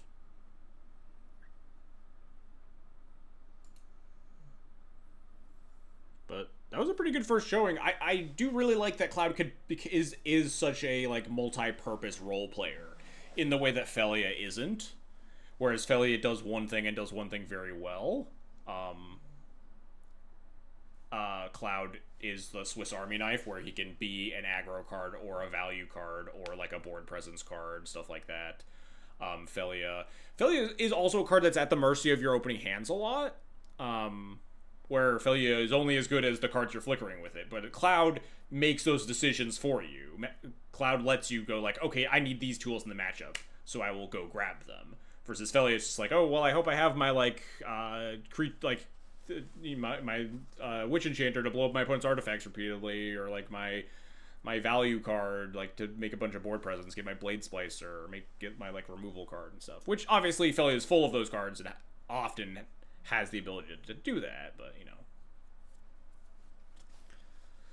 Better against removal spells, because Felia, if you just like, dies every time, then you'd never get the value out of it. But Felia is also like a pretty fucked up card if it's going crazy. Yeah, draw 4 as the floor on Cloud is like pretty nuts. And not only just draw 4, but tutor Skull Clamp, and you know the rest of your deck can also be Skull Clamped after you get the fucking Super Ancestral Recall off of Cloud. Skull Clamp is probably like one of the best cards in Duel Commander in terms of just like raw power level. Not a lot of like legacy banned cards in this format at this point. So like having Skull Clamp effectively in the command zone for cheap that also just synergizes with Skull Clamp, the best card in your deck. I would not be surprised if this deck is like secretly better, maybe not secretly, but you know, better than Felia at some point, but we'll have to see. I'll definitely experiment more. Alright, it's like almost midnight, so that's enough of a debrief. That's it for today. Deck needs more Buster Sword. As much as I want to play Buster Sword, I think it's just worse than like putting any sort of X and Y in your deck. What was that? Next league.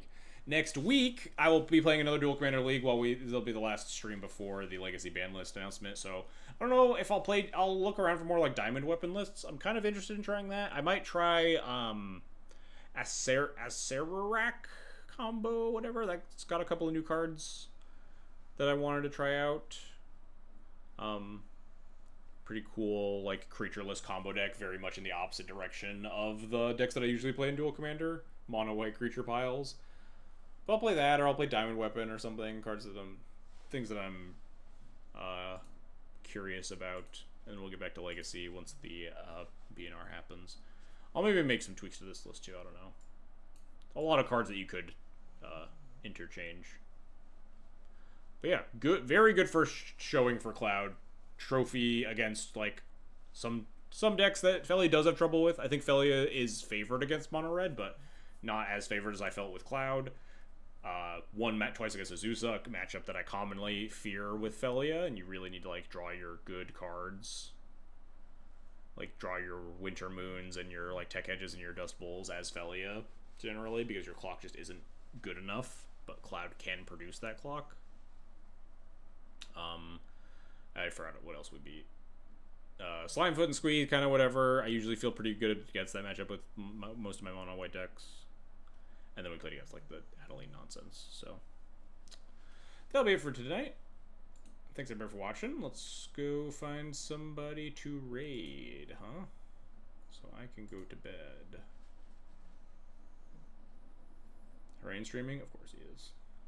Fucking lunatic.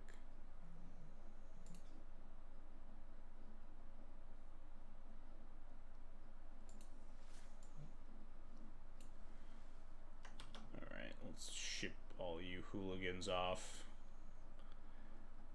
Thanks everyone for watching. I hope you had a good time. I already talked about what I'm doing for next week's stream. Hope you'll be back, hang out. We'll be back to play some Legacy and whatnot after that anyway.